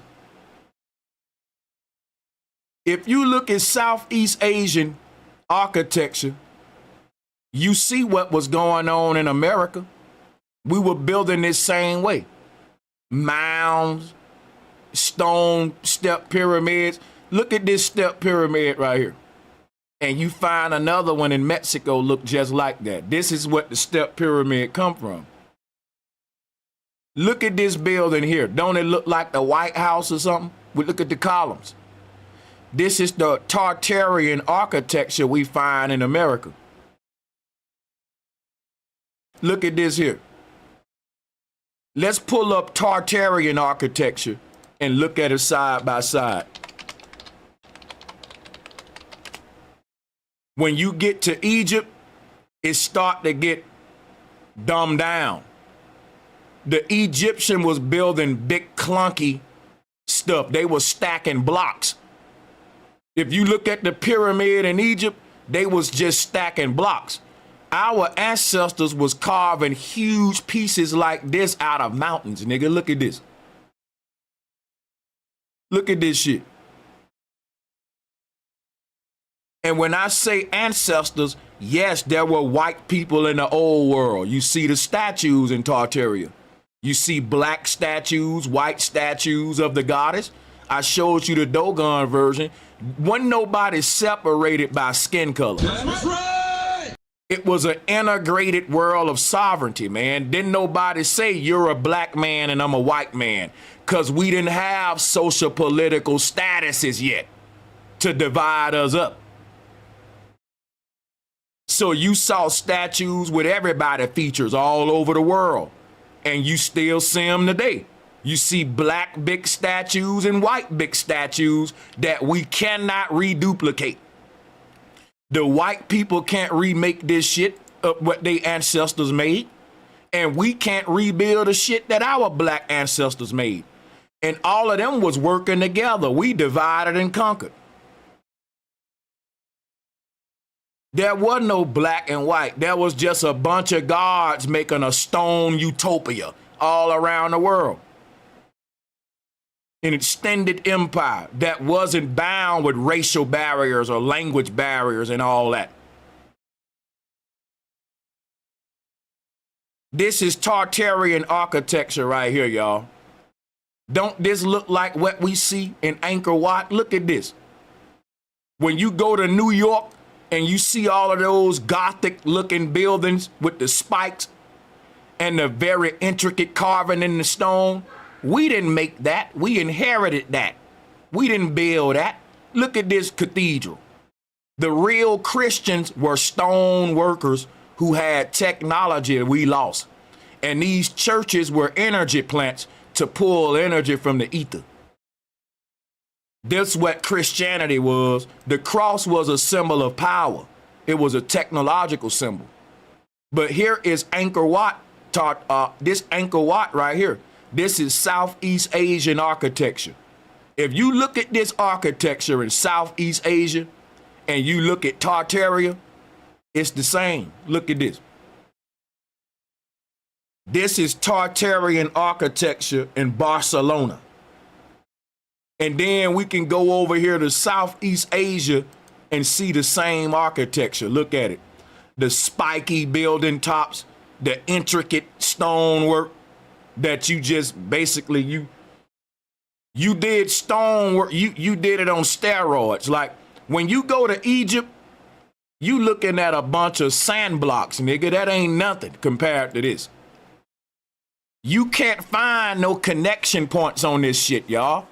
It's almost as if they took an entire fucking mountain and carved this one piece from it. You can't see where they made any connections, and they was chopping this damn stone like it's butter. When you compare this to the Egyptian hieroglyphs, that shit look like child writing. That's right. Look at this.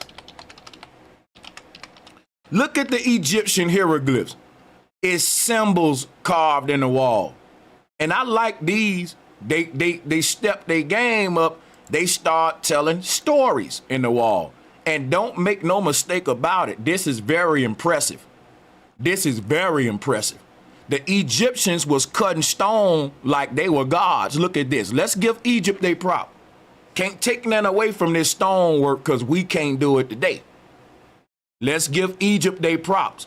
But when you compare this, which is basically a person carving a two-dimensional story into a stone versus them taking a whole mountain and making a three-dimensional story like this, it's a whole nother ball game, my nigga. That's right. It's a whole nother ball game, my nigga. We talking about 2D versus 3D. Drop a one if y'all see what I'm saying. They got y'all looking at Egypt, my nigga. And if you think about it, yes, I'm impressed with what happened in Egypt, but it's still a low level when you think about what the world was on. Yeah, like, yes, this is good art. I can appreciate it. But when you show me some shit like this, I start looking at the Egyptians like they were the Rudy Poots. I start looking at the Egyptians like they the rookies. This shit make me look at the Egyptians like they are babies in this new world, y'all. Because the Egyptians was just carving two-dimensional symbols into mountains.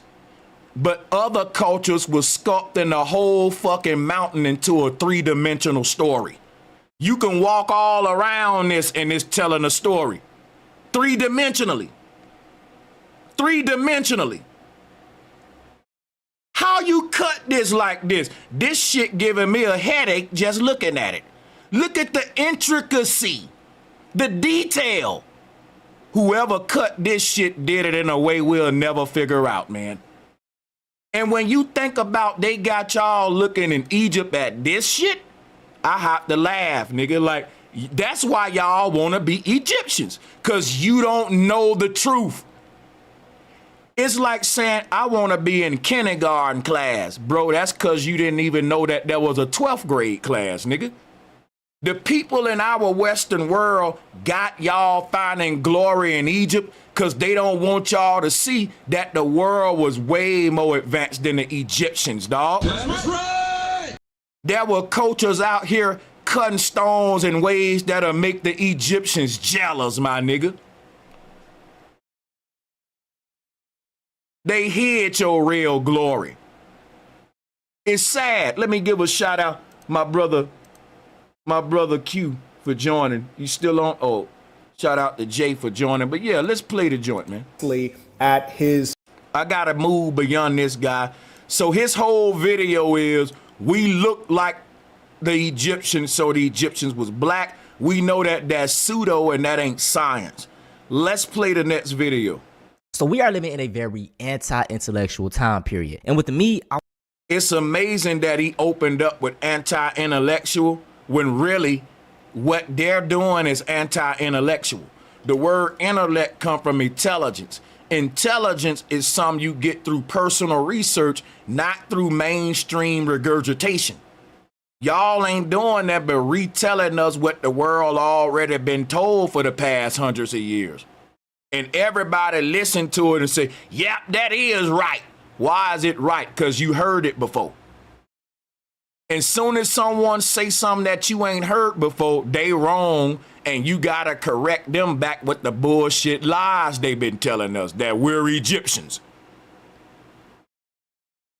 So how we ever gonna wake up when people is equating intellect to indoctrination and regurgitation? I want to stay as intellectual as possible. When I'm talking about a topic, I want to have, sources to back it up, news articles, things of that nature. This is why it was so hard for me to get behind the whole black people were from America thing. Now, I did a video a few months ago. See what I'm saying? This brother don't believe black people are indigenous to America. And he ain't gonna show no proof. It's gonna be lookership. You got a lot of people, y'all, that's coming up pushing against FBA. And they trying to promote this Pan-Africanism, and you can start a channel tomorrow and go viral if you pushing against FBA. Let me show you. When did he start his channel? Look, y'all, the brother started his channel this year. People, this is not organic growth. I know what I'm talking about. I'm gonna show you how I know what I'm talking about. I see globe earth channels popping up in 1 or 2 months going viral dissing the flat earth. While they're telling you they intentionally censoring flat earth because it's alternative science. What do you think the indigenous black American shit is? That's alternative science. The Pan-Africans control the mainstream narrative. FBA, we got to really love on each other and work together. I don't even think the FBA know how serious it is, bro. Because everything gonna work against us, bro, now that we waking up. They gonna silence us and promote the lie even harder above you. This, people, channels don't grow this big like this. I've been on YouTube for years. I know what I know. Even I Show Speed, it took him damn near a decade to get to where he at. Casanat. You can go back and see the growth, even with your most viral people. But it's different with these, what they call science communicators and stuff like that. They just grow overnight. when you pushing against certain narratives that the people in power are trying to silence, they just hit the green light on your algorithm. Now, this brother just started this channel, and look at the traffic he getting. Look at the numbers. It's ridiculous. Here go his other channel that's even bigger. When did he start this one, y'all? Just this year. You start 2 channels in 1 year, and they both go viral. It's hard to make one channel go viral, nigga. That's right. It's hard to make one channel go viral. Who else do we see going viral? Marquette Burton. There's a lot of new people rising up, and they're undermining the FBA agenda.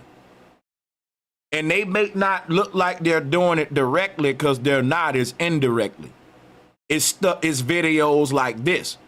It's very subtle shots like, yes, I'm FBA, but we still come from Africa. We can't escape the fact that all humans are Africans. That's the agenda. That's the neo-pagan shit. That's right. Anybody got a problem with blacks being indigenous to America, you got to know that that's an agent, right? And often what can let you know of a person agent if their numbers are not organic. It's some people, they numbers just don't make no sense when you think about what it takes to really grow a YouTube channel from the ground up. And the fact that this brother got 2 channels that he just started, they ain't even 2 years old, and he's a viral sensation, and he's inserted himself into the talk of FBA, who black people are, and he's giving you the neo-pagan foundation. He can't accept the idea that blacks are indigenous to America. And it ain't that hard, because there are statues all around this land that look like us. And if they can go to Egypt and find themselves in an Egyptian statue, why the fuck can't they do it with this Olmec statue, y'all? That's right. It's all lookership, right? Why you can claim being the black man indigenous to Egypt based upon lookership, but if we show you statues that look like Gucci Mane, that ain't us.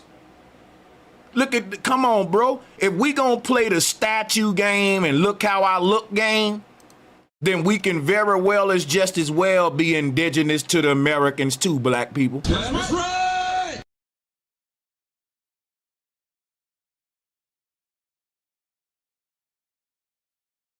Talking about, you know, the pretendians, and I feel like I went too hard on them. What you'll realize is that, man, as this brother called us pretendians.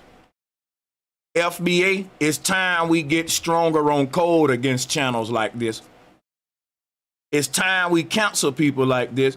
People, we can't let nobody undermine the code, no matter how much the algorithm pushing them, no matter how much personality worship you got in you. This ain't about idolatry and one man. It's about the greatness and restoring the glory of our ancestors. It's bigger than Antonio Marquette, any personality worship. We doing this for the graveyard that we walking on top of, with of fallen gods that we descend from. It's bigger than me. It's bigger than you. You doing this for your ancestors, man. That's right. They're not here to speak for themselves, and we got to tell their story right.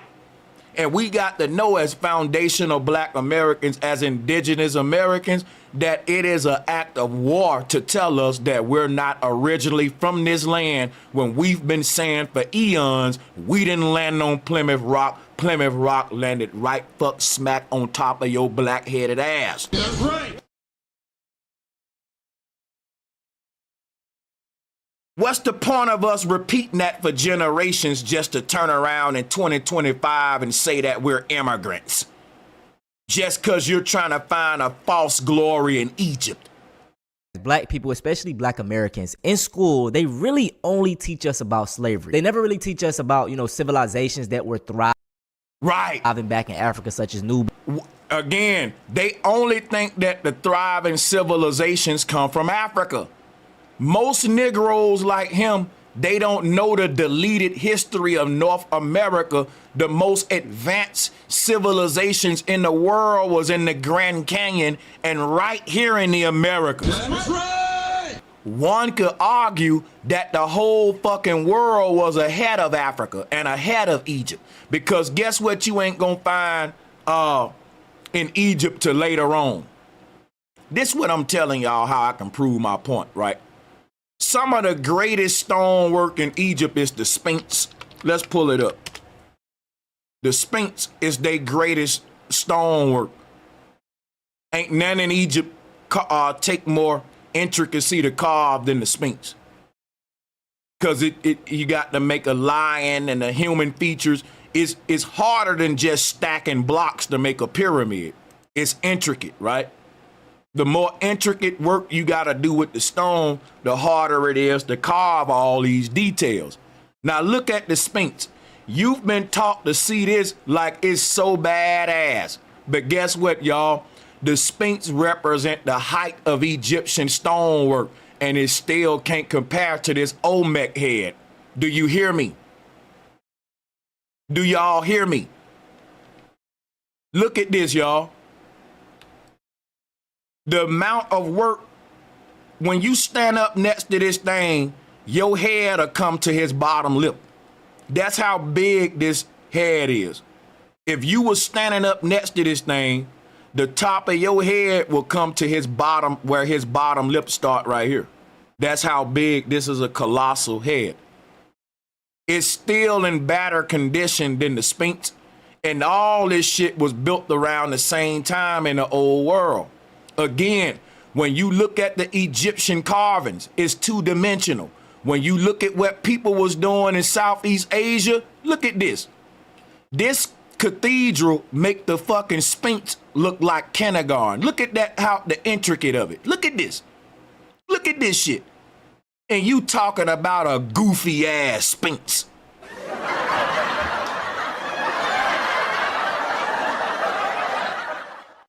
Look at this shit.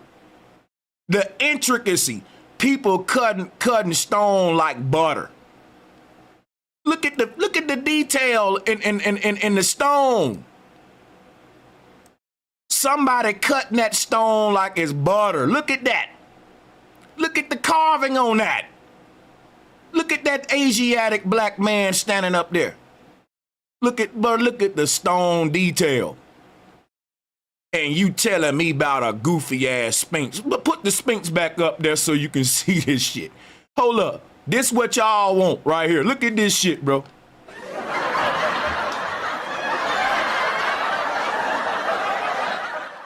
This what you telling me about? Get that shit. That shit look goofy when you go to Angkor Wat, nigga. No detail at all.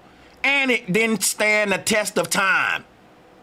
They shot the nose off the Sphinx because it's a black man. Again, Egyptians didn't have social political status. That's right. You know why the nose fall off all of these statues first? Because it's the thing that's pointed out in the wind, getting the most drag from the atmosphere, you college-educated geniuses. That's right. It ain't just the Sphinx. If you pull up most statues from the old world, the nose is missing. The nose is missing. Go research why the nose is the first thing to fall off. Because it's sticking out. When the wind is blowing over time, the shit that's protruding out of the statue tend to break first, y'all. It's common fucking sense.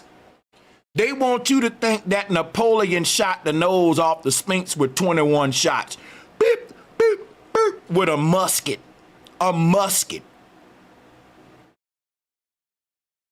I want you to go up to the Sphinx right now with a 9mm, because today's 9mm Glocks are more powerful than a musket. And with your 9mm, you won't even be able to damage the lips on this Sphinx, nigga. You ain't shooting off that nose with a fucking gun that's a lower caliber than a 9mm. That's right. If Napoleon had a Glock, he could have did more damage than the musket he had. If you can't take a Glock and damage the Sphinx today, then Napoleon sure can't shoot the nose off with a weak ass musket. That's right. What are y'all smoking, man? Is there anyone out there thinking and using critical thinking?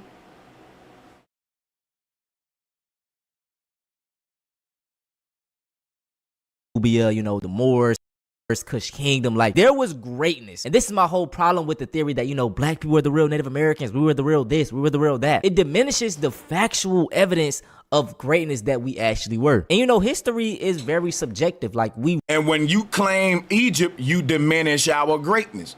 See, these are agents, y'all, because they're using reverse psychology. Everything they doing, they claiming us of doing, when we're actually restoring our greatness by connecting with the empire of this land, because it was greater than Egypt. The empires we built in Southeast Asia, the Khmer Empire, it makes Egypt look like a kindergarten class. The shit you see them doing in Egypt is on a rookie scale compared to what the world was doing. Look at this, man. The Egyptians were babies, y'all, in a world full of gods. That's why they want you to be an Egyptian, man. Let me show you some of the shit we was building. What is it called? The San Francisco Art Museum or something like that, Art Institute. This building was created. Let me see here. Where's this built? I want to give you a good view of this. Hold on. See here. Look at this. Let's pull this thing up. Let's pull this up. Look at this, y'all. This is our empire. They got y'all looking at that sandbox in Egypt, and this is what the black man was living in. Black man. Egypt can't compete with what we were. That's why everybody want us to be Egyptians, y'all. Look at what the fuck we was living in, bro. Look at this. Listen, the pilgrims that came to America are the ones telling the black man he's an Egyptian. But when they put up in America, they know we been here. And when they put up, we was living in palaces. Look at this. This is San Francisco. This building was made in the 1800s, but they trying to tell you pilgrims built this who had dirt roads and hammers and chisels. This is the remnants of an advanced black civilization, the niggas. The black people in America, we had a thriving technological civilization right here that was greater than Egypt will ever be. And it's crazy how they using reverse psychology to pan your greatness to Egypt when Egypt wasn't great compared to what everybody else in the world was doing. Egypt was behind. The greatest stonework in Egypt is the Sphinx. And I'm showing you other people work make the Sphinx look like a fucking fairy tale book. Look at this shit right here, bro. Look at this. And you talking about some damn Sphinx. Man, sit your ass down. That's right. Sit your Hotepping ass down somewhere, boy. Let me show you the shit we was on. And you want to know why the algorithm pushing these dummies. Watch this. And you telling me about some Sphinx, nigga. This the shit we was building. You can't find me nothing in Egypt that can compare to these cathedrals. And look at this. Look at this. Dog, this is an energy capacitor. We're talking about a whole world empire of ethereal architecture that wirelessly created a free energy grid, and you talking about a dusty ass Sphinx. Boy, you shooting yourself in. Go sit you're not helping your people hopping on the internet, regurgitating the same bullshit without doing the due diligence. That's right. You may be getting your money, but you gonna pay for this on a karmic level. Hopping your ass online, teaching your people the enemy's bullshit. And yeah, it feel good. But you don't know you're perpetuating the enemy's agenda. And once you find out and hear this, you should change your acts. Fuck the money, fuck the fame. Because we gotta die one day. And everyone will be judged by their ancestors. Why you think I go so hard speaking for my ancestors, man? I don't give a fuck about nothing this world got to offer me. What I care about is when I die, the gods of the old world allowing me into the ancestral realm, nigga. Cause they gonna send your ass back to fight the war if you didn't do your mission. You're a fallen angel and you here for a mission. And you're not here to keep perpetuating the slave master's goddamn agenda. And it's time to wake up. Just cause the crowd reward this, don't mean you gotta give it to them. I know what they want.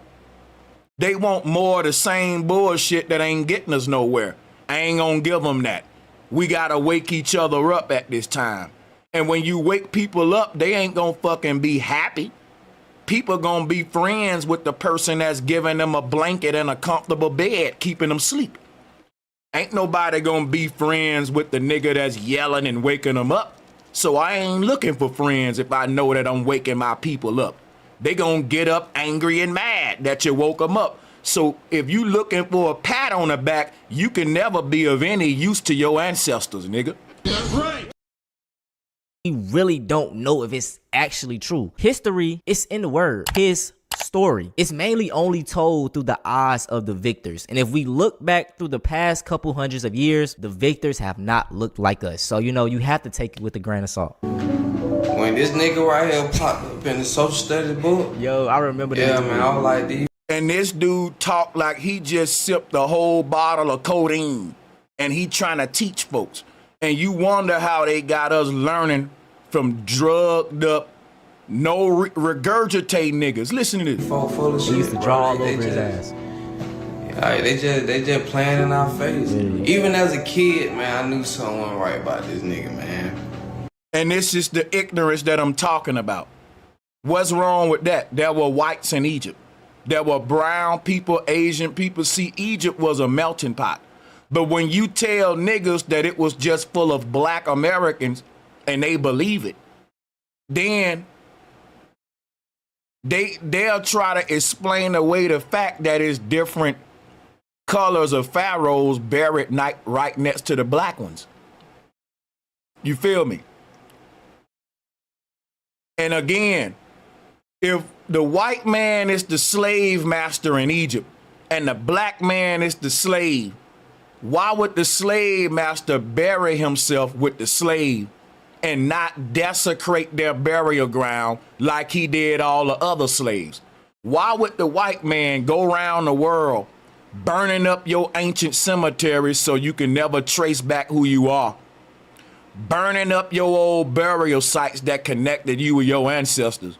But when he got to Egypt, he said, don't burn this one up.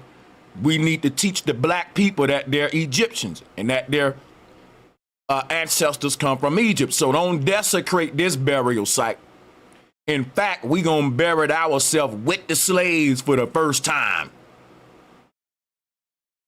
It don't make no damn sense, man. Let me welcome my panel, though. I can't be running my mouth too long. Let's hear from the other brothers. I appreciate y'all for joining, too. We got Young Q, we got Jay Scaramella, and we got Real Truth, Real Growth. Let's drop a bomb and let's open up this round table, man. Salutes to y'all, man. I can see your mouth moving, Real Truth, but I can't hear you. Can I get a mic check from the panel? Because I can't hear my panel. I can't hear my panel. What about from Jay? Jay, can I get another mic check from you? Because I heard you earlier. Let me see if I can hear you again. Let me see. I can hear that bomb that I dropped, but I can't hear them. Let me see here. Let me see how my audio is running through here. He muted the whole panel. There we go. There you go. There you go. I hear Okay, you you got now. me? I hear you. Hey, I want you to screen share because people from FBA need to see this date right here. And this is my family, right? That's 1850. If you screen share that. Let me get And the so camera. Let me get the camera on you. All right, there you go. 1850, right? And this right here was the mother. So that was before 1850. Her name Mary Gaines. Let me And ask you something. North Carolina. Do you have any family reunion shirts from your family that go beyond 1850? That's what I'm trying to look for. And that's what I'm telling. That proved my point, bro. But we know her though. We know her. She's before 1850. This what I'm telling you though. People ain't doing the work you doing. Because listen, we don't got to go all the way back millions of years to see who we were if we knew that there was a reset when the whole earth population was gone. You ain't gonna be able to go back. So all we gotta do is trace our lineage back to the beginning of the reset. Our great forefathers were the first new humans that were genetically modified in this new world. So you found your ancestors, and people think that we gotta go so far back that we need the white man's science, and they don't realize simple family genealogy would take you back to your earliest ancestors after the reset. And you can't go no further than 1850, 1800.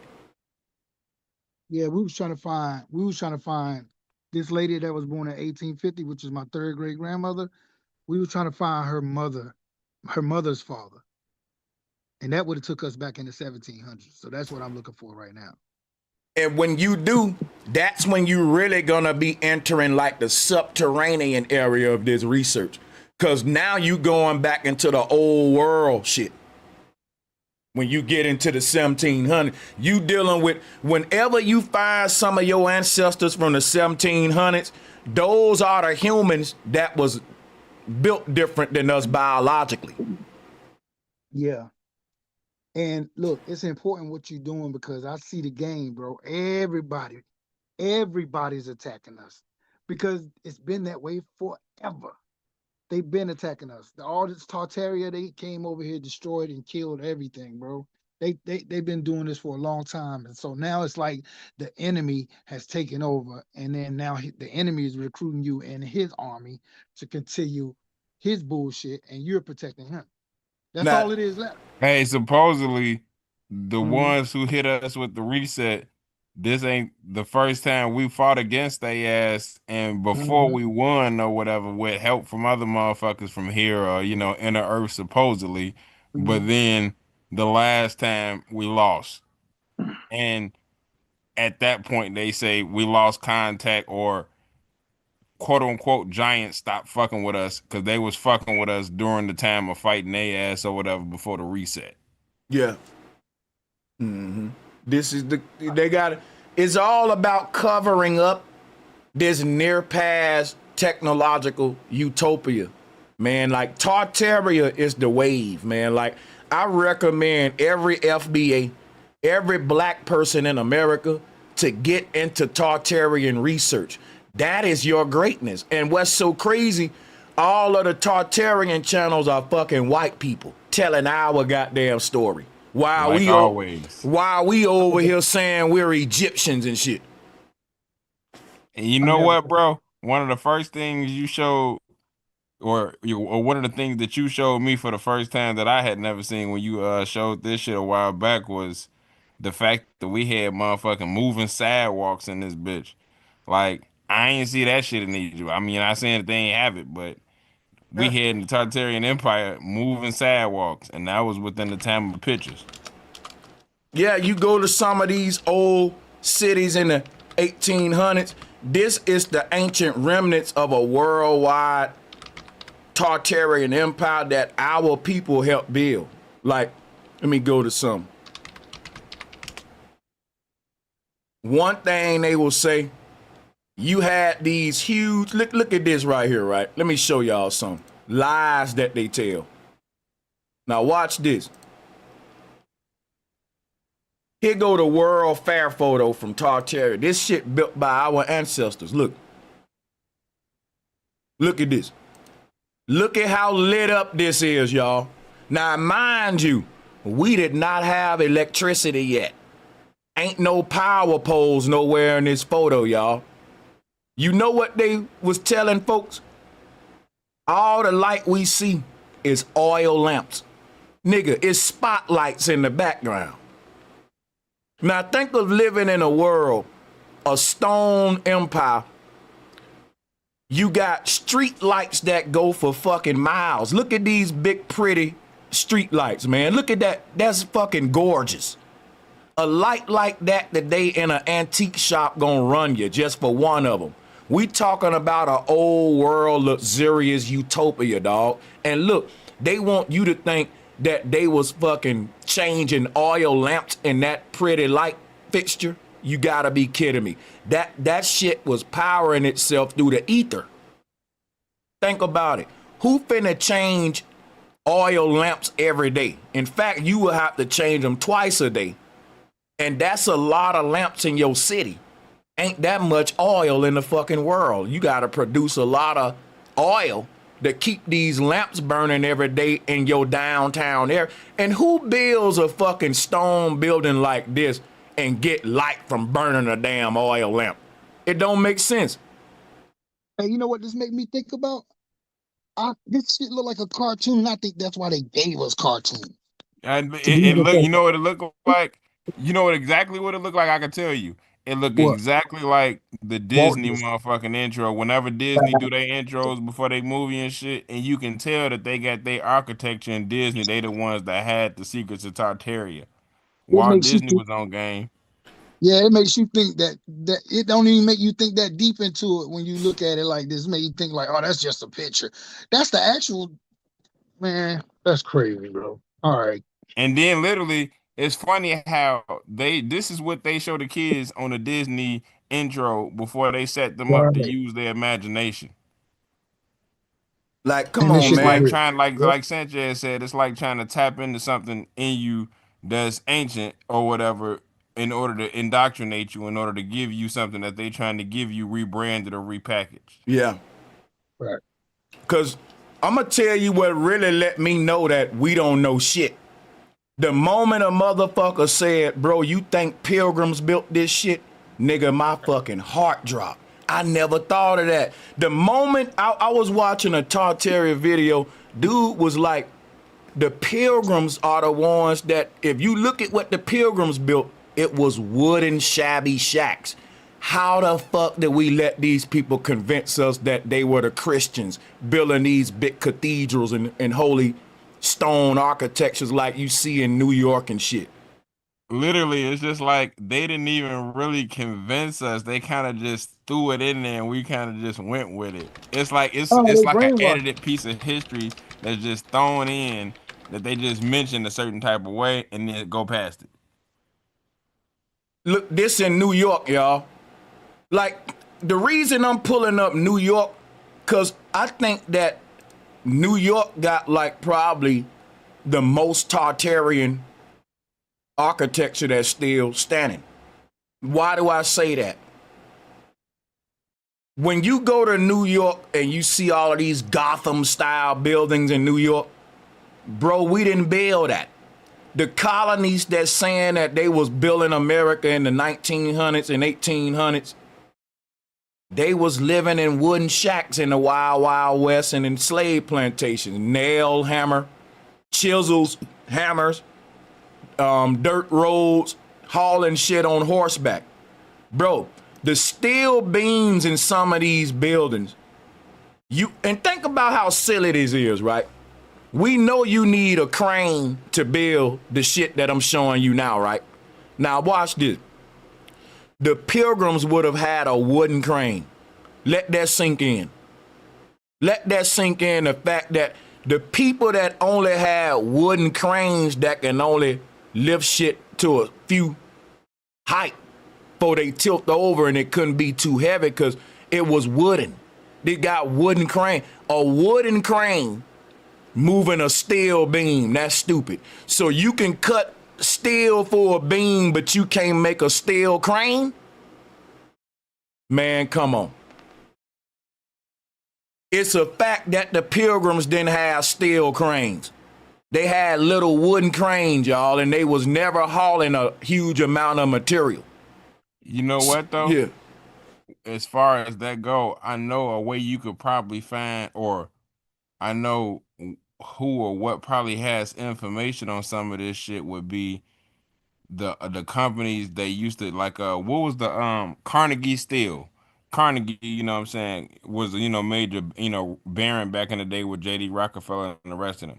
Somebody like Carnegie Steel or whatever, or that company probably would have files within their company that would indicate to whom all, you see what I'm saying, all of this shit was coming from and was, previously, like, you know what I mean, some information on all of this product and where they getting some of it from, because they didn't create all of it.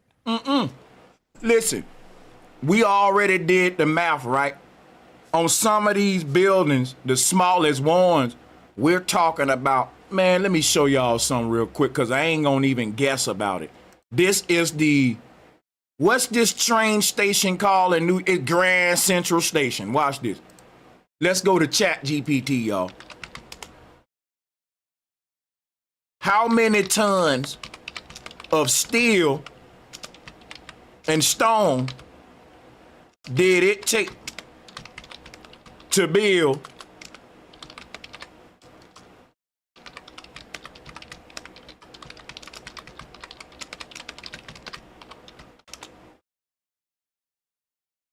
let's do some little math.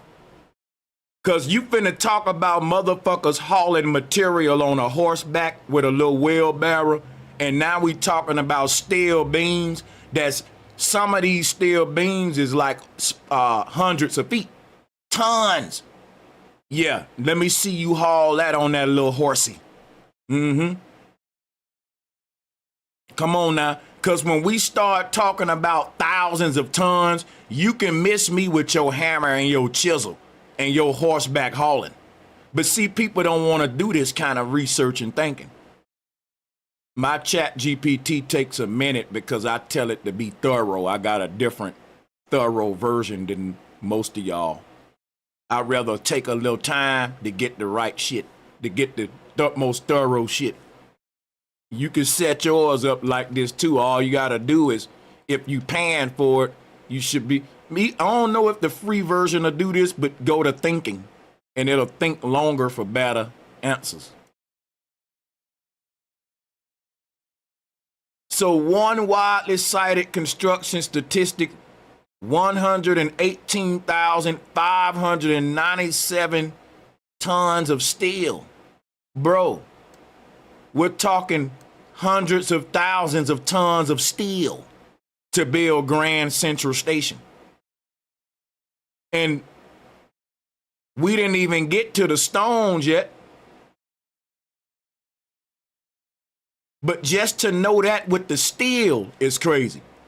But we know we dealing with ridiculous tons when we talk Grand Central Station.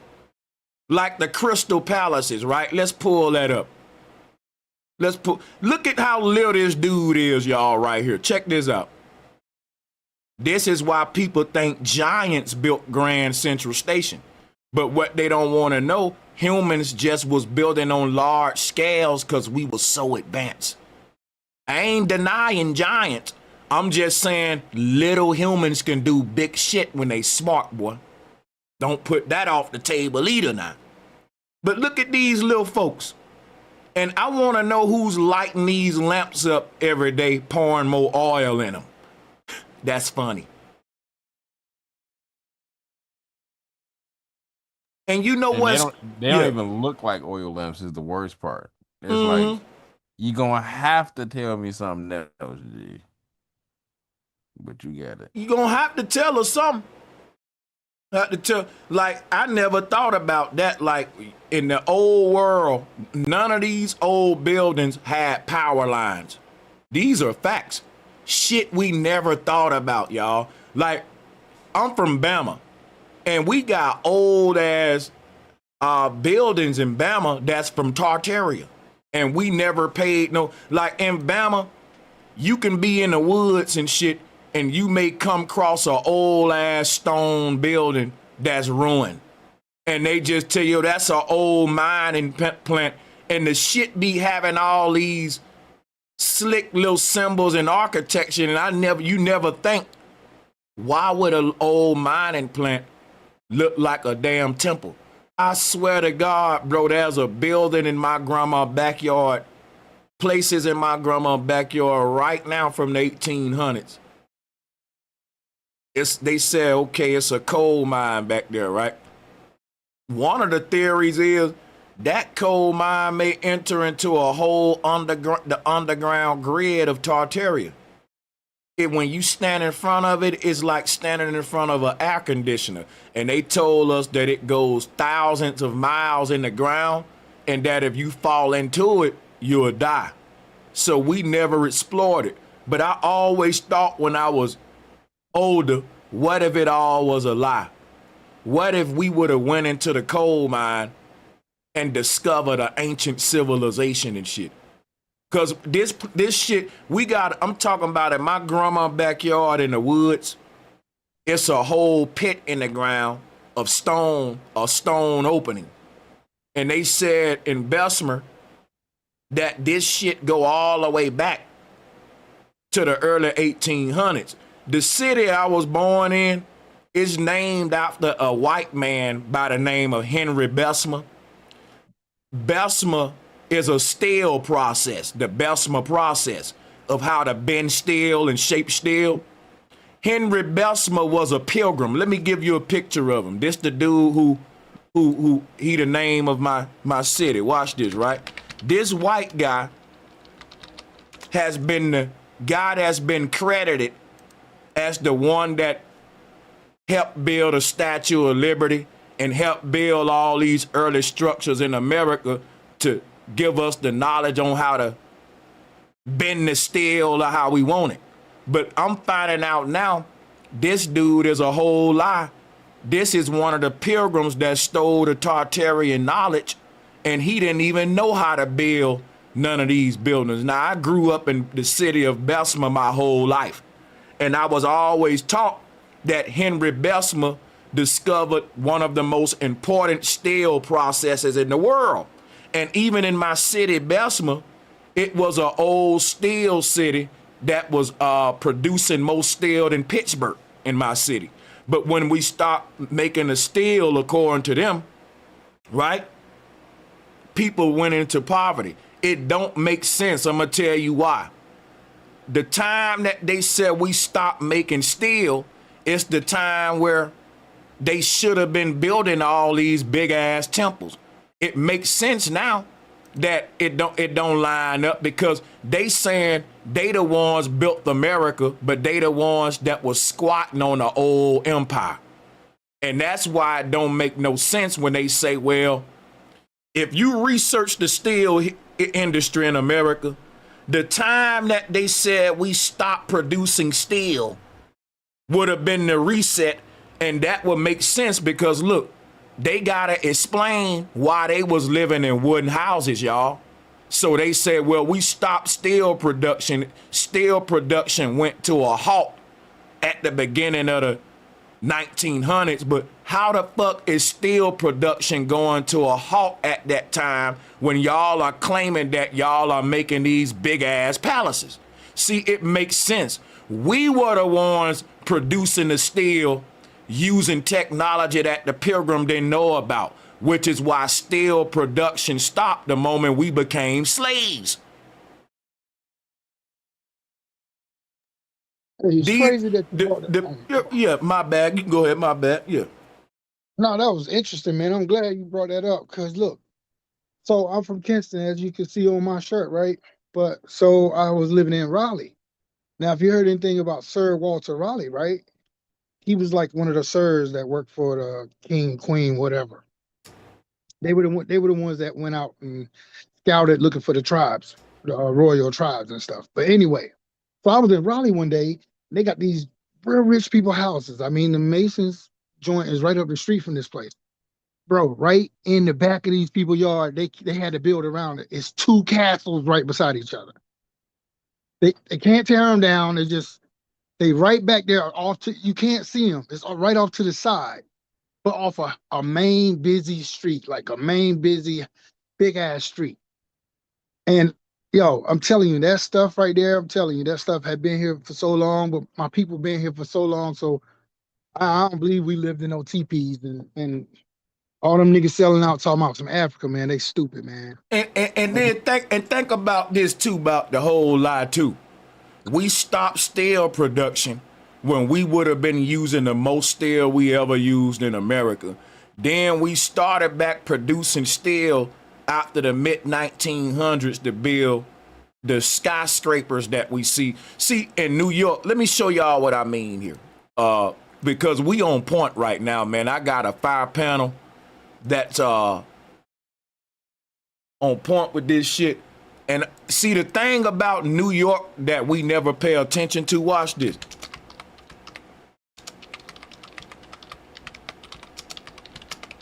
Watch this. You ever notice when you look at New York how inconsistent the architecture is? What I mean by that is certain parts of New York got these old ass eerie gargoyle Tartarian buildings, and then the other parts of New York are just the big blocky plain skyscrapers that we built. Now the people that it took them 100 years, y'all, to build a big ass block, they telling us they built these gargoyles and these big intricate cathedrals too, and we should know that some don't match with that. Like when you go through New York, you will see modern, simple buildings, but you would also see these old ass buildings that are out of place with our modern, simple architecture. You feel what I'm saying? And you can do this in Chicago. You can do it damn near in every major city. You will see the architecture just ain't adding up. This ain't right. How come the oldest buildings in my city are built the most intricate? The stonework is more intricate. All the newer buildings are just pretty much huge rectangles, just big boxes. You see what I'm saying? And everything else look like the Tartarian shit, intricate carvings and shit. And then when the power grid go off, all of the new buildings lose energy, and all the old ass creepy looking buildings still have energy. Cause them shits are built with a certain old technology. Man, the truth is hidden right in front of us, I'm telling you. And they can't just be regular people, bro. They exterminated everybody, like the Khmer Empire. That shit was exterminated, and all that jungle grew over that whole place, bro. So, yo, these people had to be from somewhere. I don't know where they were from, but they exterminated everybody, and it had to start over. I don't know what the hell happened. But like you said, they come back in horse and buggy and mud every damn where. That's crazy. Uh-huh. It's crazy because it's like the people with the horse and buggy, it took them 100 years just to learn how to build a big ass box. And they want us to believe that they built this old architecture with less technology, with hammers and chisels. But with the best technology y'all got, we just building big squares. And we even saying we can't rebuild these old buildings and these pyramids. So like that's a dead giveaway. They telling you we just catching up to the greatness of the past. Yeah, and they had to stop making them old Western movies. Remember them old Western movies? Yeah. They had saloons, and they had to change the narrative, bro. And not only that, so much so, the last Western you could think about that they dropped, that they tried to put a lot of clout around, was that Cowboys and Aliens. John Wayne.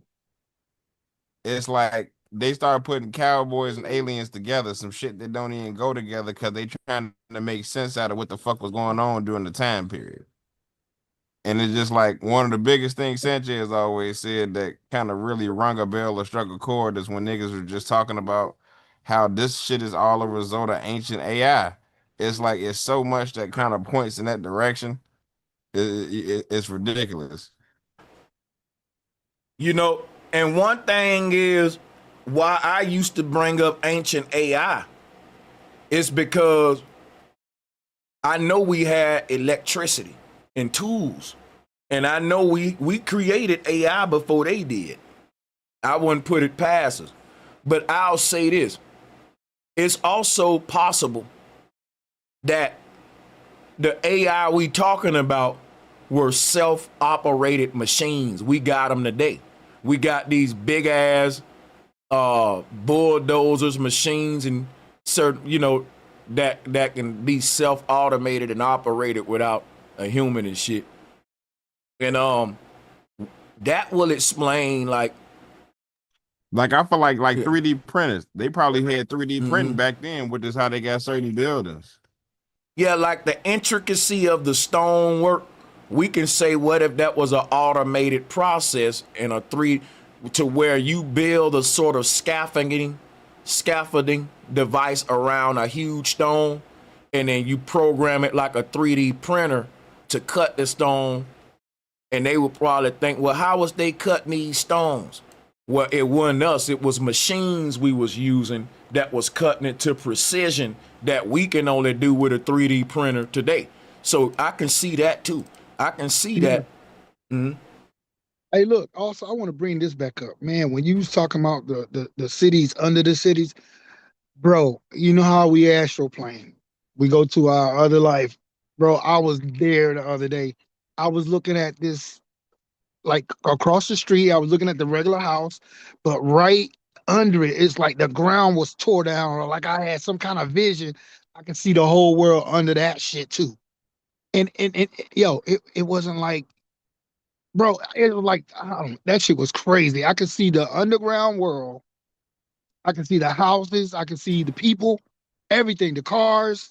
And then I could see the world. I could see everybody on top of the world, like the houses and everything, yo. That shit was so vivid, man. I woke the fuck up. I was like, yo, what was I just dreaming about? Yeah. I've never seen nothing like that before in my life. Salutes to the brother. You know, we're going to be having more dreams and visions like the book of Revelation said. But another way that we can talk about how this stone was cut that I ain't going to take off the table, check this out. Now look, hear me out. What we seeing is random sand and or dirt sand on a black table. Once you dial up a certain frequency on the table, a vibration, see this little black table is vibrating at a certain frequency. So when he poured the salt or the sand on it, the frequency creates a sacred geometric shape. This is cymatics. And it will arrange the sand or the salt into the actual invisible shape that the frequency creates. See, there's a shape right there, but we can't see it because sound is making this shape and we can't see sound. So this is like a ghost, right? If I can't see a ghost, an invisible man, I can put a sheet on him and it'll let me see him. But if he take the sheet off of him, we can't see him no more because he's invisible. So it's a paradox to where if you want to see something that you don't see, you cover it up. That sound counterproductive. Let me say that again. So in order for us to see the unseen world, we literally got to cover it with the veil over it. That's what this whole life is. We couldn't comprehend it. Like the same way we seeing this experiment here allowing us to understand sound. That's what's going on a spiritual level with your whole experience with life. You wouldn't be able to understand what you are if it didn't manifest with a veil over it so that the invisible vibratory realm could come and form through the physical, in a physical way, like what we see the sand doing. That's your soul becoming a human. Your soul is really a invisible vibration. But once it come in contact with matter, the invisible frequency is revealed. You're manifested into the material world. That's to say that the invisible sacred geometric shape that we can't see on the black table, we can see it if we pour the material on top of it. So your soul is invisible and we can't see you outside of a body. That's what the veil is. And a lot of philosophers said that you will never be able to escape physicality. What happens is you will just be able to see deeper and deeper beyond it with this gift. but physicality is something we can't escape because we cannot acknowledge the spiritual realm in totality and comprehend it. Plato actually taught that too. So the thing that I want to show with this is this. Look at there.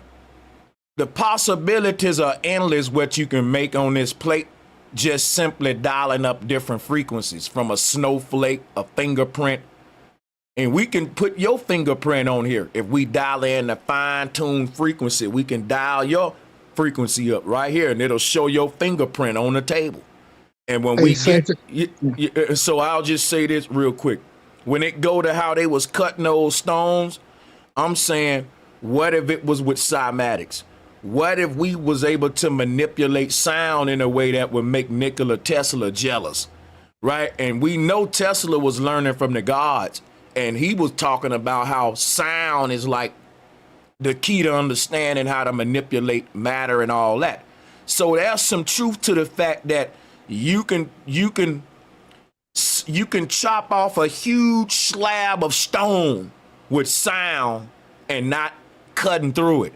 You can, like we shatter a glass, and if you're able to tune the sound as good as we sharpen knives, you can cut stone like it's butter without even touching it, just dialing frequencies. You can literally carve intricate stories into it, and sound will be your paintbrush. And people will wonder, how did they make this? Cymatics may be the answer. Just like we can make pretty, yeah, go ahead, you got it. Oh no, I wasn't even trying to cut you off. I was looking at this right here. I was like, I'm wondering why every speck of that sand didn't go away. Like some of it just kind of stay around. All of it don't go straight to the shape, not unless you prematurely stopped it.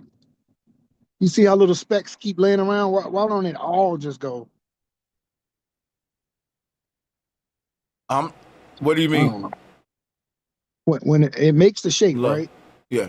But then you're gonna always see little bit of specks. They just won't all go away. You're gonna see little fine specks left. I don't know why they should. Because what happened is this right here. Once you're able to make the pattern and it's visible, you've done your job. It's like this, right?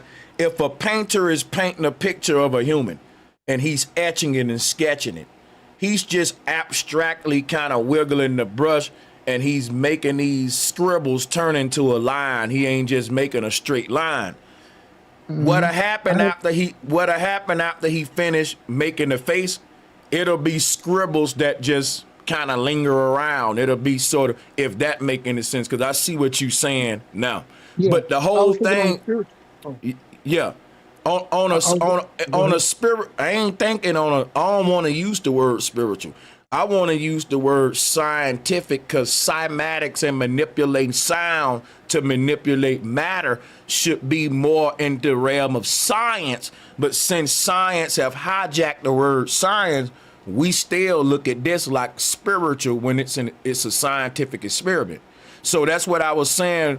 People think the pyramids was built with spiritual magic, when it's really the unseen manipulating the seen. And that's really what this experiment is showing us, how unseen sound can manifest its pattern magnetically by making the material turn into the invisible pattern.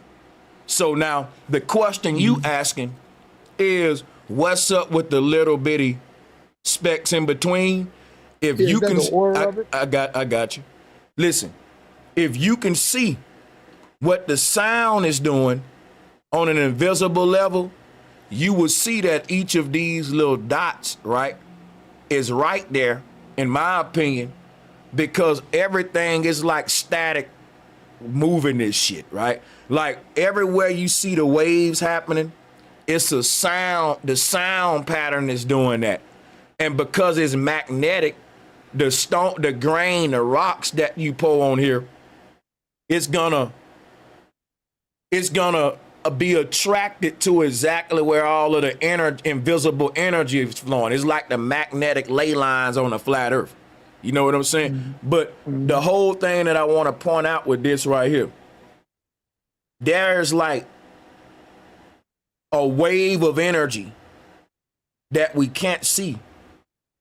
And what only way we can see it is by pouring this on there. But keep in mind, it's vibrating. So it's a rough draft experiment because this table is vibrating, but it ain't really made on the same perfect technology as like our bodies and Earth. What we're doing here, we're making like a miniature example of the Earth, but we can't compete with the damn creator. So if you ask me why yours ain't perfect or why this little speck, one little grain is off to the side, I'm saying don't let your mind play those little tricks with you.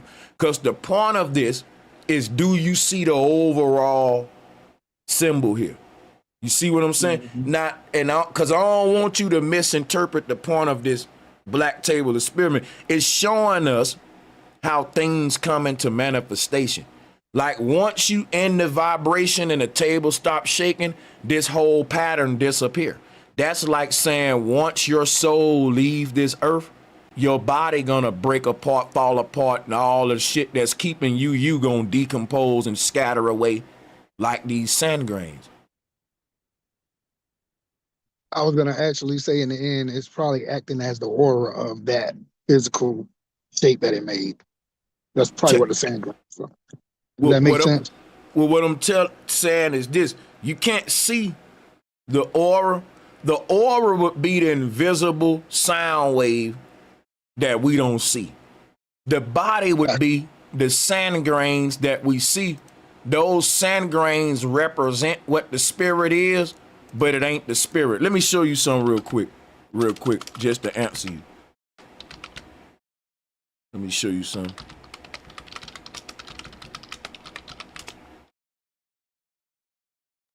Yeah, and other than that, I got it. I'm good with the. Yeah, I got you. Watch this, right? So check this out. Your aura is this invisible bubble of energy that you see coming around your body right there. But that's what's giving your body its physical shape. So there's a big, the energy that you see on this table, it ain't two-dimensional. It's a three-dimensional energy bubble. We're only seeing a two-dimensional representation of it with the sand grains on the table. If you can see the invisible energy field, it won't look like a two-dimensional sand grains is doing. It'll be a three-dimensional version of this that we're cutting into. Did that make any sense to you? Or because I like this conversation, I can keep it going and go deeper. Oh yeah, I'm on point with it. I was just my mind is always try to go a little bit into stuff. I don't know, but yeah. Yeah, no, you are listen. You are going into it. You brought up the aura. You brought up the aura, right? I'm showing you what the aura is. Check me out. Hear me. When you say the word around, you can't say around without first saying aura or aura. Aura is the thing around you. Okay? Now the body ain't around you. The body is like inside of an energy bubble that's compressing all this matter into a point called you, your avatar, just like we see here. So this bubble of energy is like a cookie mold. And when we put the dough in the mold the dough takes the shape of the mold. But in this case, the mold is the soul. We can't see this big bubble of energy that's creating this two-dimensional pattern on the table. So it's still your soul is 3D, it ain't 2D. Your body is the 2D representation, like the sand grains.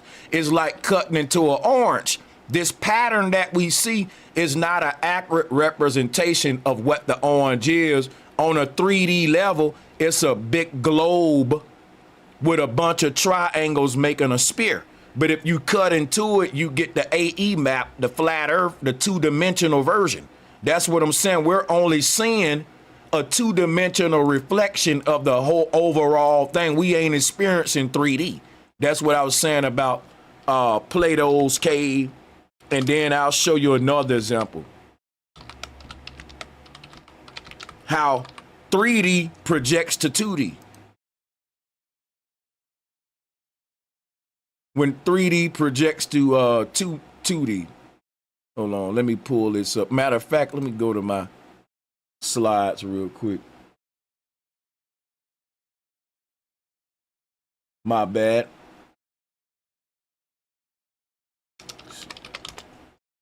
Here, good one here. It's a good one. I used this one. Our world is a shadow reflection. The real world is the three-dimensional object that you see there. The light of Polaris is shining through. Think about this, right? Polaris is like. I'm on the call now. Yeah, Sifu, I know you on the call, but Sifu, don't make me put you off though, because Sifu, you have a lot of random just blurt sins and mute sins that just don't make sense. So I'm gonna say this: if you're gonna unmute your mic, interject, take the mic from it and say what you want to say, and let's just build together. You know, with all due respect, so it won't be no confusion. Much love to you though. Just like how you came in, like I'm on the call instead of what's up, everybody. It'd be weird, little random, but salutes to you, bro. Hey, and salutes to you, Demi. Hey, peace and love, everybody. Thanks for having me. For sure. But that's what I was saying about Polaris, though. Polaris is like a disco ball. A disco ball can't reflect light onto the floor without a light source. The disco ball ain't the light source. The disco ball reflecting the pattern, but it's using a light source. So Polaris, right? We like to look at Polaris as the light of the world, but they're two. Polaris is like this sky vault. Let me show you in the Hebrew cosmos what I'm talking about. Hey, on the panel, this is flat power, flat earth shit that's gonna tie into the simulation. Watch this, right? And let me get some FMFPs in the chat, man. Watch this, right? God is the light of the world, not Polaris. Polaris is a vault. God is the light. Now, let me show y'all something. If you look at this little hole right here, once the light of God shines through that hole that they call the vault of the sky, that's what creates the flat earth and the firmament dome. And that's what they showing you right here. God is the flashlight. The sky vault is this little three-dimensional, that's what they call it, like the base world, Eden and all. That's the real world, right? Because above the real world is said to be the light of God.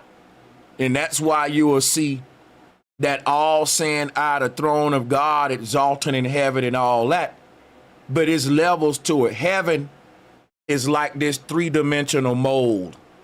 And earth supposed to be the projection of heaven below, which is why we say, let thy will be done on earth as it is in heaven. So down here in the two-dimensional world, it's still supposed to be a paradise. So imagine doing this experiment when they said that a war broke out in heaven, the book of the Lord's wars, they took it out of the canon. That telling you everything happened in the world below had to happen in the spiritual realm first. Can't nothing happen in this world that don't first happen in the spiritual realm. And another way of looking at that is, can't no piece of grain move no kind of way on this table without first the invisible sound frequency doing it.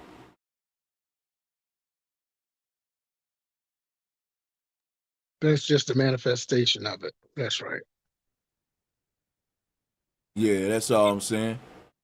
Even the way our body look like, our body is a two-dimensional representation of this base reality, just like this orange slice here. So, but that's what I'm saying. That's kind of like how we look at the body. People think we live in a 3D world because we got boxes and circles and all that, but that ain't They're not dealing with the concept of dimensions based upon an ancient understanding of them. That's why they don't understand why the ancestors was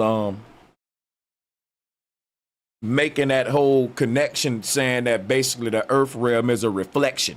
A reflection ain't three-dimensional, y'all.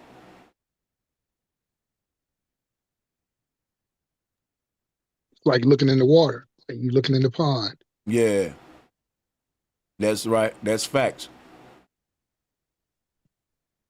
But yeah, this is really crazy though, that we bringing up the fact that Egypt is done. Egypt is done. When people say Pan-Africanism is dead and FBA is rising up, if you're FBA and you still saying blacks are Egyptians, you gonna be left behind. You ain't gonna tell these niggas in North America why you think niggas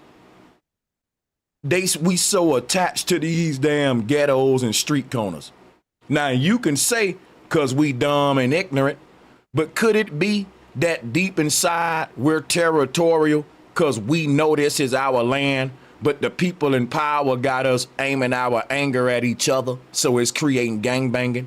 Because if we all knew the truth, all these niggas would come together, and if you gonna be willing to die for a little street corner and little dope sales and shit, you don't think niggas would come together and think on a bigger level to reclaim an empire that they know they lost and it was theirs too? Cause a nigga don't like you taking nothing from him. A black man can't tell me I'm willing to die for my respect and ain't no man gonna take nothing from me, but you only talking about another black dude and you killing each other for pennies. When I'm telling you a whole empire was taken from you and you scared to do. See, I can't take a nigga serious if you telling me that's true. And I ain't talking about no dumb admission. I'm talking about covertly making networks and alliances. Let me shut up because you can't even talk like this online, but you see where I was finna go with that ally word, huh? Oh, no, I definitely feel you, bro. When I say telepathically we was on the same page, that's why as soon as you hit the brakes, I'm like, I'm right with you. Don't even trip. Oh, yeah. That's what they're doing right now. That's why they coming so hard, coming up with these fake pages. They doing everything they can to stop this because it's being shown. They look stupid and now. you know what? I hate to say it too. It's like this is still one of the main reasons Nipsey Hussle had to die. Because when you get gangbangers and street niggas into thinking about shit like this, that's a problem. Yep. It activates that junk DNA. It undoes so many hundreds of years of brainwashing overnight. It's like some just wake up in them niggas and they like, yeah. Right. It's almost like they seen a ghost because you know how gangbangers used to be back in the 60s, back when they really had literature, when they was on some Black Panther type shit. That's facts. To see us go in reverse to start getting back to that would mean we would get back closer to the greatness that we was even at before that, and that could not be allowed. Yep.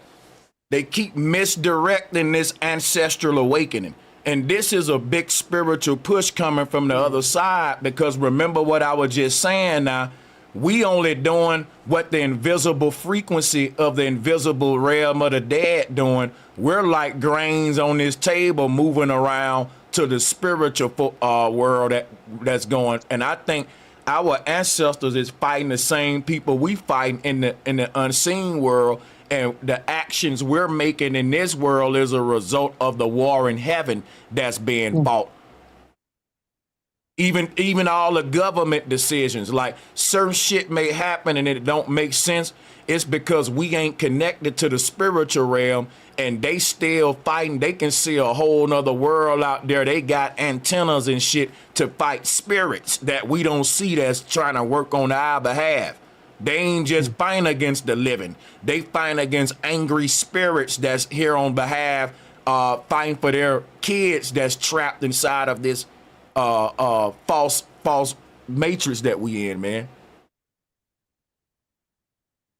It's a whole lot of sellouts in heaven, boy. And I would just say, like what we call in heaven, What to get into context, what I'm saying, I'm just talking about the invisible realm that they're interacting with and know about that we don't know about. So we can call it the astral realm. But then a person could argue if the astral realm is heaven or not. You see what I'm saying? Gotcha. So in And this you know what, context, bro? yeah. For us to be, you know, in the time that we in and get a movie like The Matrix, it almost feel like we was the wrong generation for it to do the right thing. Because imagine if the movie like The Matrix would have came out in the 60s or the 70s. Niggas would have been ready for some action. Yeah, that's facts, They bro. didn't have the same level of distractions stopping them from getting shit done that we do today. Mm-hmm.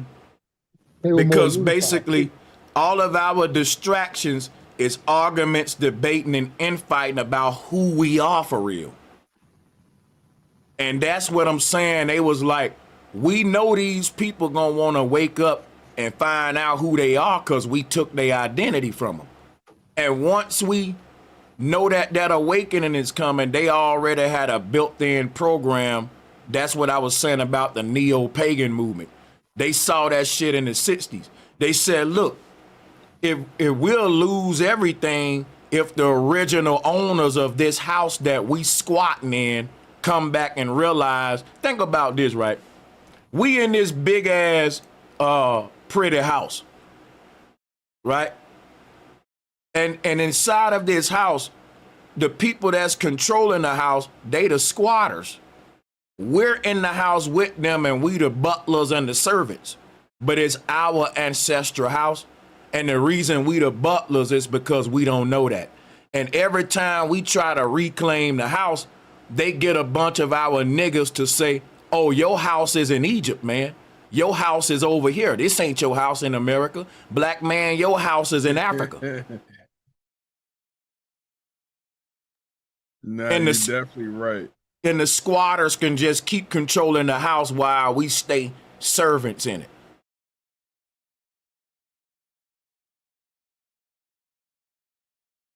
It's crazy, man, because when we walk around this house and look in the attic, we see pictures of black people. But these white controllers telling us, man, this our house. We've been here. And I'm like, look at them statues over there. Look at that old temple. We walking around this house that we're servants in, seeing the oldest things in the house look like us, but still being told this ain't your house.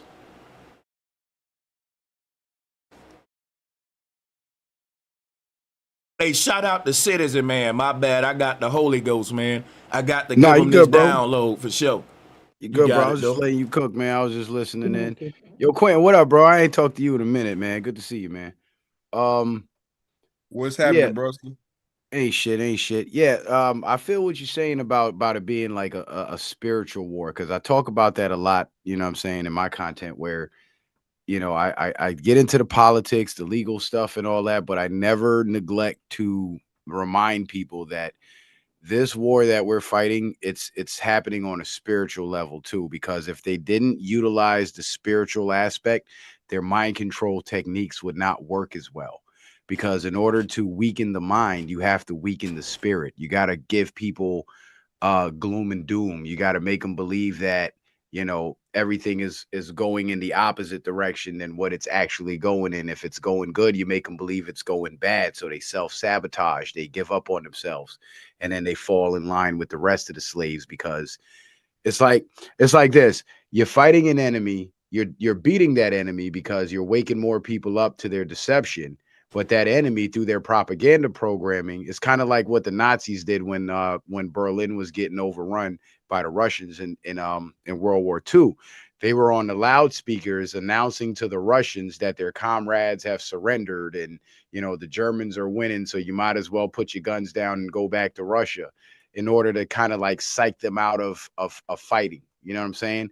Or like when two boxers would have that face off at the weigh-in, you know, the one that's more than likely to lose would generally be the one that's acting more tough and intimidating and loud. You know what I'm saying? Trying to project dominance when they're really in the subservient position. Only if Muhammad Ali, the only exception, but everybody else facts. Yeah. Yeah. Yeah, Ali actually backed this shit up, and he caught a lot of shit for that. A lot of people were like Man, niggas upset with him hated for this that. nigga. Yeah, The fact that the worst thing that a nigga can do is talk shit and tell you how he gonna whoop your ass, then tell you what round he gonna knock your ass out in, and then do it. It's like worst type of nigga, G. Vociferous. yeah, and I see that a lot in the mainstream media too, where they're pushing like all this sexual perversion on kids, and they're projecting it on mainstream media as if this is something that the majority of America accepts, and if you don't accept, genital mutilation of your child because because your son thinks he's a girl or your daughter thinks she's a boy, you're somehow a bad person because the rest of America doesn't think like you and you're alone. So it's almost like an isolationism tactic too. And I think that's part of the reason why they don't really want us communicating with each other or having these kinds of discussions. It's the same concept in prisons where they have rules where they don't let, 4 or more prisoners gather together because they know if 50 of them gather together or 100 of them get together, they're going to realize we have more manpower than they do, and we can take this thing over in one day if we choose to. So they keep everybody separated. It's the classic divide and conquer.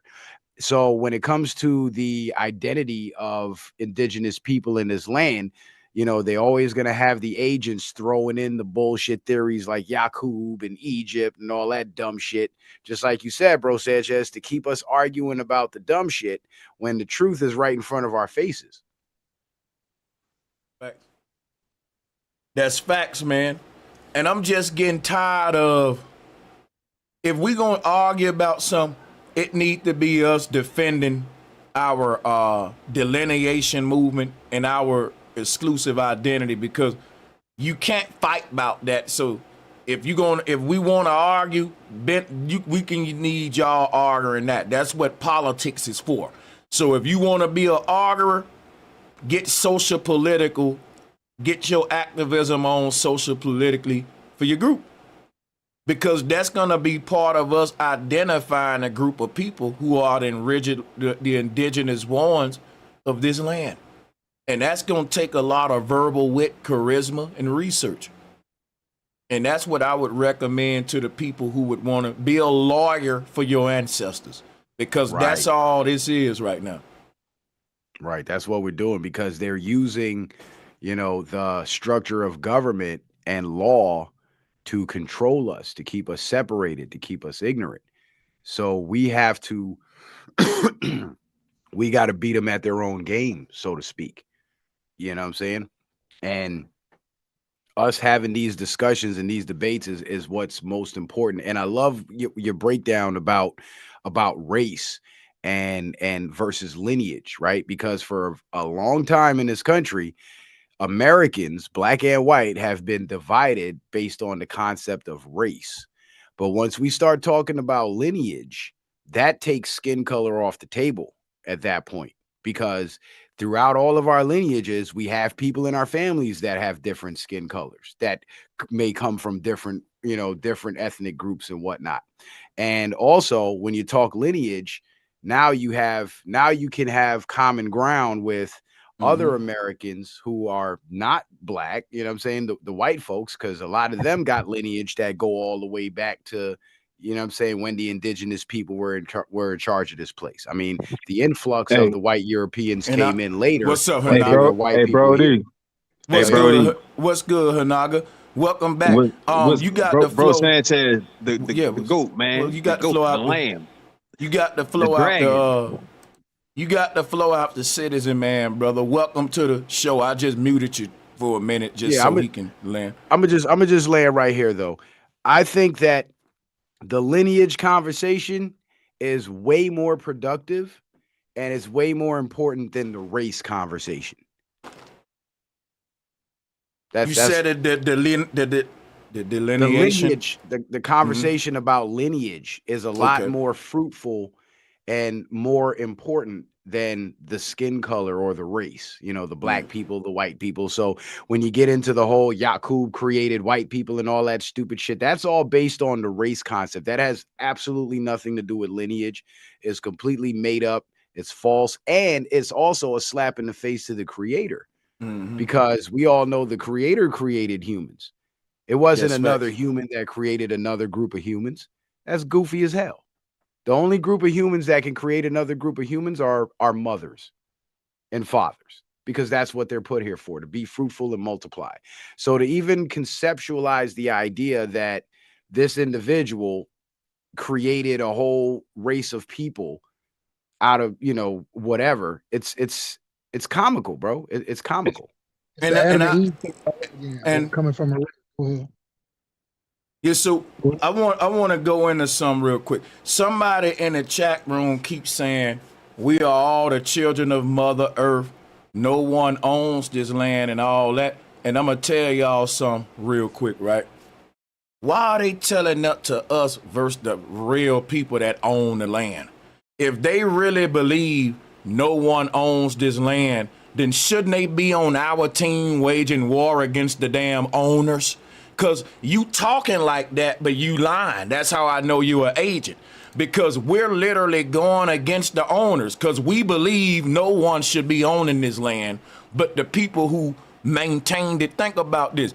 If all of these buildings we see out there in the ancient world are the foundation of the energy grid that we're using, and our ancestors built those, and that's technology that they're using to drive capitalism, then yeah, either we destroy all that shit or the people that built it get to reclaim it.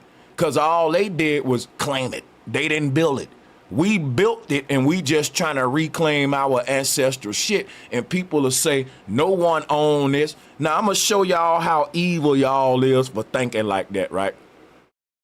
If I go outside and build a goddamn house in the woods, and I leave for a minute and come back and some people squatting in my shit, and they tell me, nobody own this, that tree belong to nature.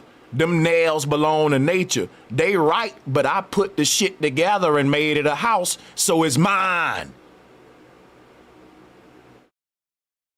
Ain't no way you kicking me out my house with that excuse. Well, that tree belong to nature. Well, you chop you one down and build you a house. What's giving me ownership is the labor I put in. No one is claiming to own natural resources.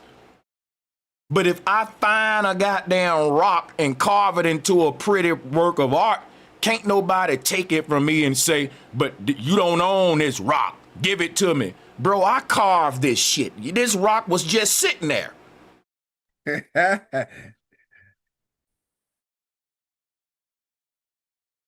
And that's the shit they try to do when we make this point. If you don't think no one owns this house, because the resources come from nature, I agree with you. I'm just saying, get your own resources. There's more trees out there while you in my house. Maybe you don't know how to build your own. Right. And that's what gives you rights to claim ownership of that house, because you use what was given to you in nature, but you also put in your own labor to create that, to build that. You know what I'm saying? Nobody else did. So if the next man does the same thing, then he gets the rights to claim, to claim ownership of what he builds. But and you know what though? It go back to what you were saying about how, like, black people like to think that, that we the superior people shit. But when you just break it down, you get why they think that, because you got a people who done lost their identity. Then when they find some shit like hidden colors, they get to getting told everybody was black in the past. Everybody come from a black ancestor. Then it's just like, okay, without them having the knowledge that you have ancient AI and certain souls ain't people, and this ain't got nothing to do with that, and certain shit supersedes the skin, that's kind of what leads them in that direction. Like, motherfuckers get to a certain point of knowledge when it comes to knowledge itself and then just knowledge of reality in the world, and just stop. Once they get to a comfortable place of ego and pride and shit like that, motherfuckers stop, because that's a good feeling. Motherfuckers never felt that before. But that's usually where we keep going. And one thing, because I'm debating this chat troll name asking it's the question. She's saying, how can I claim some buildings if the people that created them ain't here? then they don't belong to nobody. Now watch this, right? The people that created all of these fancy buildings from the old world, they didn't build statues of kings and queens in them. The pilgrims that took over the land reclaimed shit that they didn't build, but the people that built these structures built them for everybody to enjoy. You see how they flipping the script? I'm keep telling you, right? If what you saying is true, you would be agreeing with me. Because what I'm saying is our ancestors, and what you saying is this: if my granddad had built the family house and he ain't around no more, anybody can just claim it, even though his children still living. Now tell me you ain't thinking like a barbarian right now. You're thinking so evil right now. Like, get rid of that colonizer mind. You keep saying it's everybody's shit, but you don't care if they claim it. Even though the people that built it didn't even claim it for themselves. They built it for everybody.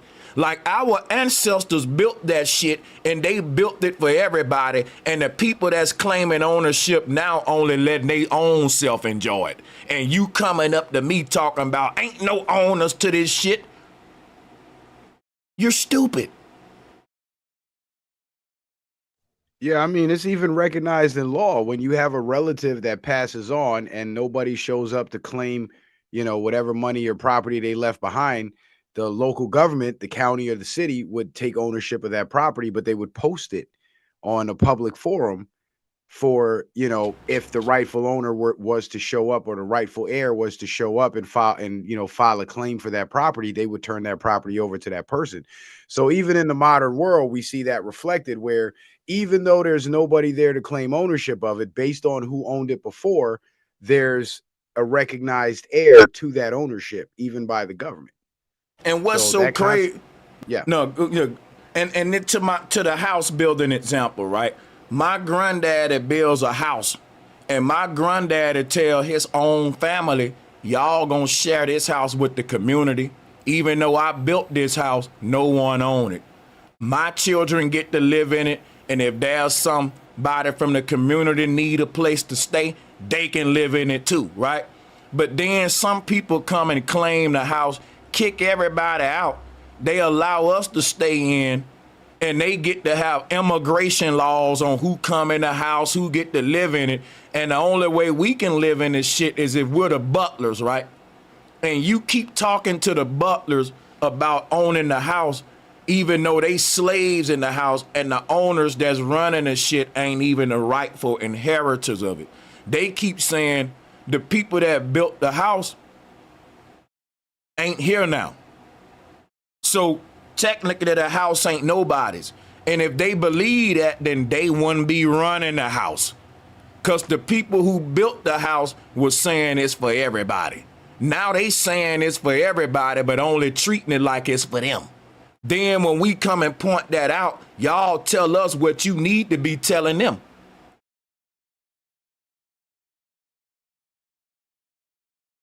Reverse psychology. That's what it is, bro. Yeah, it's theft by convincing the victim to hand it over. It's scamming. It's scamming. That's what it is. That's what I was just saying a few minutes ago. These people that took over everything, that destroyed all our shit, now they done got us brainwashed. Now they got us inside their military and fighting to protect them. But we're hurting their enemies, which is the people that's really on our side, if that makes sense. Mm-hmm. Yeah, that makes perfect sense. They with that shit, man. It ain't about they was brainwashed or, oh wow, they was beat down and the mind couldn't fuck all that shit. They with that shit. Black, white, China, they with that world order. And that's what I'm trying to say, like with the whole niggas thinking, okay, the white man gotta be created, or all of this gotta be this and that because of what would make their nature this and that. And it goes back to what, we always say, it's not just their nature, my nigga. Like, it's the nature of all the leaders in world power. This is not just no one race thing. Everybody's fucked up. Everybody got a people that's fucked up. Africans got fucked up people. niggas got fucked up people, white people, Chinese people, all got fucked up people. And the fucked up people make the worst decisions at the worst possible times. And niggas don't do nothing to capitalize or stop it from happening. So here we are. That's just what it is, and we got to take accountability for it. Don't no one race get the You're right. blame for all of the shit. Everybody got pieces of shit in they motherfucking people, and we got to deal with that. If you don't You're cleanse right. your own shit, then this is the shit you left with. And somebody said something earlier about ego. It's called ego supremacy. It's some people, it's some men that can't be men without stepping on the next man. You can't be alpha male without another male feeling weaker than you or some ditty shit. You hear me? Literally, bro. That was the Listen first to me. thing You I thought can't of when you be. said that There's shit, some dude. women out here that can't be women without being better than the next woman. No matter what the color is, she can't be the greatest her without somebody else being less than her. But I'm listening to you. Go ahead. Okay, go ahead. Go ahead. I just wanted to respond real quick to what asking the question said in the chat. They said a true king is a servant of his people. And that's right along the lines of what I was going to say originally, because the problem is the people with the self-serving agendas are the ones that seek the positions of power, whereas the more humble folks that would like to do for for everybody and make things fair, they're generally not the type of people to seek power. That's why I know Donald Trump ain't right for America. But go ahead. Well, we could debate that another day, but it's, he I fit the respect your opinion. profile of everything you just said, though. But go ahead. Hey, the man lost 75% of his money from the time he ran in 2015. So I would beg to differ. But like I said, I'm just we could going debate by that your another day. logic on the people who seek power and loud and want to be the alpha. Come on now, we know that's why you think all the red pill alpha guys love Trump. But listen, this is why the humble folks don't want power, because being in that position of power actually would require you to have those traits in order to lead. You got to be charismatic. I disagree. You got to be loud. You got to have a level of self-confidence that would be viewed by most people even as arrogance, right? Because that's the only way to be an effective leader. Because there's other leaders there's other leaders that walk around with their head down. They don't raise their voice to nobody. They do what they're told. They don't have to. Watch this, right? You know how I look at it like this. In pimping, you got something called strong arm pimping. Yeah, and gorilla pimps. And the thing is this. I heard from smooth pimps who don't strong arm coming up that shit ain't necessary. If a bitch don't want a pimp, then the pimp don't need the bitch. A nigga ain't putting his hand on the bitch, going to jail, none of that goofy shit. They took that kind of thinking out of pimping. Most of the guys are into hen women. That ain't pimping, that's Sharia law. That's the Quran, Islam that's human shit. trafficking. That's what that is. But the whole thing I was saying, why I brought all that up, because I was gonna make the point off of just the fact that as a leader, the more loud and aggressive you gotta be, the less people, in my opinion, is just the opposite. I think power is quiet, graceful, and people just know to respect it through actions. For example, right? The mafia don't gotta go around being loud and shit, but the town know you don't play with the mob. They're quiet, they're silent, they damn near invisible. But right. That's all I'm saying. It's the opposite of Trump and MAGA, is what I'm saying. You talking? And you're not wrong. You talking Machiavellian? It's the opposite of a big red bright hat trying to debate everybody like Charlie Kirk. But and I agree with you. Because what you're saying is actually right. Because in certain it depends. Here's the thing, right? It depends on the position of leadership. Like, let's say a husband and wife. That husband would have to lead his wife that way, right? But when you're talking about with the mafia, they're a criminal organization. So being loud actually jeopardizes their business. So they have to lead from the back kind of thing, right?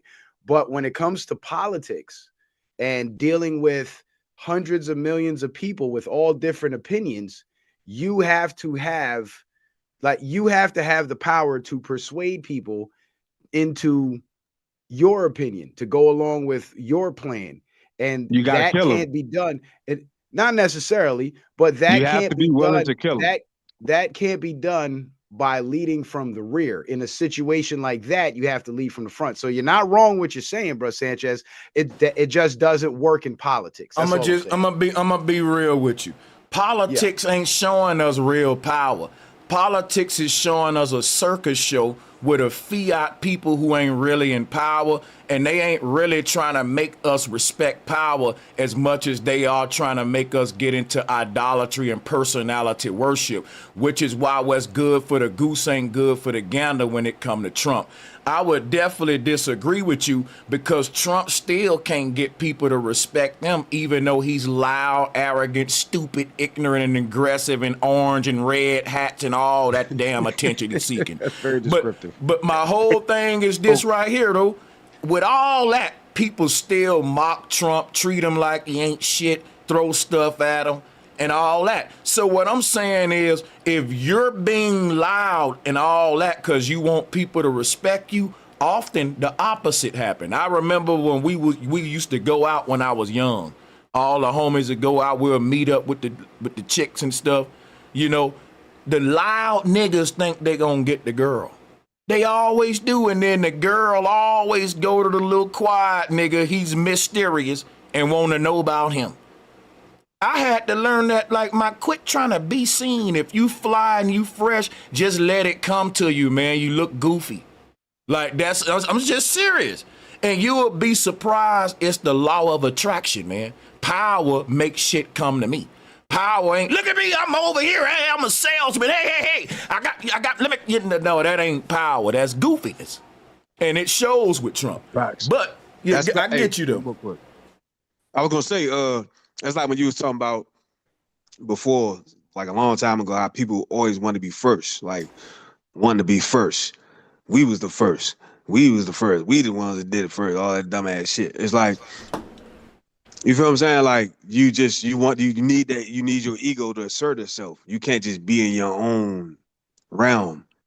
Because your story, bro, Sanchez, everybody on this panel, y'all story is y'all story. Nobody shit for you. Nobody eat for you. It's nobody greater or worse than you to ever exist. But you got motherfuckers that they want to prove that they better than the next. And they'll do anything to prove it.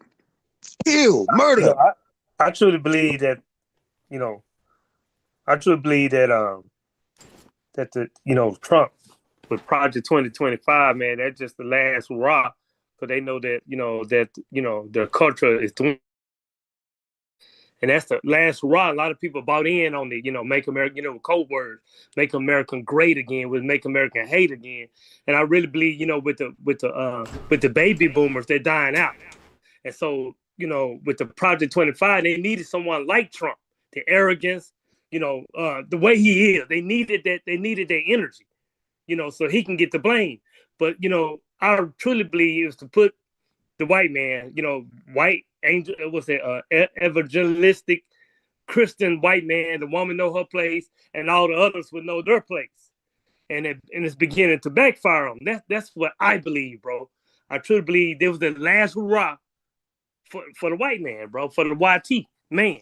I truly believe honestly, fly optician, I appreciate your opinion, but I would have to disagree that it's backfiring because Trump's popularity is actually increased. You know what I'm saying? But I do agree that leading in silence can be more effective, because take Vladimir Putin, for example.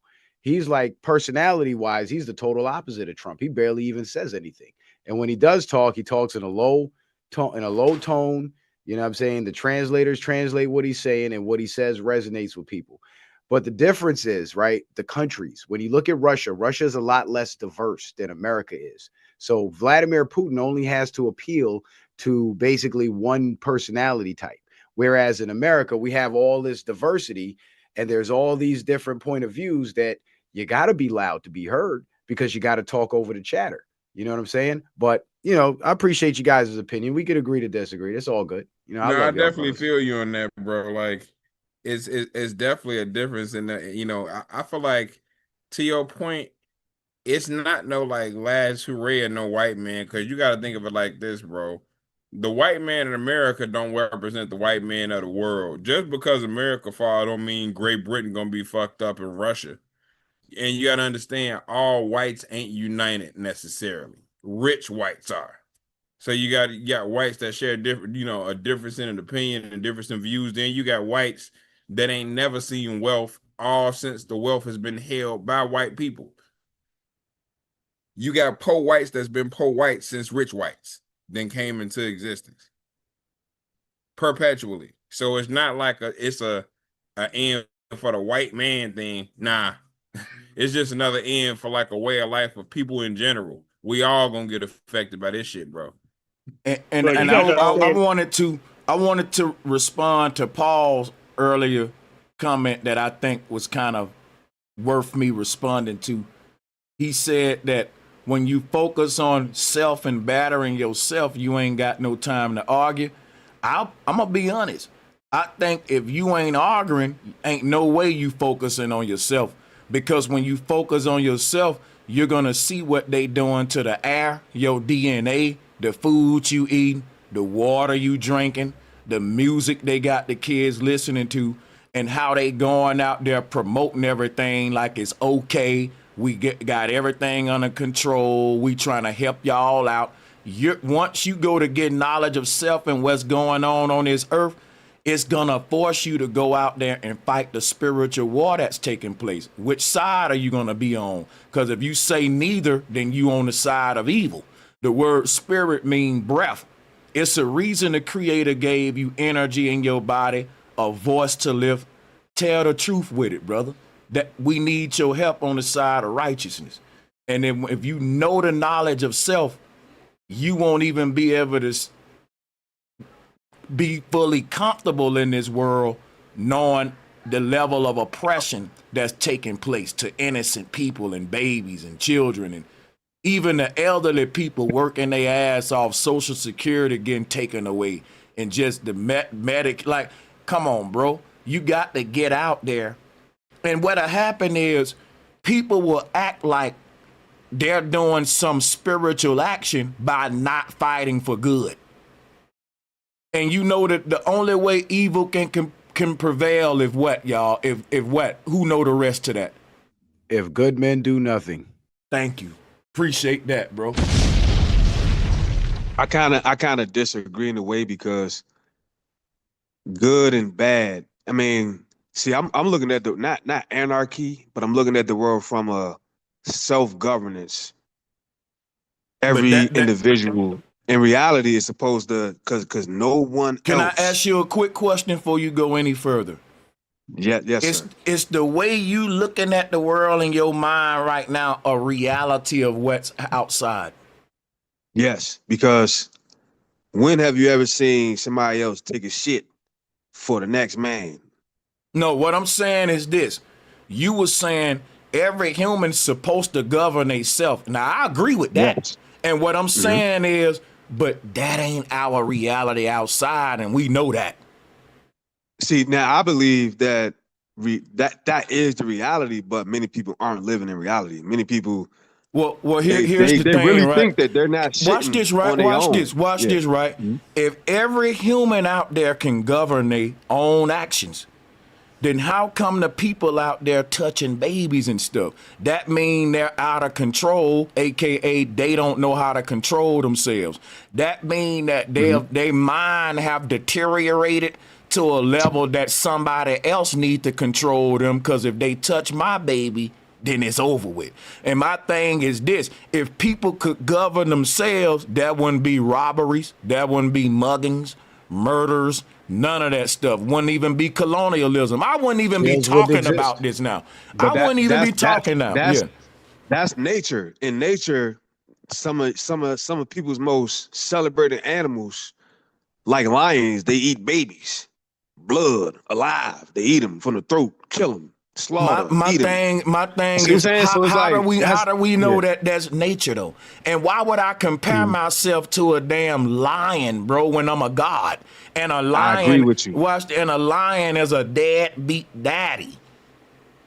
I agree with you, but my point is Where though, the goddamn the if women lion, if it wasn't for the lionesses, there would be no lions. Cause all the damn male lions do is have babies and leave, nigga. So like when we right, compare ourselves to lions, it's so stupid, dude.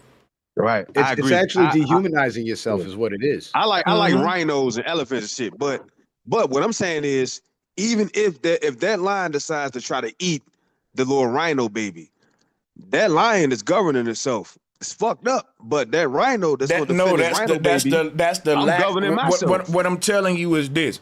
Yeah, You're trying to compare the law of man to the law of the jungle, and that's where you fall at. Okay, dogs eat shit.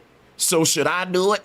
I don't govern myself based on the standards of a dog, a lion, a roach, or none of that. And like Citizen Man just said, what you're doing is dehumanizing us, and you don't even see it.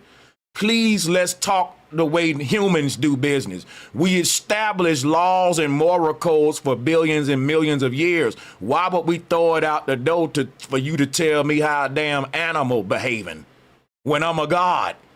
Let's talk God language and what's right on a humane level. Because anything outside of that is being what? Inhumane, animalistic, barbaric, comparing yourself to the damn jungle.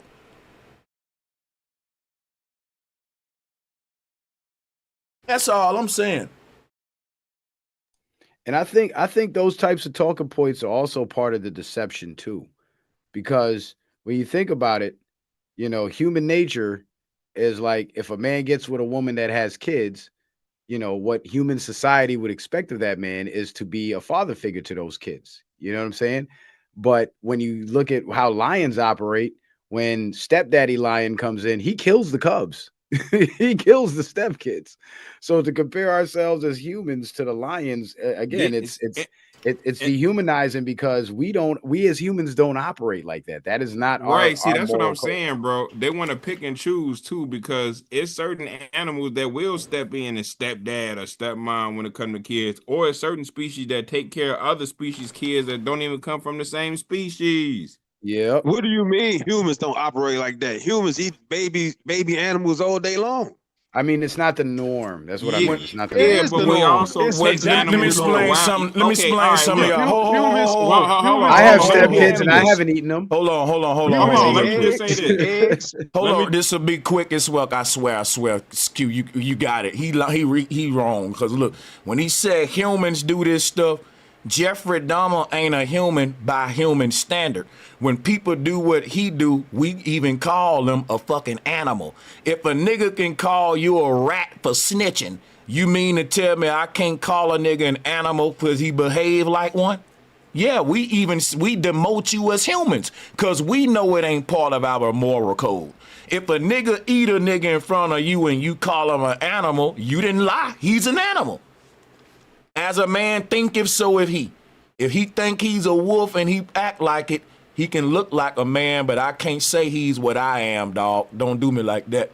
But I'm gonna get a mic back to Q. They eating baby animals all And day this the long, man. thing though, right? You got to understand it's both poles and both extremes that come with the same person that you're talking about, right? The same white man that we say is cruel and eviscerate and get rid of the world and make all of this shit go extinct, or put your ass up under the jail cell if you kill one of their motherfucking dogs or whatever and beat your ass on the way to the station the whole time. I done seen these motherfuckers stop traffic for ducks. They'll take a fucking squirrel out the goddamn wild and fucking let it come in the crib, deers, all kind of shit we see them do in America. So don't say these ain't the same people that don't love these motherfucking animals just like other animals love other species too. It's just extremes of all species. It's certain gorillas that if you fall in their pit, they'll tear your ass to pieces. Then there's other gorillas that make sure you good until the motherfucking rescuers come get you. Better just hope you lucky.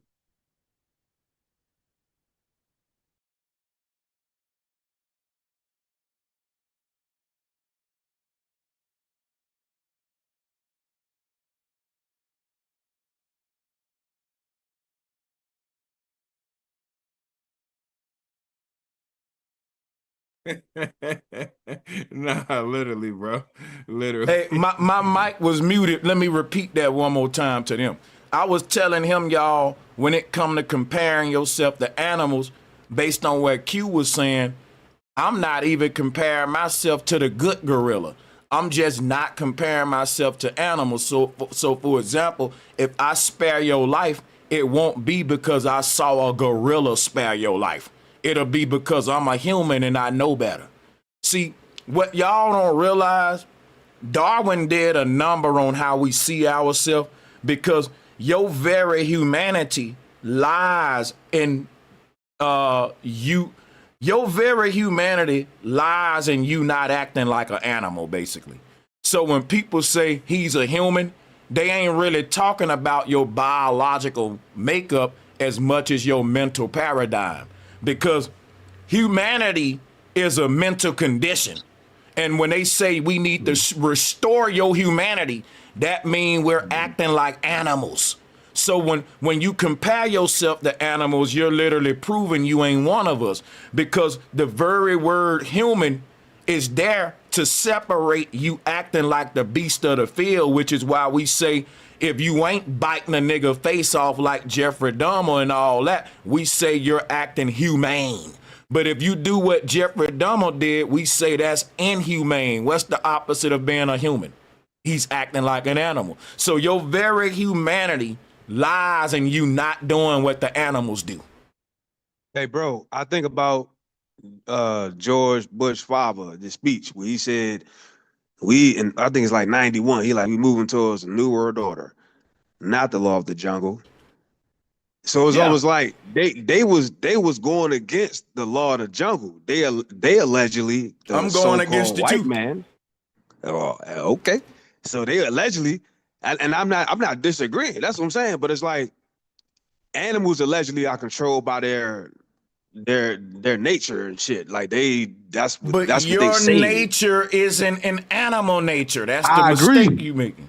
But that's why I say that we are supposed to be able to govern ourselves, is because we're supposed to not be animals. We're supposed to have the brain. We're supposed to have the mind. Listen, to not want to eat our own people. I get that, and I'm saying because we don't, that's why we're where we at now with this spiritual warfare, that people will come to us and tell us like we supposed to be able to govern ourselves, to try to make us stop waging war with a people that's not behaving right. They're waging war on the whole world. Like this is backwards to me. But but all the evil shit that's been done in his story since the beginning been done by men. Wars, rape, murder. I mean, just think of all the evil things that man has done to other men. I mean, 6 protons, 6 neutrons, 6 electrons, 666, the very makeup of man, bro. The evil within man. Man can sell higher than the most divine creation, or it can be lower than any animal, man. Men, humankind can be treacherous, lower than animals, bro. Animals, I believe that they are ordained. They just follow ordained instinct law. But man, oh man, you can have a motherfucker just dry hating on you, man, and want to kill you for what? Is that not animalistic? Is it? Just ask the question. I mean, we all been raised on bullshit, man. Eating poison, learning self-destructive habits, not showing love. Our true selves have been kidnapped and replaced with these programs that we're willingly running. And I believe that, a lot of people got the Stockholm Syndrome. And I just hope, man, humanity can uninstall this bullshit, man. Real talk. One thing I want to point out, too, with this whole conversation, comparing ourselves to animals and shit, even the word alpha come from the wolf pack, us comparing ourselves to wolves. But you notice we always compare ourselves to predators. We never say, hey, I'm a fucking goldfish, right? We never pick an animal that just minds its business, leaves shit alone, and keep to itself. We want to be the loud predators, because often when we compare ourselves to animals, we're trying to excuse our animal-like nature, which we should be suppressing. We try to look for something else around us that's operating on that low vibration to make it say it's okay for me as a human to do it. That ain't no damn flex. That's setting us back, bro. Hey, you know what's the crazy part too? Real wolf experts and saying shit like that. That whole concept of it being like an alpha wolf and that being how the pack run, it's not even necessarily like that for real. Yeah. Like, yeah, they don't do a whole alpha traditionally how people think. It's deeper if you look into it. Yeah, I see. Yeah, you know, and a lot of time, right, we project our low frequency onto predators that ain't even as worse as us. That's the crazy part. Because humans will go out there and kill a goddamn giraffe. Humans will go out there and kill a giraffe just to hang it up on a wall when the lion is literally eating the giraffe to stay alive. So we kind of worse than the lion. Yeah, and you know, if you look at predators and how they eat, most animal eating predators do not eat every single day. They wait until their bodies are near the point of starvation, and then they go out and kill something and eat. So even the predators operate at a higher consciousness level than we do, because we'll eat meat all day, every day. So that means something has to die every day for us to get that meat so we can eat it. Yep, and that's crazy because we even produce more meat than we eat when predators do just the opposite. Yeah. Facts. Yeah. Like an anaconda eats every once a month, bro. Damn, bro, we worse than any predator in the jungle. That just like humans, we're really cooked, bro. We really cooked, bro, for real. Damn. We're a fucking virus. We ain't a... Because look, at this point, we're worse than the lions and we're worse than sharks, man. Name a hard predator. At this point, we're a virus. We're a real virus at this point. I totally agree, bro. Real talk. Nah, literally, bro. Because it's like we the only motherfuckers on the planet that are so careless. We will affect and harm everything else because we got a conflict with another motherfucker. We will terraform the whole ecosystem, the food chain, over going to war with other motherfuckers. If we have a disagreement, the animals gotta die, the butterflies, the ants, nigga, everybody gotta die.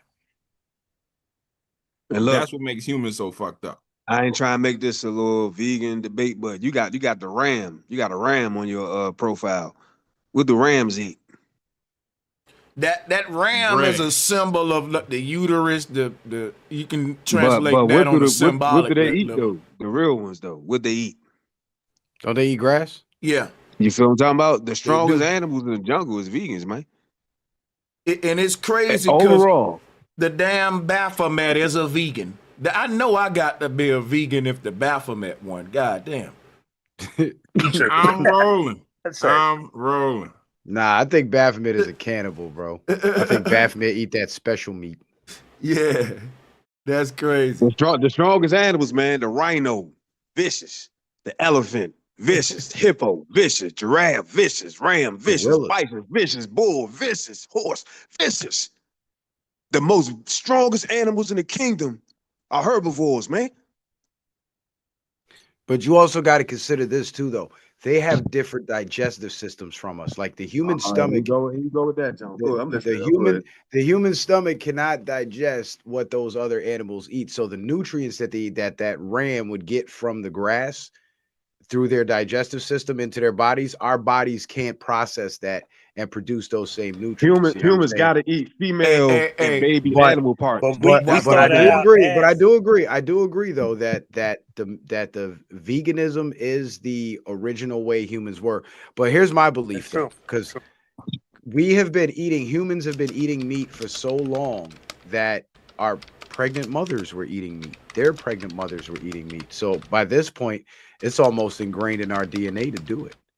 And for a lot of people that go vegan, it doesn't really work for everybody. For some people, their bodies actually develop and they thrive. But then other people, they don't do so well with their health. You know what I mean? So it's kind of like which way do we go with that? Do we just accept the meat eating Well, of humans, or do we try to get back to here's a veganism theory. and purge? Yeah. Here's a theory, and supposedly Sebi approves this, what I'm about to say too. That a lot of times when people say I'm gonna be a vegan and they get off meat, the body will go through the same kind of withdrawals like a crackhead or something, which is more proof that meat is a kind of more of a drug than it is nutritious. And that, because think of how, like, if you don't do that with apples and oranges and shit, but when you get off meat, and I know because I was a vegan, it's like trying to stop smoke cigarettes. Like, no one's addicted to a lemon, but meat has a weird fucking vampiric goddamn, you know, like you crave that shit. Yeah. But why they don't sell the so-called alpha male meat, pause, on the shelves? It's the female and baby body parts of the animals. It's the breast, the excuse my language, the titties, the eggs. It's the female body. I can explain that to you. Now, but here's I the can actually thing. explain that to you, bro, I forgot to say this. I swear this is Okay. important. The whole Because I want to answer this question. Sorry. The whole thing about the withdrawal period, it will end if you stick with it and go away. People need to know that. Go ahead. Just like with drugs. Yeah. How do you pronounce that? Is it Hinaga or Henaga? Henaga. Hinaga. All right. Naga. Enaga. Okay. H Thank is you, son. son. Got you. Yeah. So the reason why the female animals and the babies are more desirable for food products is because the male bodies, if you ever buy chicken, right, go to like a Mexican carniceria or something, and they'll have the rooster chickens and then they'll have the hens. Buy one of each. And what you'll notice is on the hen, the skin is a lot thinner and the meat, where the meat, which is the muscles, is more tender. But on the rooster, which is the male, the skin is thicker and the meat is harder. So what people would buy the roosters for is to make like soup and pot roast and things like that. Whereas the hen, because the meat is more tender, the skin is a lot thinner, you can do, that's your basic everyday chicken. So that would explain why the babies and the females are more desirable food products for humans than the male bodies. Right. Because the male So is in other more, words, the male is more muscular for sure. And we the trying thing, to eat the weakest. We're not trying to go at the We looking at the weakest.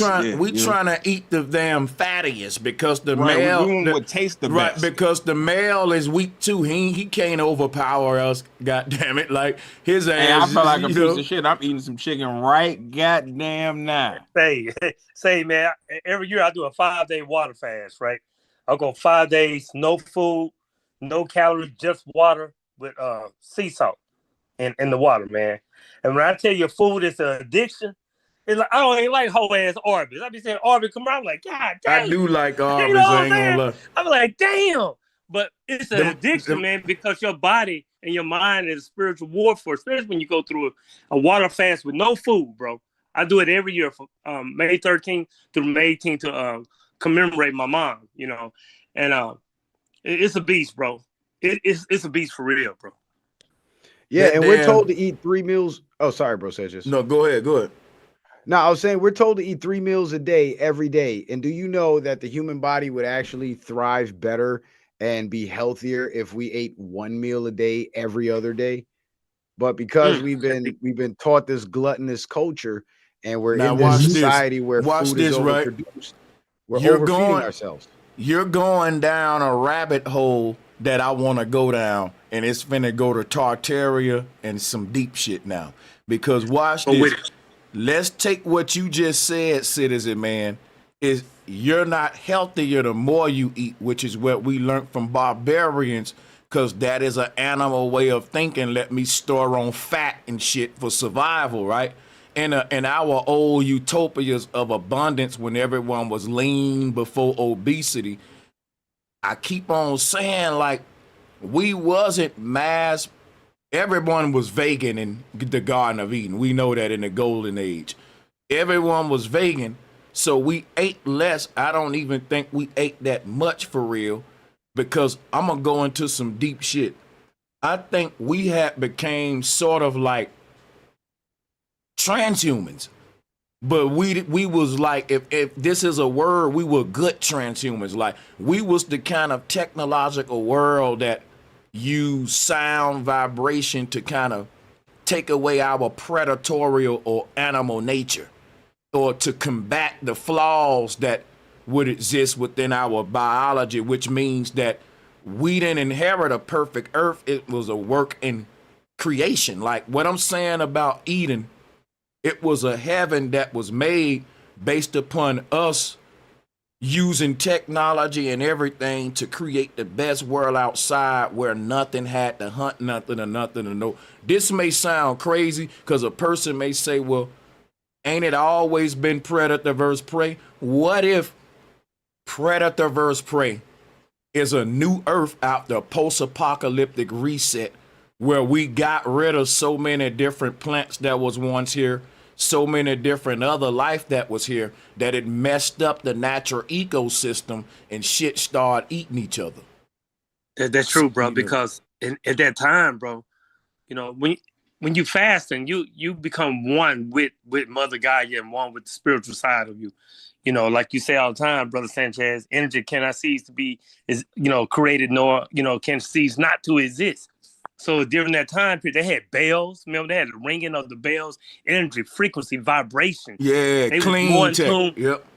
Yeah, they're more in tune with the earth, the ether. It was all harmony, all at one time, and all different cultures, just like the rainbow, different colors, all different cultures was all at one time in peace. I truly believe that, bro. Yep. Yeah, they took the bells. The bells used to ring at Right. 12 o'clock or 6 o'clock or 3 o'clock. They used to ring like that. All throughout all the towns. They took the bells out of all the towns. They trashed them shit, bro. And then when they had that mud flood, it was something that happened, man. When they had the mud flood, that's where you get the orphan train. It's anti-orphan. Remember that in the early 1900s, man. You had orphan train. You had orphans Watch all this, right? over the world, bro. It was cities that with nothing there. Watch this, right? You see the picture of San Francisco? Nothing there. Watch this, right? You know them big ass bells? That was built by Tartarians in these big ass churches. The pilgrims tore them down. But think about this. They rung every 12 hours to show us the beautiful separation between night and day.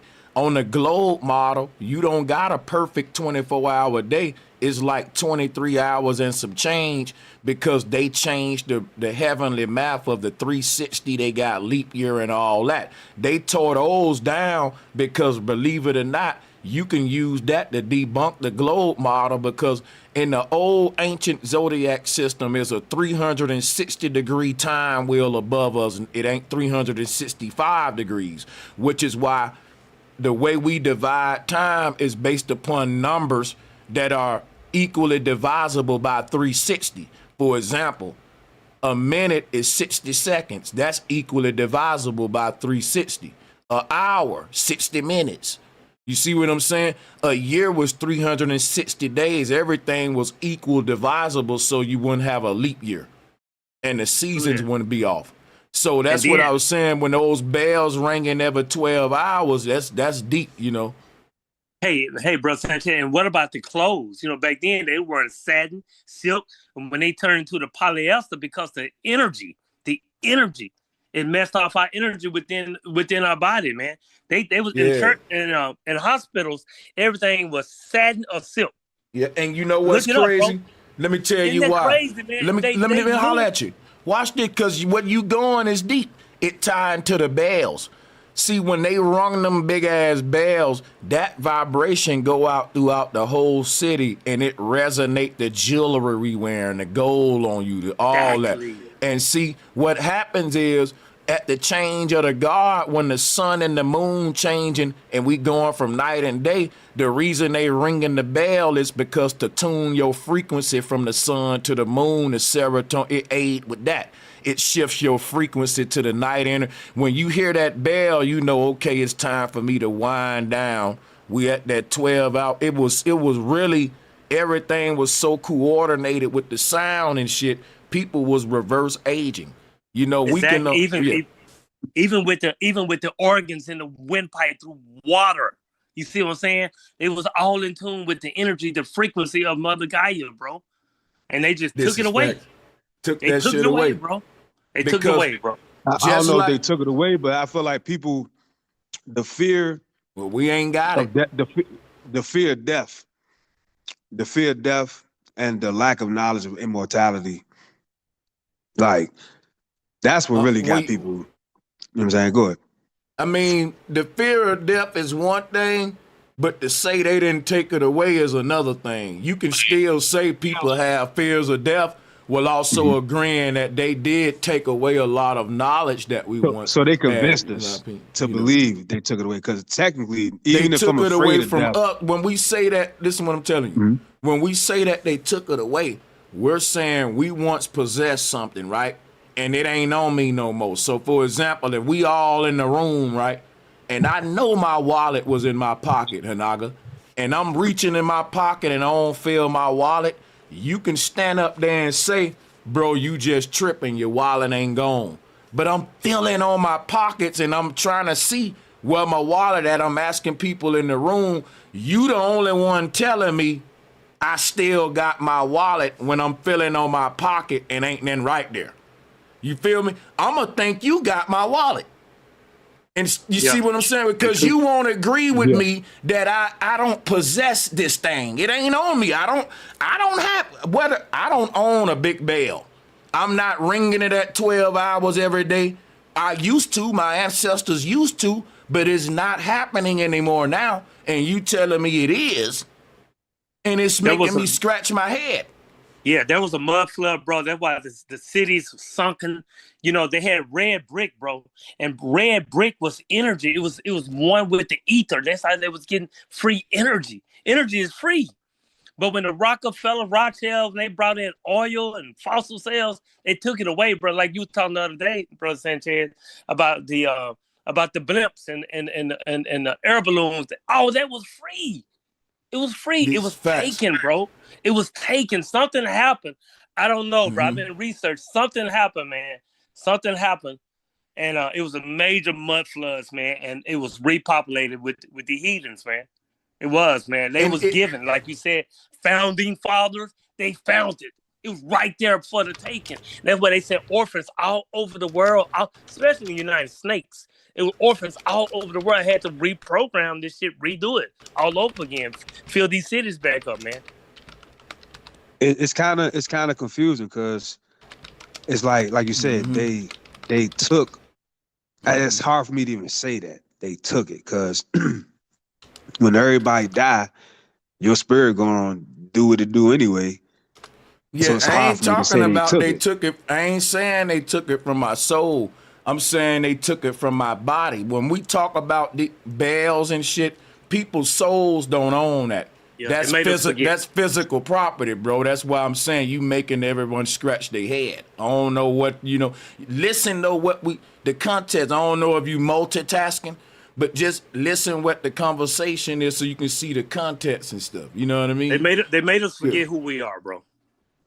We're electrical, spiritual beings. I'm talking about a physical empire that we lost. I ain't talking about no spiritual shit. We lost. But that's what I'm saying. Like I know you say I might be multitasking and all that shit, but I might be. But I'm saying they physical. You saying that they took the physical world. The whole physical world's gone now. They own everything. That ain't what I'm saying. That ain't what I'm saying. That ain't what I'm saying. You're not listening because you're multitasking.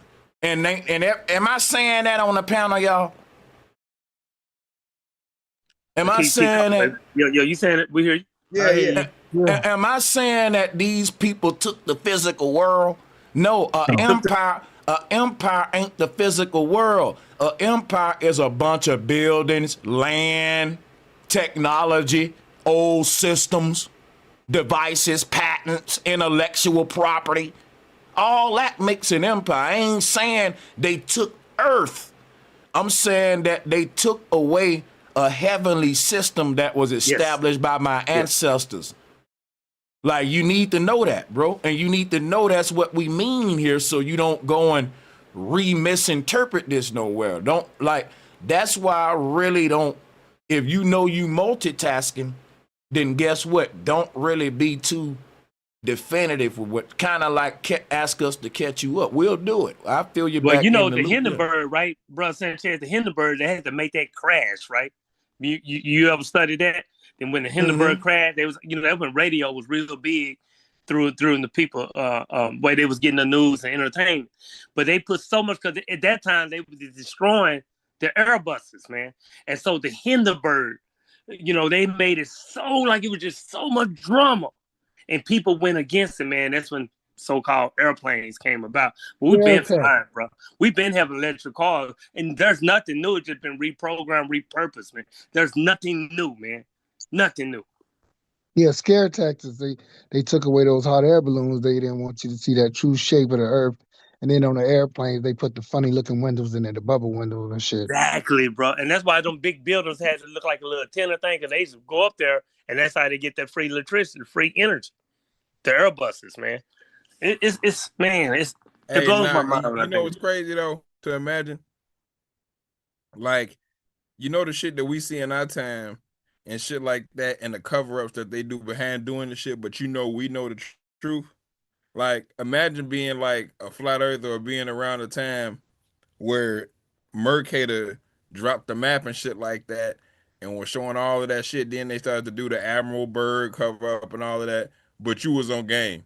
Had to be a hell of a time to be alive, because it's like, god damn, this nigga Gerard Mercator was a hell of a motherfucking martyr, if you will, because not only he died for that shit, a couple of his family members continued his work, like his kids and shit like that, for a while. Yeah, they was talking about Flat Earth.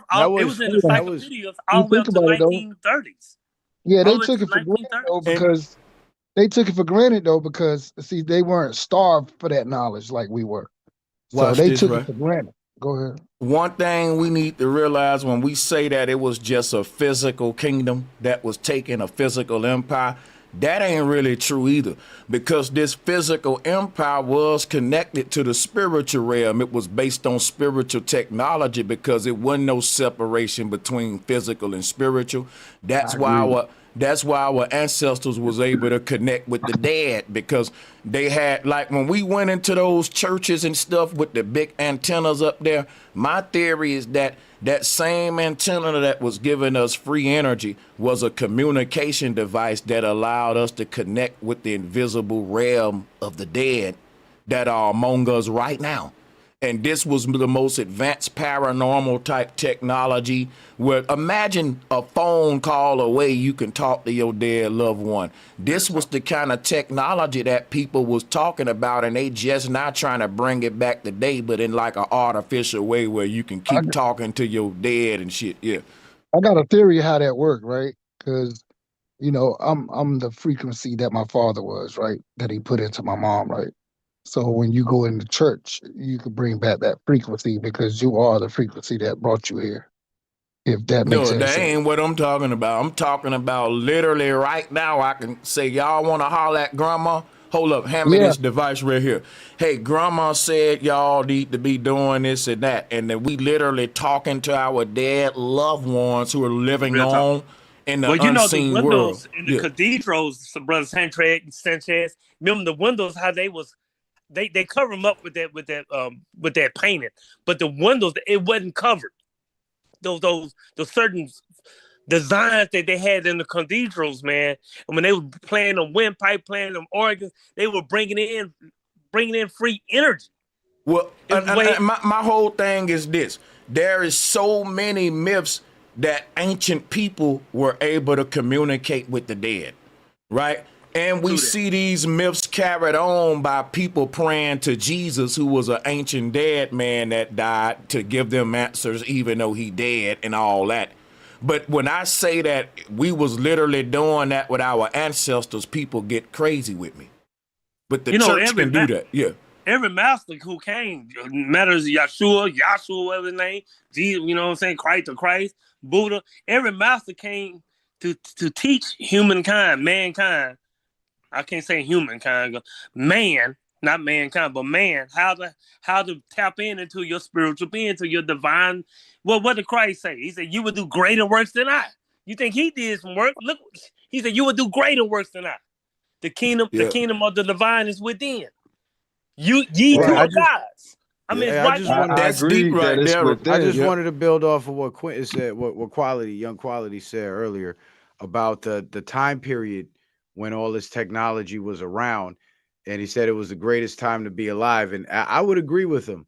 But when the reset happened, I would think that was probably one of the most dangerous times to be alive, right? Yeah, because when they started burying all the technology or hiding all the technology and burying the cities and all that, they had exponentially increased the number of insane asylums across psychiatric hospitals across the United States.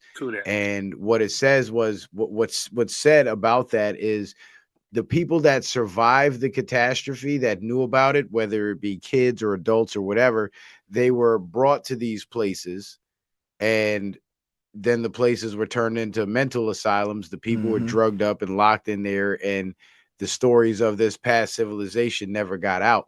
So not only were they killing people, but they were also basically isolating other people who knew about it. Well, citizen man, what they was doing, if a woman wasn't married, they was just taking her baby, and and she went insane. So-called. That's what they get. But the whole thing about the everybody, think about it. In a time where we were supposed to be building a new country, which is a happy thing, man. It's a brand new baby, America being built.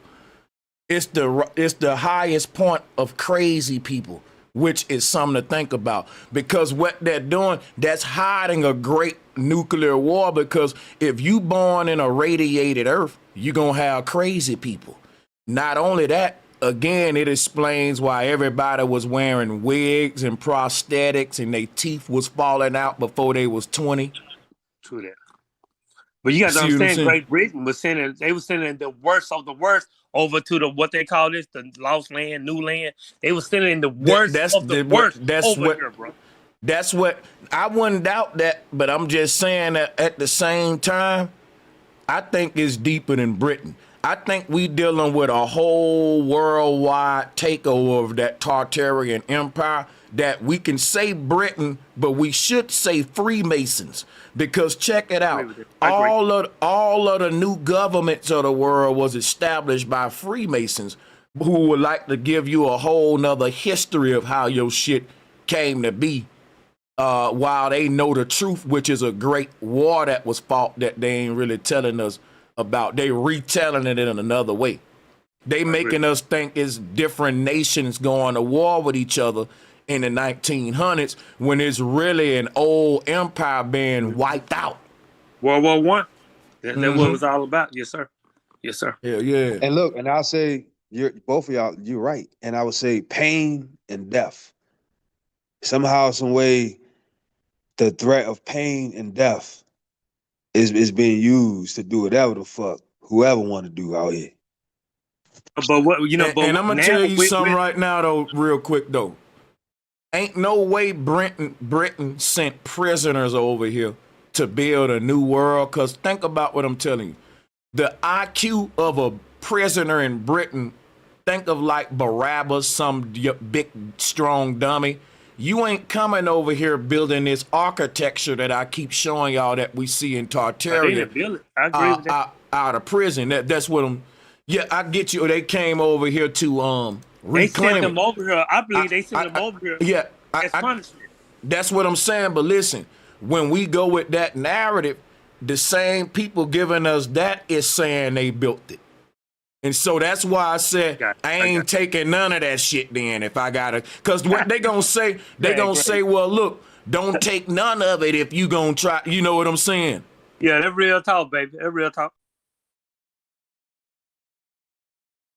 That's all I was saying.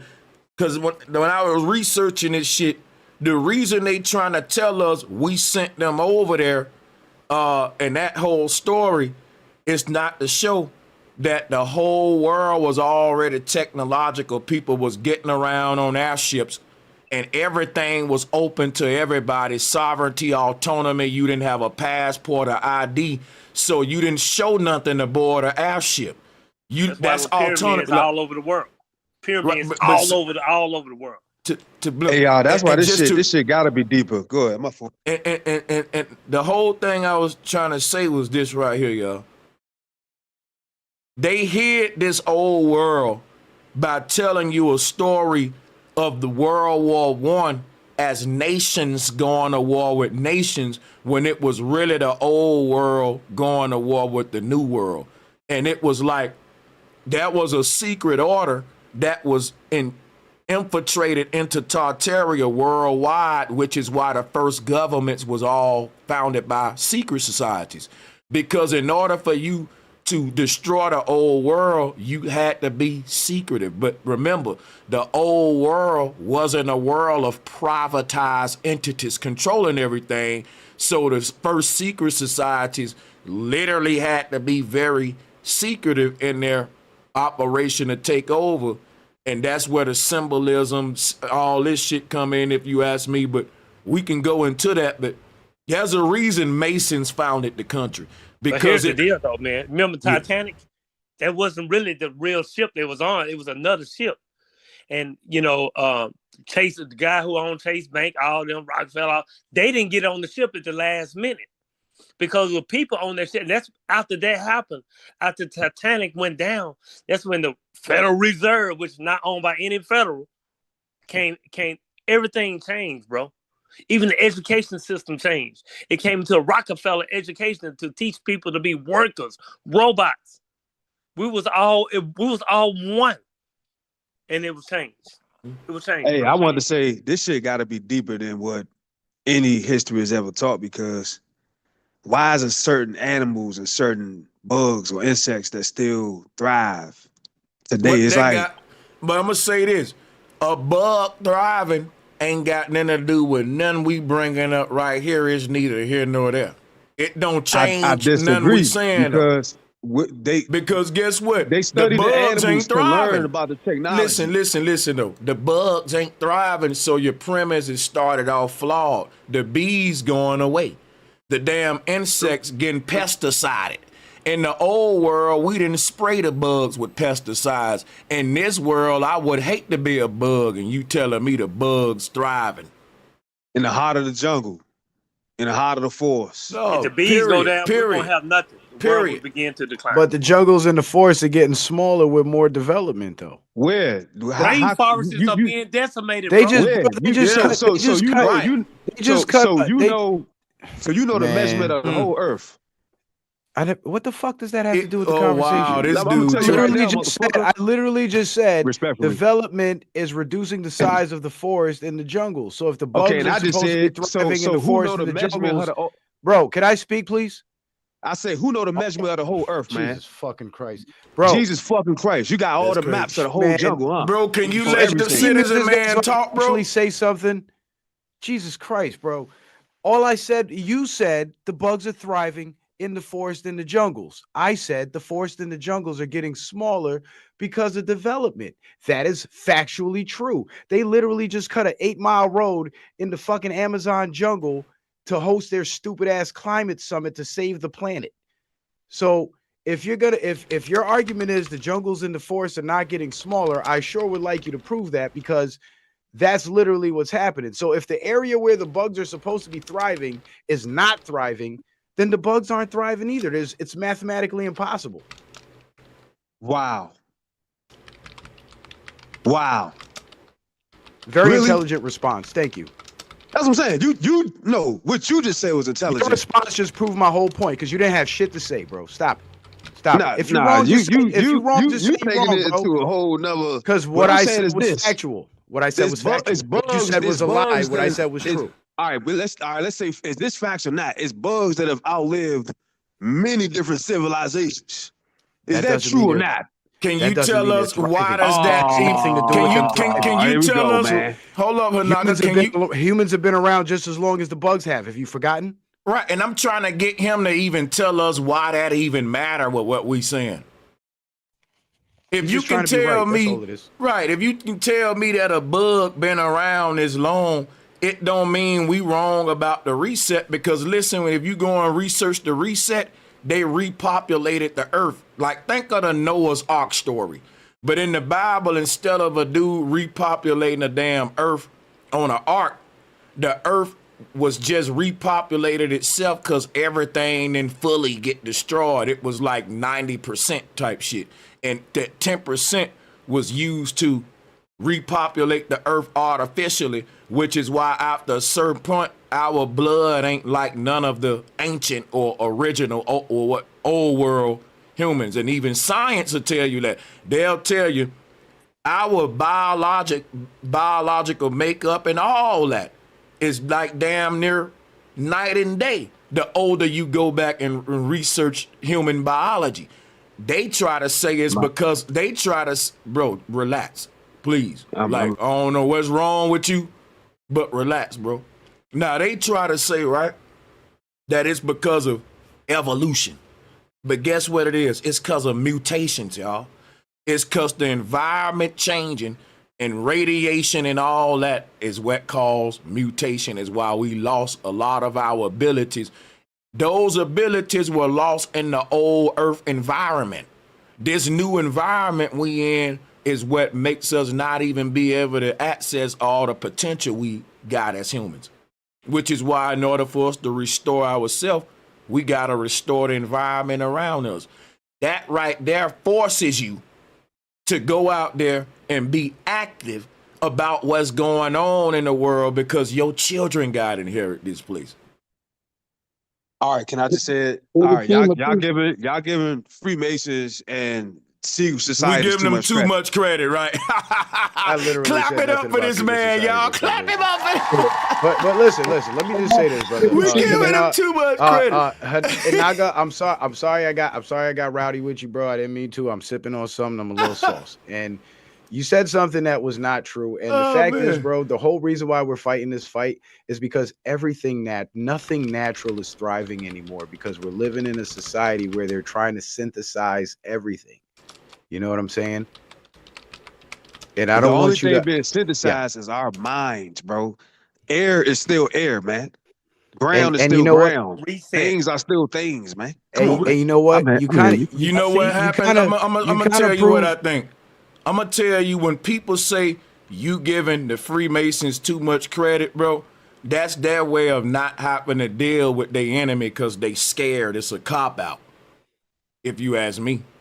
No, it's actually saying you walking in the world every day. When you go to your coffee shop, you walking past Freemasons every day. It's like, you mean to tell me Freemasons are better than you? That ain't what nobody's saying. That again, to control the whole universe forever. Again, right? Let me answer your questions.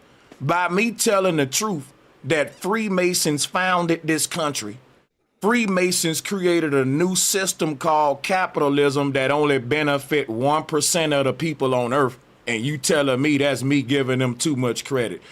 Okay, I'm just giving them the credit where it's due.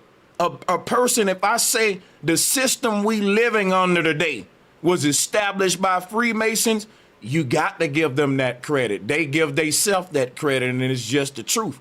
And if we don't like the system that we live in today, it is detrimental that we study the history of how it was brought to us, because the same people that gave us this flawed system that's built to milk the life out of your children for the next couple 100 years under a digital tax system that they got coming, that they fashioning out to China, right? And you just saying I'm giving them too much credit, as if inflation ain't happening, as if the damn rich and poor gap ain't happening, as if we don't got pilots on fucking food stamps. You tripping, bro. The world around you is falling apart, and you're fucking complacent and don't want to get. And guess what? I have to say this. I have to say this, bro. I have to say this. Inaga was right about the synthesizing of the minds, but unfortunately, his talking points has demonstrated that. And you just proved it, Brother Sanchez, by saying the world is falling apart around you and you're complacent. That means your mind has been synthesized to think that shit is okay, and it's not. Yeah, that's what they want.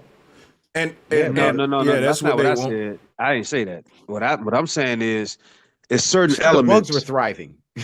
Exactly. Sorry, I'm And sorry. I stand on that. It's certain elements, it's certain things in nature that grass. You can look at just little blades of But grass. It's what certain things that when ain't you never keep going repeat, nowhere. It's you nothing white that man, don't black have nothing man, to do. Chinese man could do That don't about it. have nothing to do Nothing. with nothing, brother. It is something going somewhere, right? You breathe air, right? But it's polluted with poisons.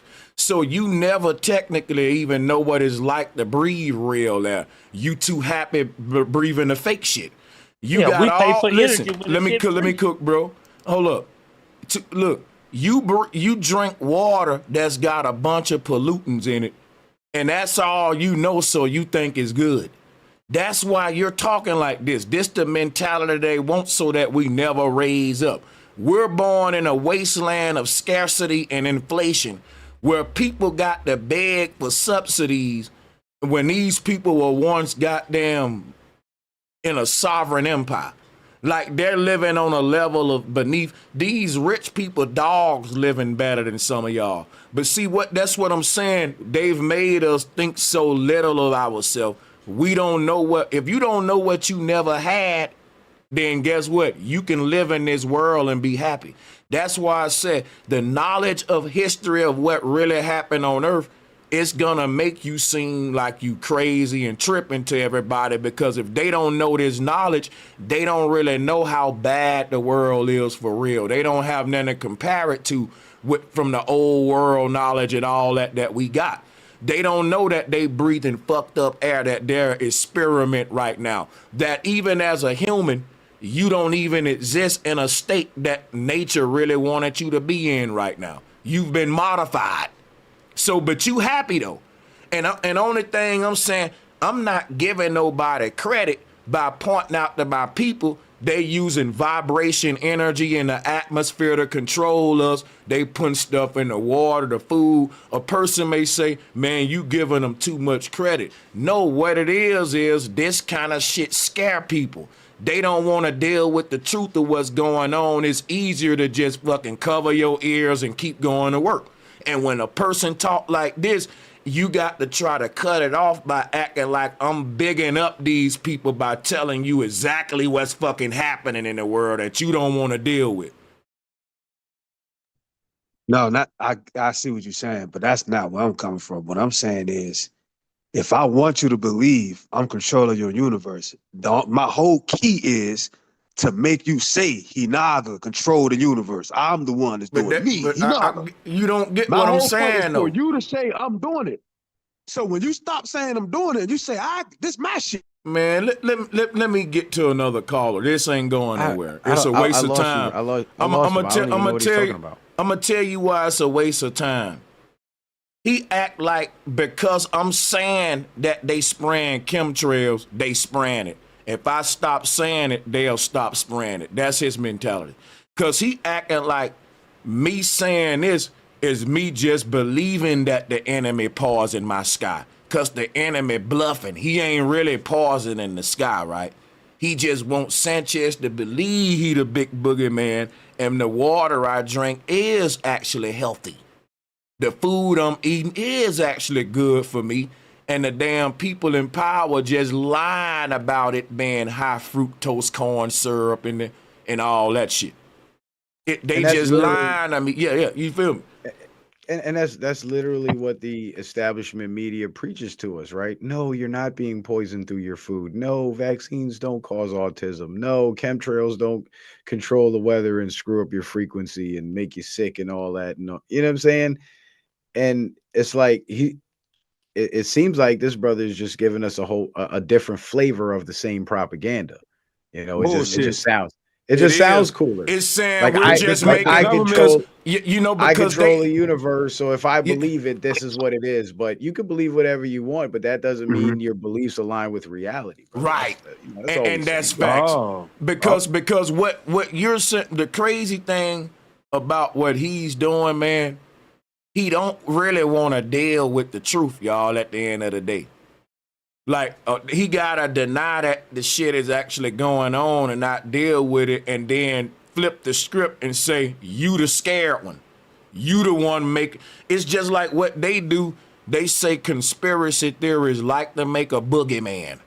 And then what he'll tell you, though, is you giving them too much credit. That's another way of saying you making a boogeyman and being a conspiracy theorist. Just another way of doing that. Ain't nobody making no boogeyman by telling you the scary truth of reality. If you scared of the water killing you, man.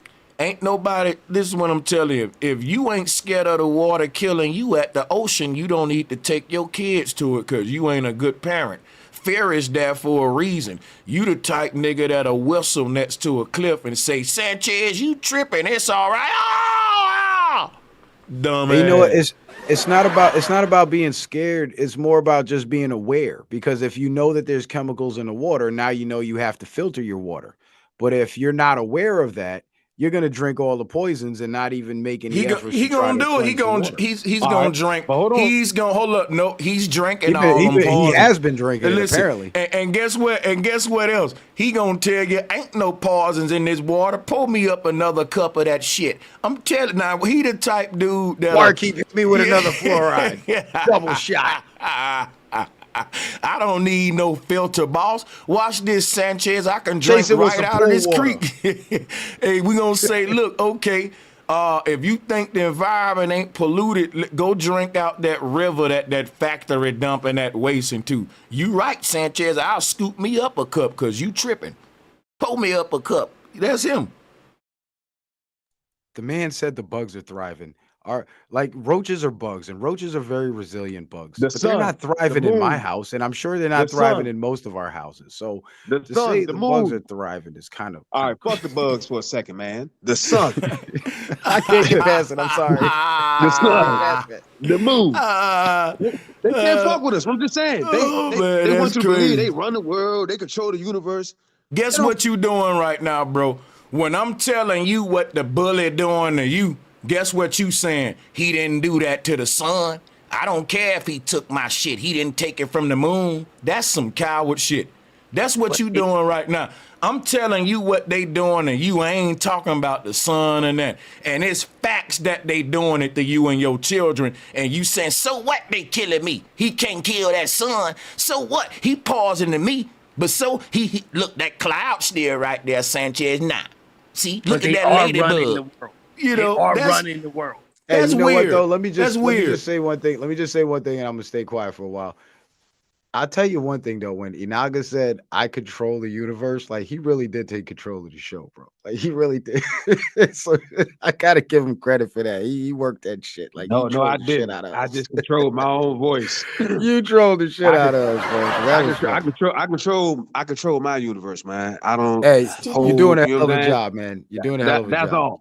Kudos to you, but my bro. point is, look, man, you're giving them too much credit. That man. sounds good. Everything. Too much credit. The Masons, right, let me ask you this. Let me ask you this. Why do you believe that we're giving them too much credit rather than, you know, what we seem to be aware of, which is that they have power and knowledge that exceeds what the average man on earth has? You know why do you think? I'm gonna answer the question. I ain't say they got organization and strategy while dividing us. And when you go to telling these people what they're doing, it seems so hard for us to do, so they just say we giving them too much credit. I don't want to hear him talk. I'm finna talk right now, because guess what? Can I get his answer though, bro? Can we just let him answer it real quick? I ain't got all day to go back and forth with this man. And guess what? And I'm trolling him back because I feel like he's being disrespectful on the show. I don't really like what's going on here, and I'm a dominate now. So guess what? I don't care who lie. I hope it burned too. So watch this, right? This is where I be a tyrant because I'm tired of bullshit and this ain't nothing to play with. And you got to earn the right to be talking this long on my show. And we're tolerating ignorance right now. We ain't got a lot of time for this Hanaga shit. Because what's going on right now, when you tell our people the truth about what these people doing, they want to say you giving them too damn much credit when you just telling them the truth. So think about it. If I'm telling you the truth and I'm not lying to you, then give credit where credit due. I ain't giving them credit or nothing. I'm just telling you what's true. These people built a system of division that's working, a system of capitalism that is literally extracting wealth from the indigenous people of the land, and it's fucking working. They got biological operations going on, psychological operations going on, and we got bullshit that we catering to, and I ain't got time for this Hanaga shit for real. That's what I'm saying. So when I come among these groups and I'm trying to get us on a high vibration, I'll battle the ignorance, but I ain't gonna let it dominate and have its way and give it a spotlight and act as if he got something to say that we really want to hear once he's shown us how he's vibrating and operating. So what I'm gonna do, I'm gonna create a environment where your word only gonna be respected if it's valuable. If I feel like what you keep spewing ain't valuable, I'm not gonna waste my people time letting you talk a lot. We gonna let the people that I deem got some goddamn sense speak the most on my platform. Even if I'm wrong, it's mine. If I'm gonna be wrong, it's gonna be what I motherfucking said. So a lot of people who spewing ignorance, I'm gonna teach you the art of listening, goddammit. Cause y'all keep getting the mic and you ain't saying shit when you need to be doing the most damn listening, and it shows. That's what I goddamn think. We got to quit letting them think we give a damn what the hell they got to say after they show us their level of ignorance. So I don't give a damn who don't like it. Well, why do you feel like we giving it too much credit? I don't give a fuck why he think I'm giving it too much credit. I ain't giving it too much credit, and he's stupid. He should be telling the kids what I'm saying. A nigga don't mind giving LeBron James too much damn credit. Ain't nobody talking about credit. We talking about worldwide operations being carried out on the fucking masses.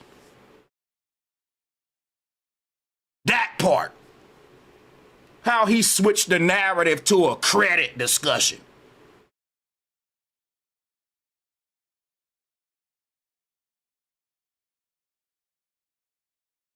So that's the shit I'm on. Now, if somebody got something that's valuable to say to the people on their time that they're here for, let that man talk. Yeah, bro. Respect to you, bro. Respect to you, because I'm on the same page as you. I was just here's why I wanted to hear his answer, right? I just wanted to hear his answer because I wanted to get him to further demonstrate the, I guess, ignorance. Yeah. And yeah. that's what I'm saying. But you know what? These people. But I agree with you. We've seen enough. So it's not even necessary. And it's getting annoying. Let me get the question, man. Let me but get I'm the gonna question, let him man. answer. But I'm gonna let him answer them. Go ahead. Take your time. You want me to re-ask it, or you remember what re-ask it, man. One good time, then I'm gone, man. Okay. You know what I'm saying? One good time. It was simple. What makes you say we're giving them too much credit? Okay, because there are forces in this realm or in this oneness that are more powerful than the organization of people y'all keep talking about. You know what I'm saying? It's kind of disrespectful and insulting after a while because you keep trying to make awakened people seem like they're weakened people. We're just waking people. Woke don't mean weak, bro. Just because somebody pointing out to you what's going on and you try to flip your coward reaction to this truth over on them, to the person that's waking you up to this wicked ass reality. And just them waking you up, you giving them too much credit. I ain't giving them shit. I'm just telling you what's going on. That's what I'm saying, and it happens too much. It's that right there is a psychological operation that come from fear of the truth. And to build off what you said, bro, Sanchez, in response to his answer, I agree with him. There are forces that are more powerful than the forces that control this world. But the problem is, not enough people. There's only a very few of us who are even aware of those forces, much yet even capable of harnessing that energy to utilize those forces against the elites. So you know why, citizen man? We're outmanned and outgunned. You know why? because we keep on saying you're giving them too much credit. The average person got taking that. Yeah, the average person got that same energy to where you're overreacting. You woke folks are just tripping. Y'all are conspiracy. It's not that bad. And that's why they push the propaganda, because it's easy to get people to live in the blissful ignorance than to face the harsh reality. It's like the man, if his wife is cheating on him and you're his homeboy, you find out and you go tell him, yo, bro, your wife doing you dirty. His first reaction is going to be to question you, because he doesn't want to, in his mind, he doesn't want to accept that his reality just got turned upside down. And the person that he's been in love with this whole time is not the person he thought she was. So his first natural reaction is going to be to fall back into that comfort zone, embrace that ignorant bliss, and doubt the truth that's being told to him.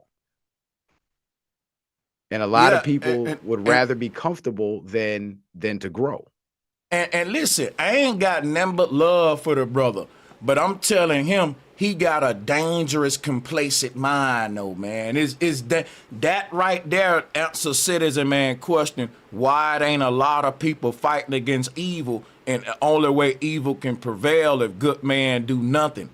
And the good men will do nothing if they can convince themselves it's not that bad.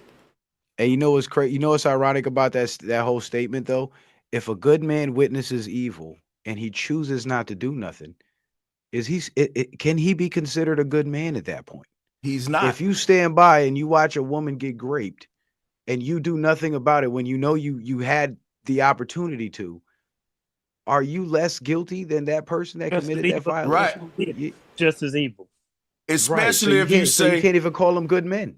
Especially if you say it wasn't that bad, it wasn't that bad. That's really sad when you make that. Just don't make no excuse. I'd rather a person say, Sanchez, I was scared that the robber was going to hurt me. That would be better than Sanchez, the woman. It wasn't that bad. She'll be all right. Yeah, because now you're under threat of force too, so your capabilities of reacting to the situation are limited too. One thing I realized, man, I feel like our ancestors were very spiritual, good people, man. It was good people. And then the people, they saw that. They read our energies, and they're like, wow, man, they're so kind. They're so giving, because they was like that for all, of their kind, humans. Human, H-U-E, man. And I think that's when the takeover when it began at that time, when they said, damn, they just so nice. It wasn't that they was nice, they just good spiritual people. And I truly believe that's when the takeover began at that time. I ain't gonna lie, y'all. Smacking the shit out you. Somebody smacking shit out you and say, now I'm your boss. You gonna say, yeah, you're right. Or you gonna say, nah, fuck that. You smacked me, but guess what? You shouldn't say nothing. You should be smacking, not talking. Why are you talking? Why the fuck? Hold on, I got a question. Why the hell are you talking and you just got smacked? Answer that question. Why are you talking? Why are you talking? Huh, Naga?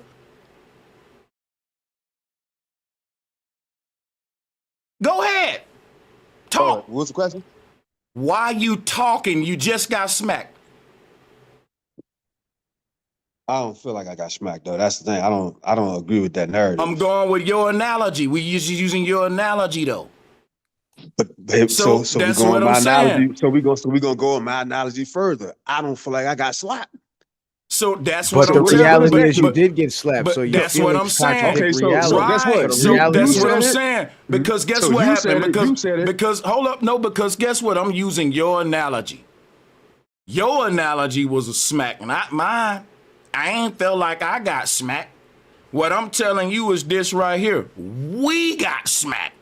And I'm saying what we gonna do about it. And we know we got smacked. And this person in our group saying, man, it didn't hurt that bad. So the analogy is flawed because you acknowledging that we got smacked. You just mad that I'm giving the man too much credit. Well, here's why I'm giving him too much credit. Because we got smacked and we ain't doing nothing about it. So I got to sit there and say, bro, he just smacked the shit out of us. That smack was hard. And I got to overhype the shit because you won't do nothing. It ain't that I want to give him credit.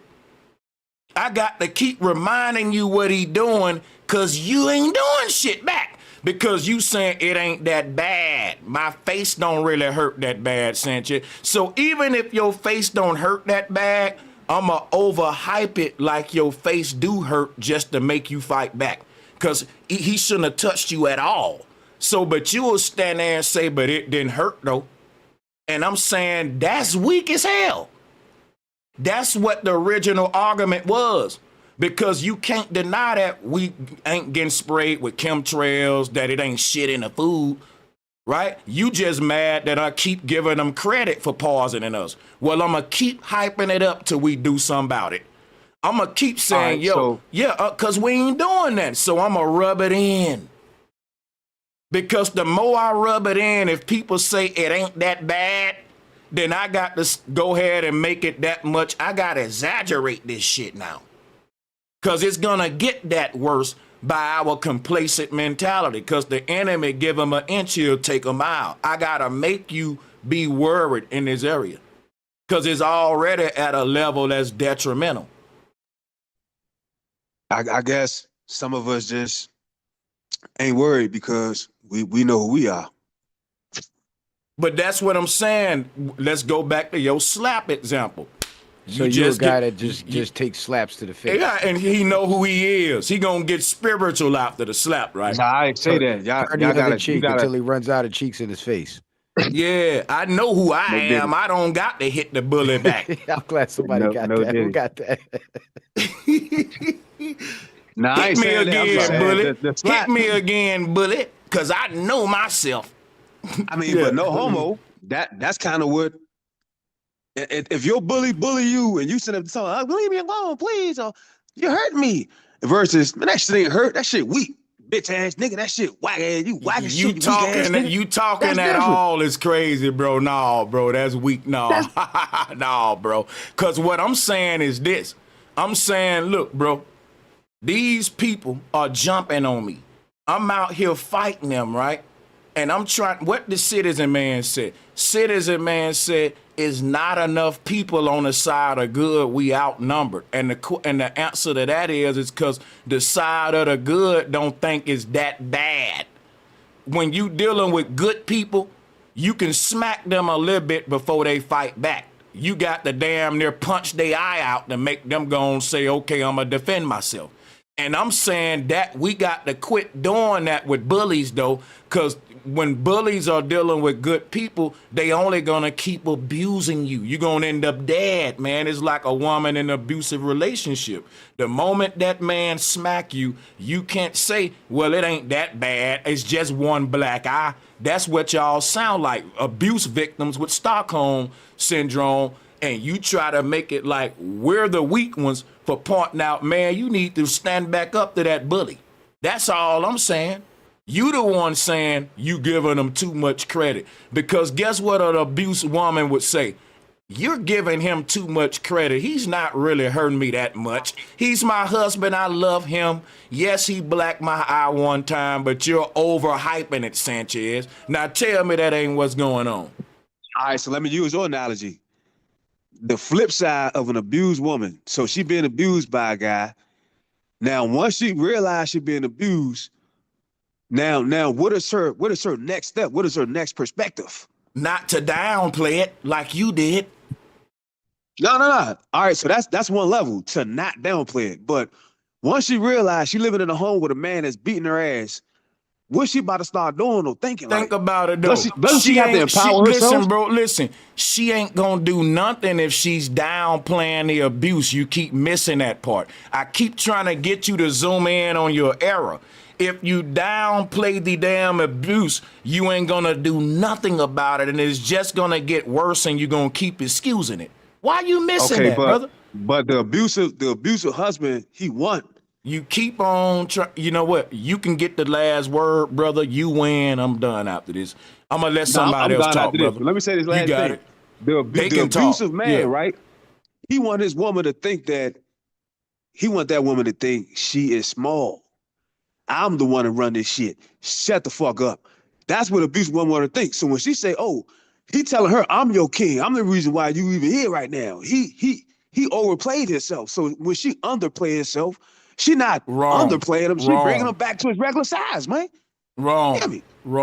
She's That got trying to nothing to do with she's Rose trying to downplay her reality so she don't have to deal with the bully just like you doing. You don't understand the psychology of abuse, sir. You don't. And it's dangerous that you don't. Yeah, the point is like if you have a problem, but you don't admit how big the problem is, you'll never take the steps to solve that problem. Facts.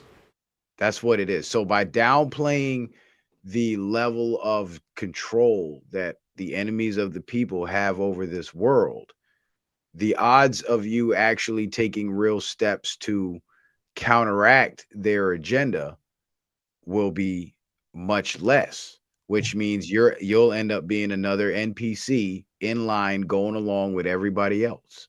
Can I ask you a question, sir? Yes, sir. Absolutely. Haven't on this channel, haven't our ancestors been pointing out the problem for thousands of years? Nope. They haven't. Have we always been saying they this haven't? gonna happen? Nope, they haven't. Pollution. Nope, they haven't though. Well, have we always warned about what could happen when the reptilians? No, we haven't. We haven't. That wasn't us. Literally that haven't. wasn't us. That was the establishment throwing disinformation into the conversation to convolute what we were actually talking about and the enemy that we're actually trying to target. Like, think about this, right?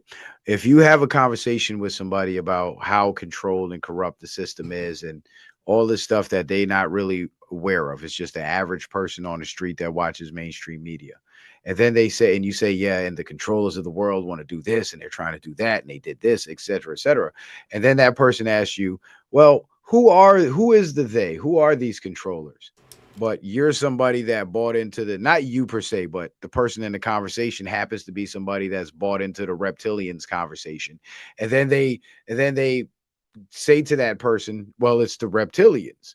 That person is automatically going to reject everything, every bit of truth that person just laid on them, because that reptilians thing, that disinformation, it's so, fantastical and unrealistic that now it discredits everything else that they said. So it's just a psychological tactic, bro, to keep people believing that what the problems that we have in this world don't exist. And then the thing about it is he's saying, have we always known about what the people in power have been done to us? I will give you this, Hanaga.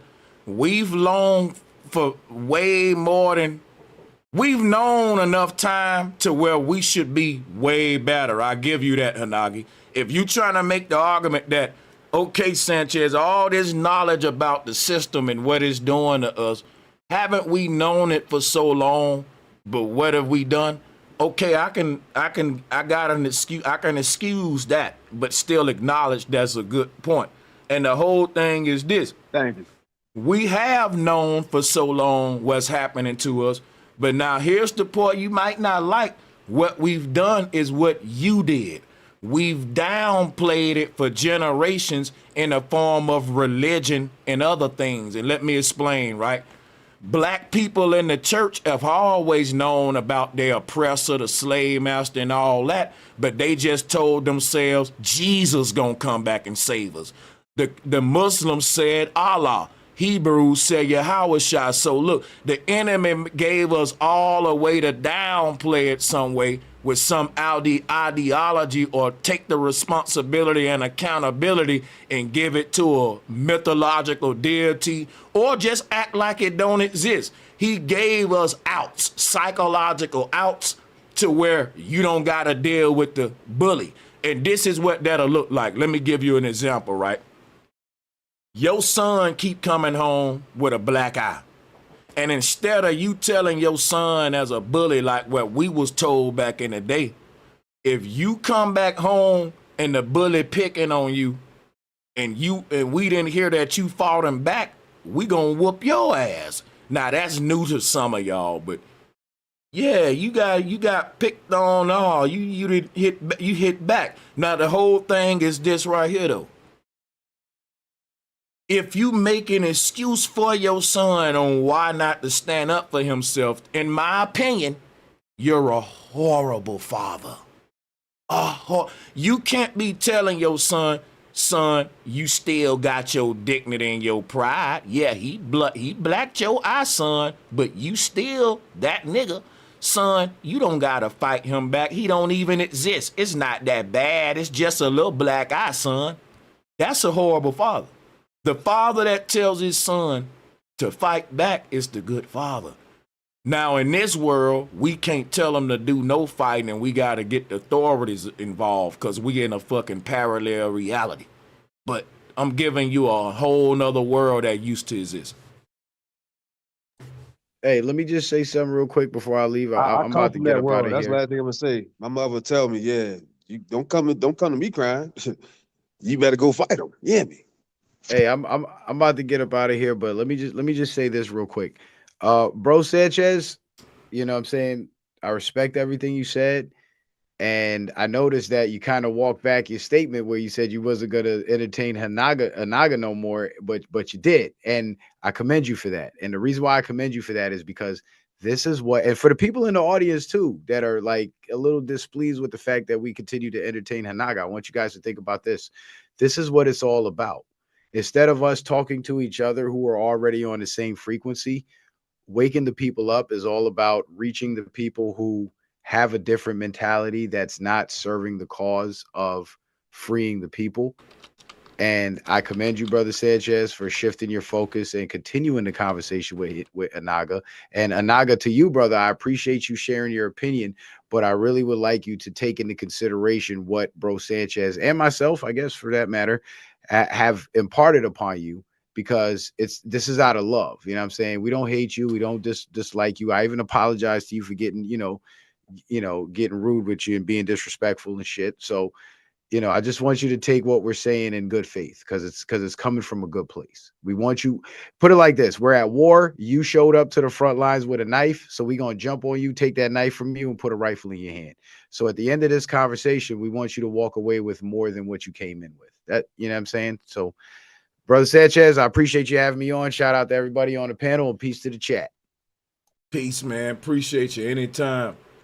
And my whole thing is, when I can find a way to edify the people, even in a situation of ignorance, I'm going to do it. Now, I wouldn't call that entertaining to Hanaga by me dominating my show and letting him talk less, because that's all I'm doing.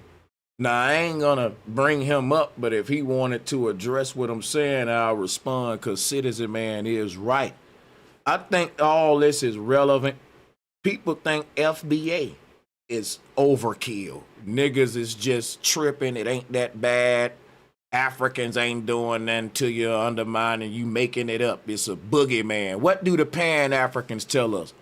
They said, man, Tether is the new boogeyman. Y'all just tripping, FBA. You coming up with a new boogeyman, and that's the CIA talk, if you ask me. To make the stop of people who now galvanizing themselves and shit. Just to stop the concept of free thought, the concept of groupthink, and all that. Or even entertaining the idea of the sinister agenda that may be being carried out on the people.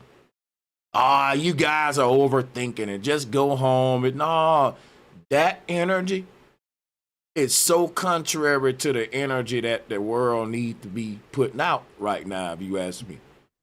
All right. Let me ask this though. You going against the undefeated Patriots?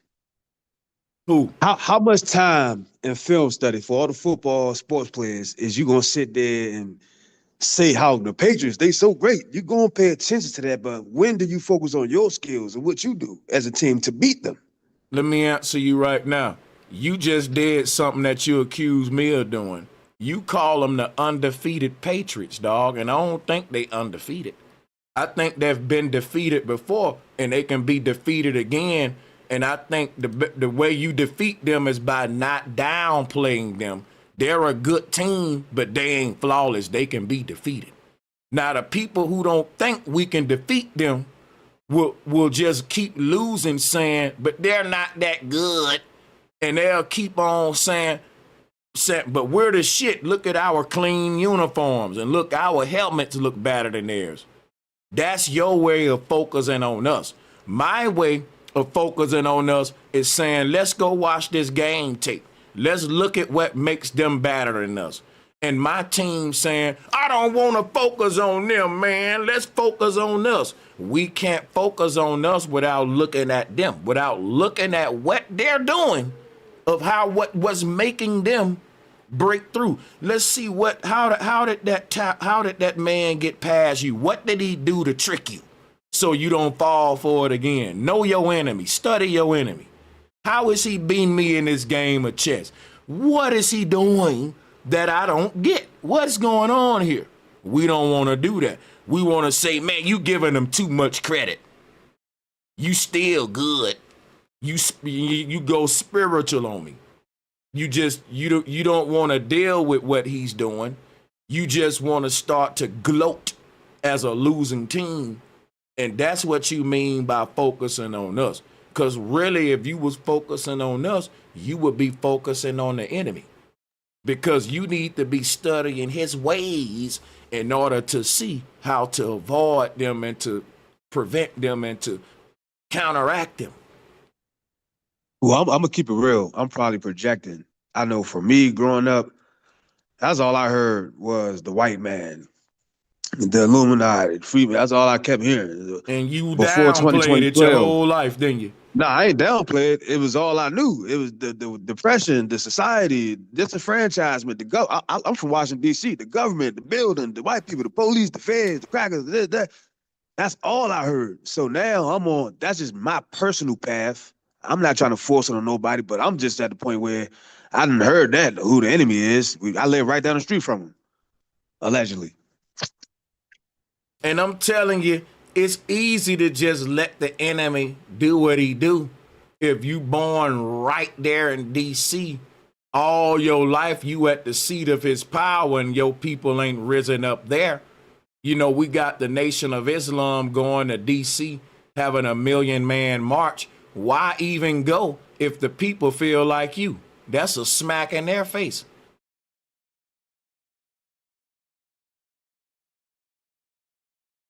That's a smack in their face. You just smacked the NOI 1 million man march in the face. I wonder would we still go to D.C. if we knew that the black people there don't even feel the way, and the Muslims don't even feel that way. It's just an act for real. We've already assimilated and got complacent and said, hey, what can we do? And anybody that keeps pointing out what's going on to us, we just tell them, you giving them too much credit. Y'all giving the white man too much credit. Shit, the white man have put himself on the money that you spend, nigga. We ain't got to give him credit. The white man named, goddamn it, whole months on your calendar after himself. July, August.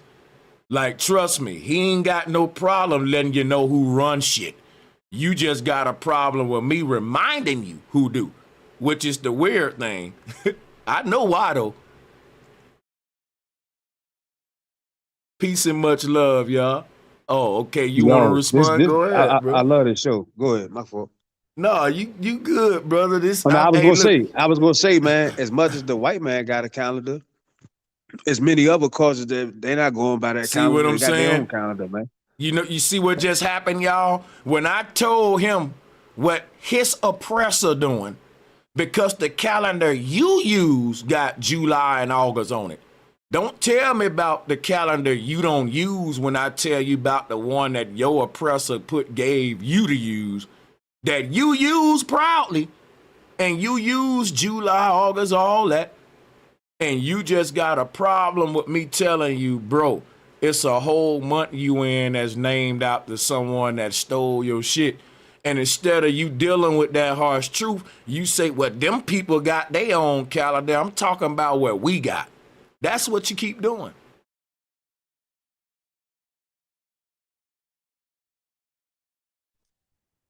Man, that's what you keep doing. Everything is totally in reverse, bro. So in reverse. Yeah, that's crazy. And then another thing we'll do, people will say, but Sanchez, Julius Caesar was black. St. Augustine was black. We'll start chocolate coating shit so we don't gotta deal with the enemy. They're like Hebrew Israelites, man. Chocolate covered Christians, bro. Oh shit. It's sad though. It's a natural psychology from fear, tucking your tail. But what is fear though? Fake expectations appearing real. Shit not even real though, bro. You got to challenge that though. Yeah, it is. Damn, that's crazy what we do, man. King James was a black man. King James faggot. That's that Pan-African stuff. We can't use the F-bomb. They real crazy about that one, man. But yeah. Sorry about we that. can Sorry use any other gesture to whatever you want to do. Sorry about that. But yeah, man. That's crazy how we chocolate coat every goddamn thing. Napoleon was a black man. That's because we forgot who we are, and we are the blueprint, bro. And we just forgot who we are, man. And we just try to search for something. You know what I'm saying? For something. Saint Patrick was a black man. Alexander the Great was a black man, Sanchez. George Washington was a black man. Yeah, oh yeah. Trust me, I'm telling you. Bill Clinton was a the first black president, Bill Clinton. Oh shit. Oh man. God damn. That's the Pan-African stuff. Hold on, man. I gotta talk. We can make anything black we want, goddamn. It's like a black gun. Paint it black. The black gun. Oh shit. Goddamn. George Bush, you better not, nigga. You know what I'm about to say, Sanchez. He was black, I'm telling you, I can prove it. They painted him white. Oh, man.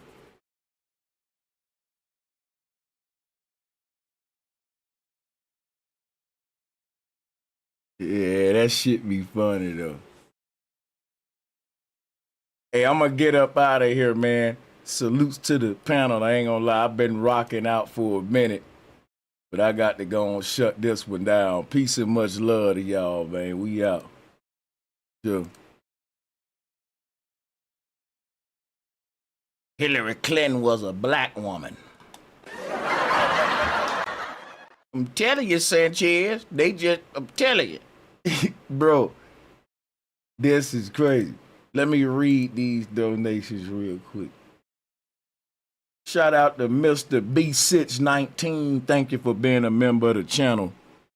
For real, for real. We appreciate that. Shout out to Green Ranger. Show them they built more hotels, bro, Sanchez. They built, okay. Okay, I might have to. Shout out to Jay Scaramella. Pan-Africans will be the first to try to attack FBA. Oh, yeah, I read that one. Appreciate all of y'all for the donations. Yeah, man. Tell me we don't chocolate coat everything, though. We be chocolate coating everything, man. Any of you guys' feelings I hurt when I was making jokes about us saying these people are black? If you got any proof, I'll put the joke aside. Maybe some of these people were black, but people don't be showing me proof. They just be like, you know, King James was a black man, right? And then another nigga be like, peace.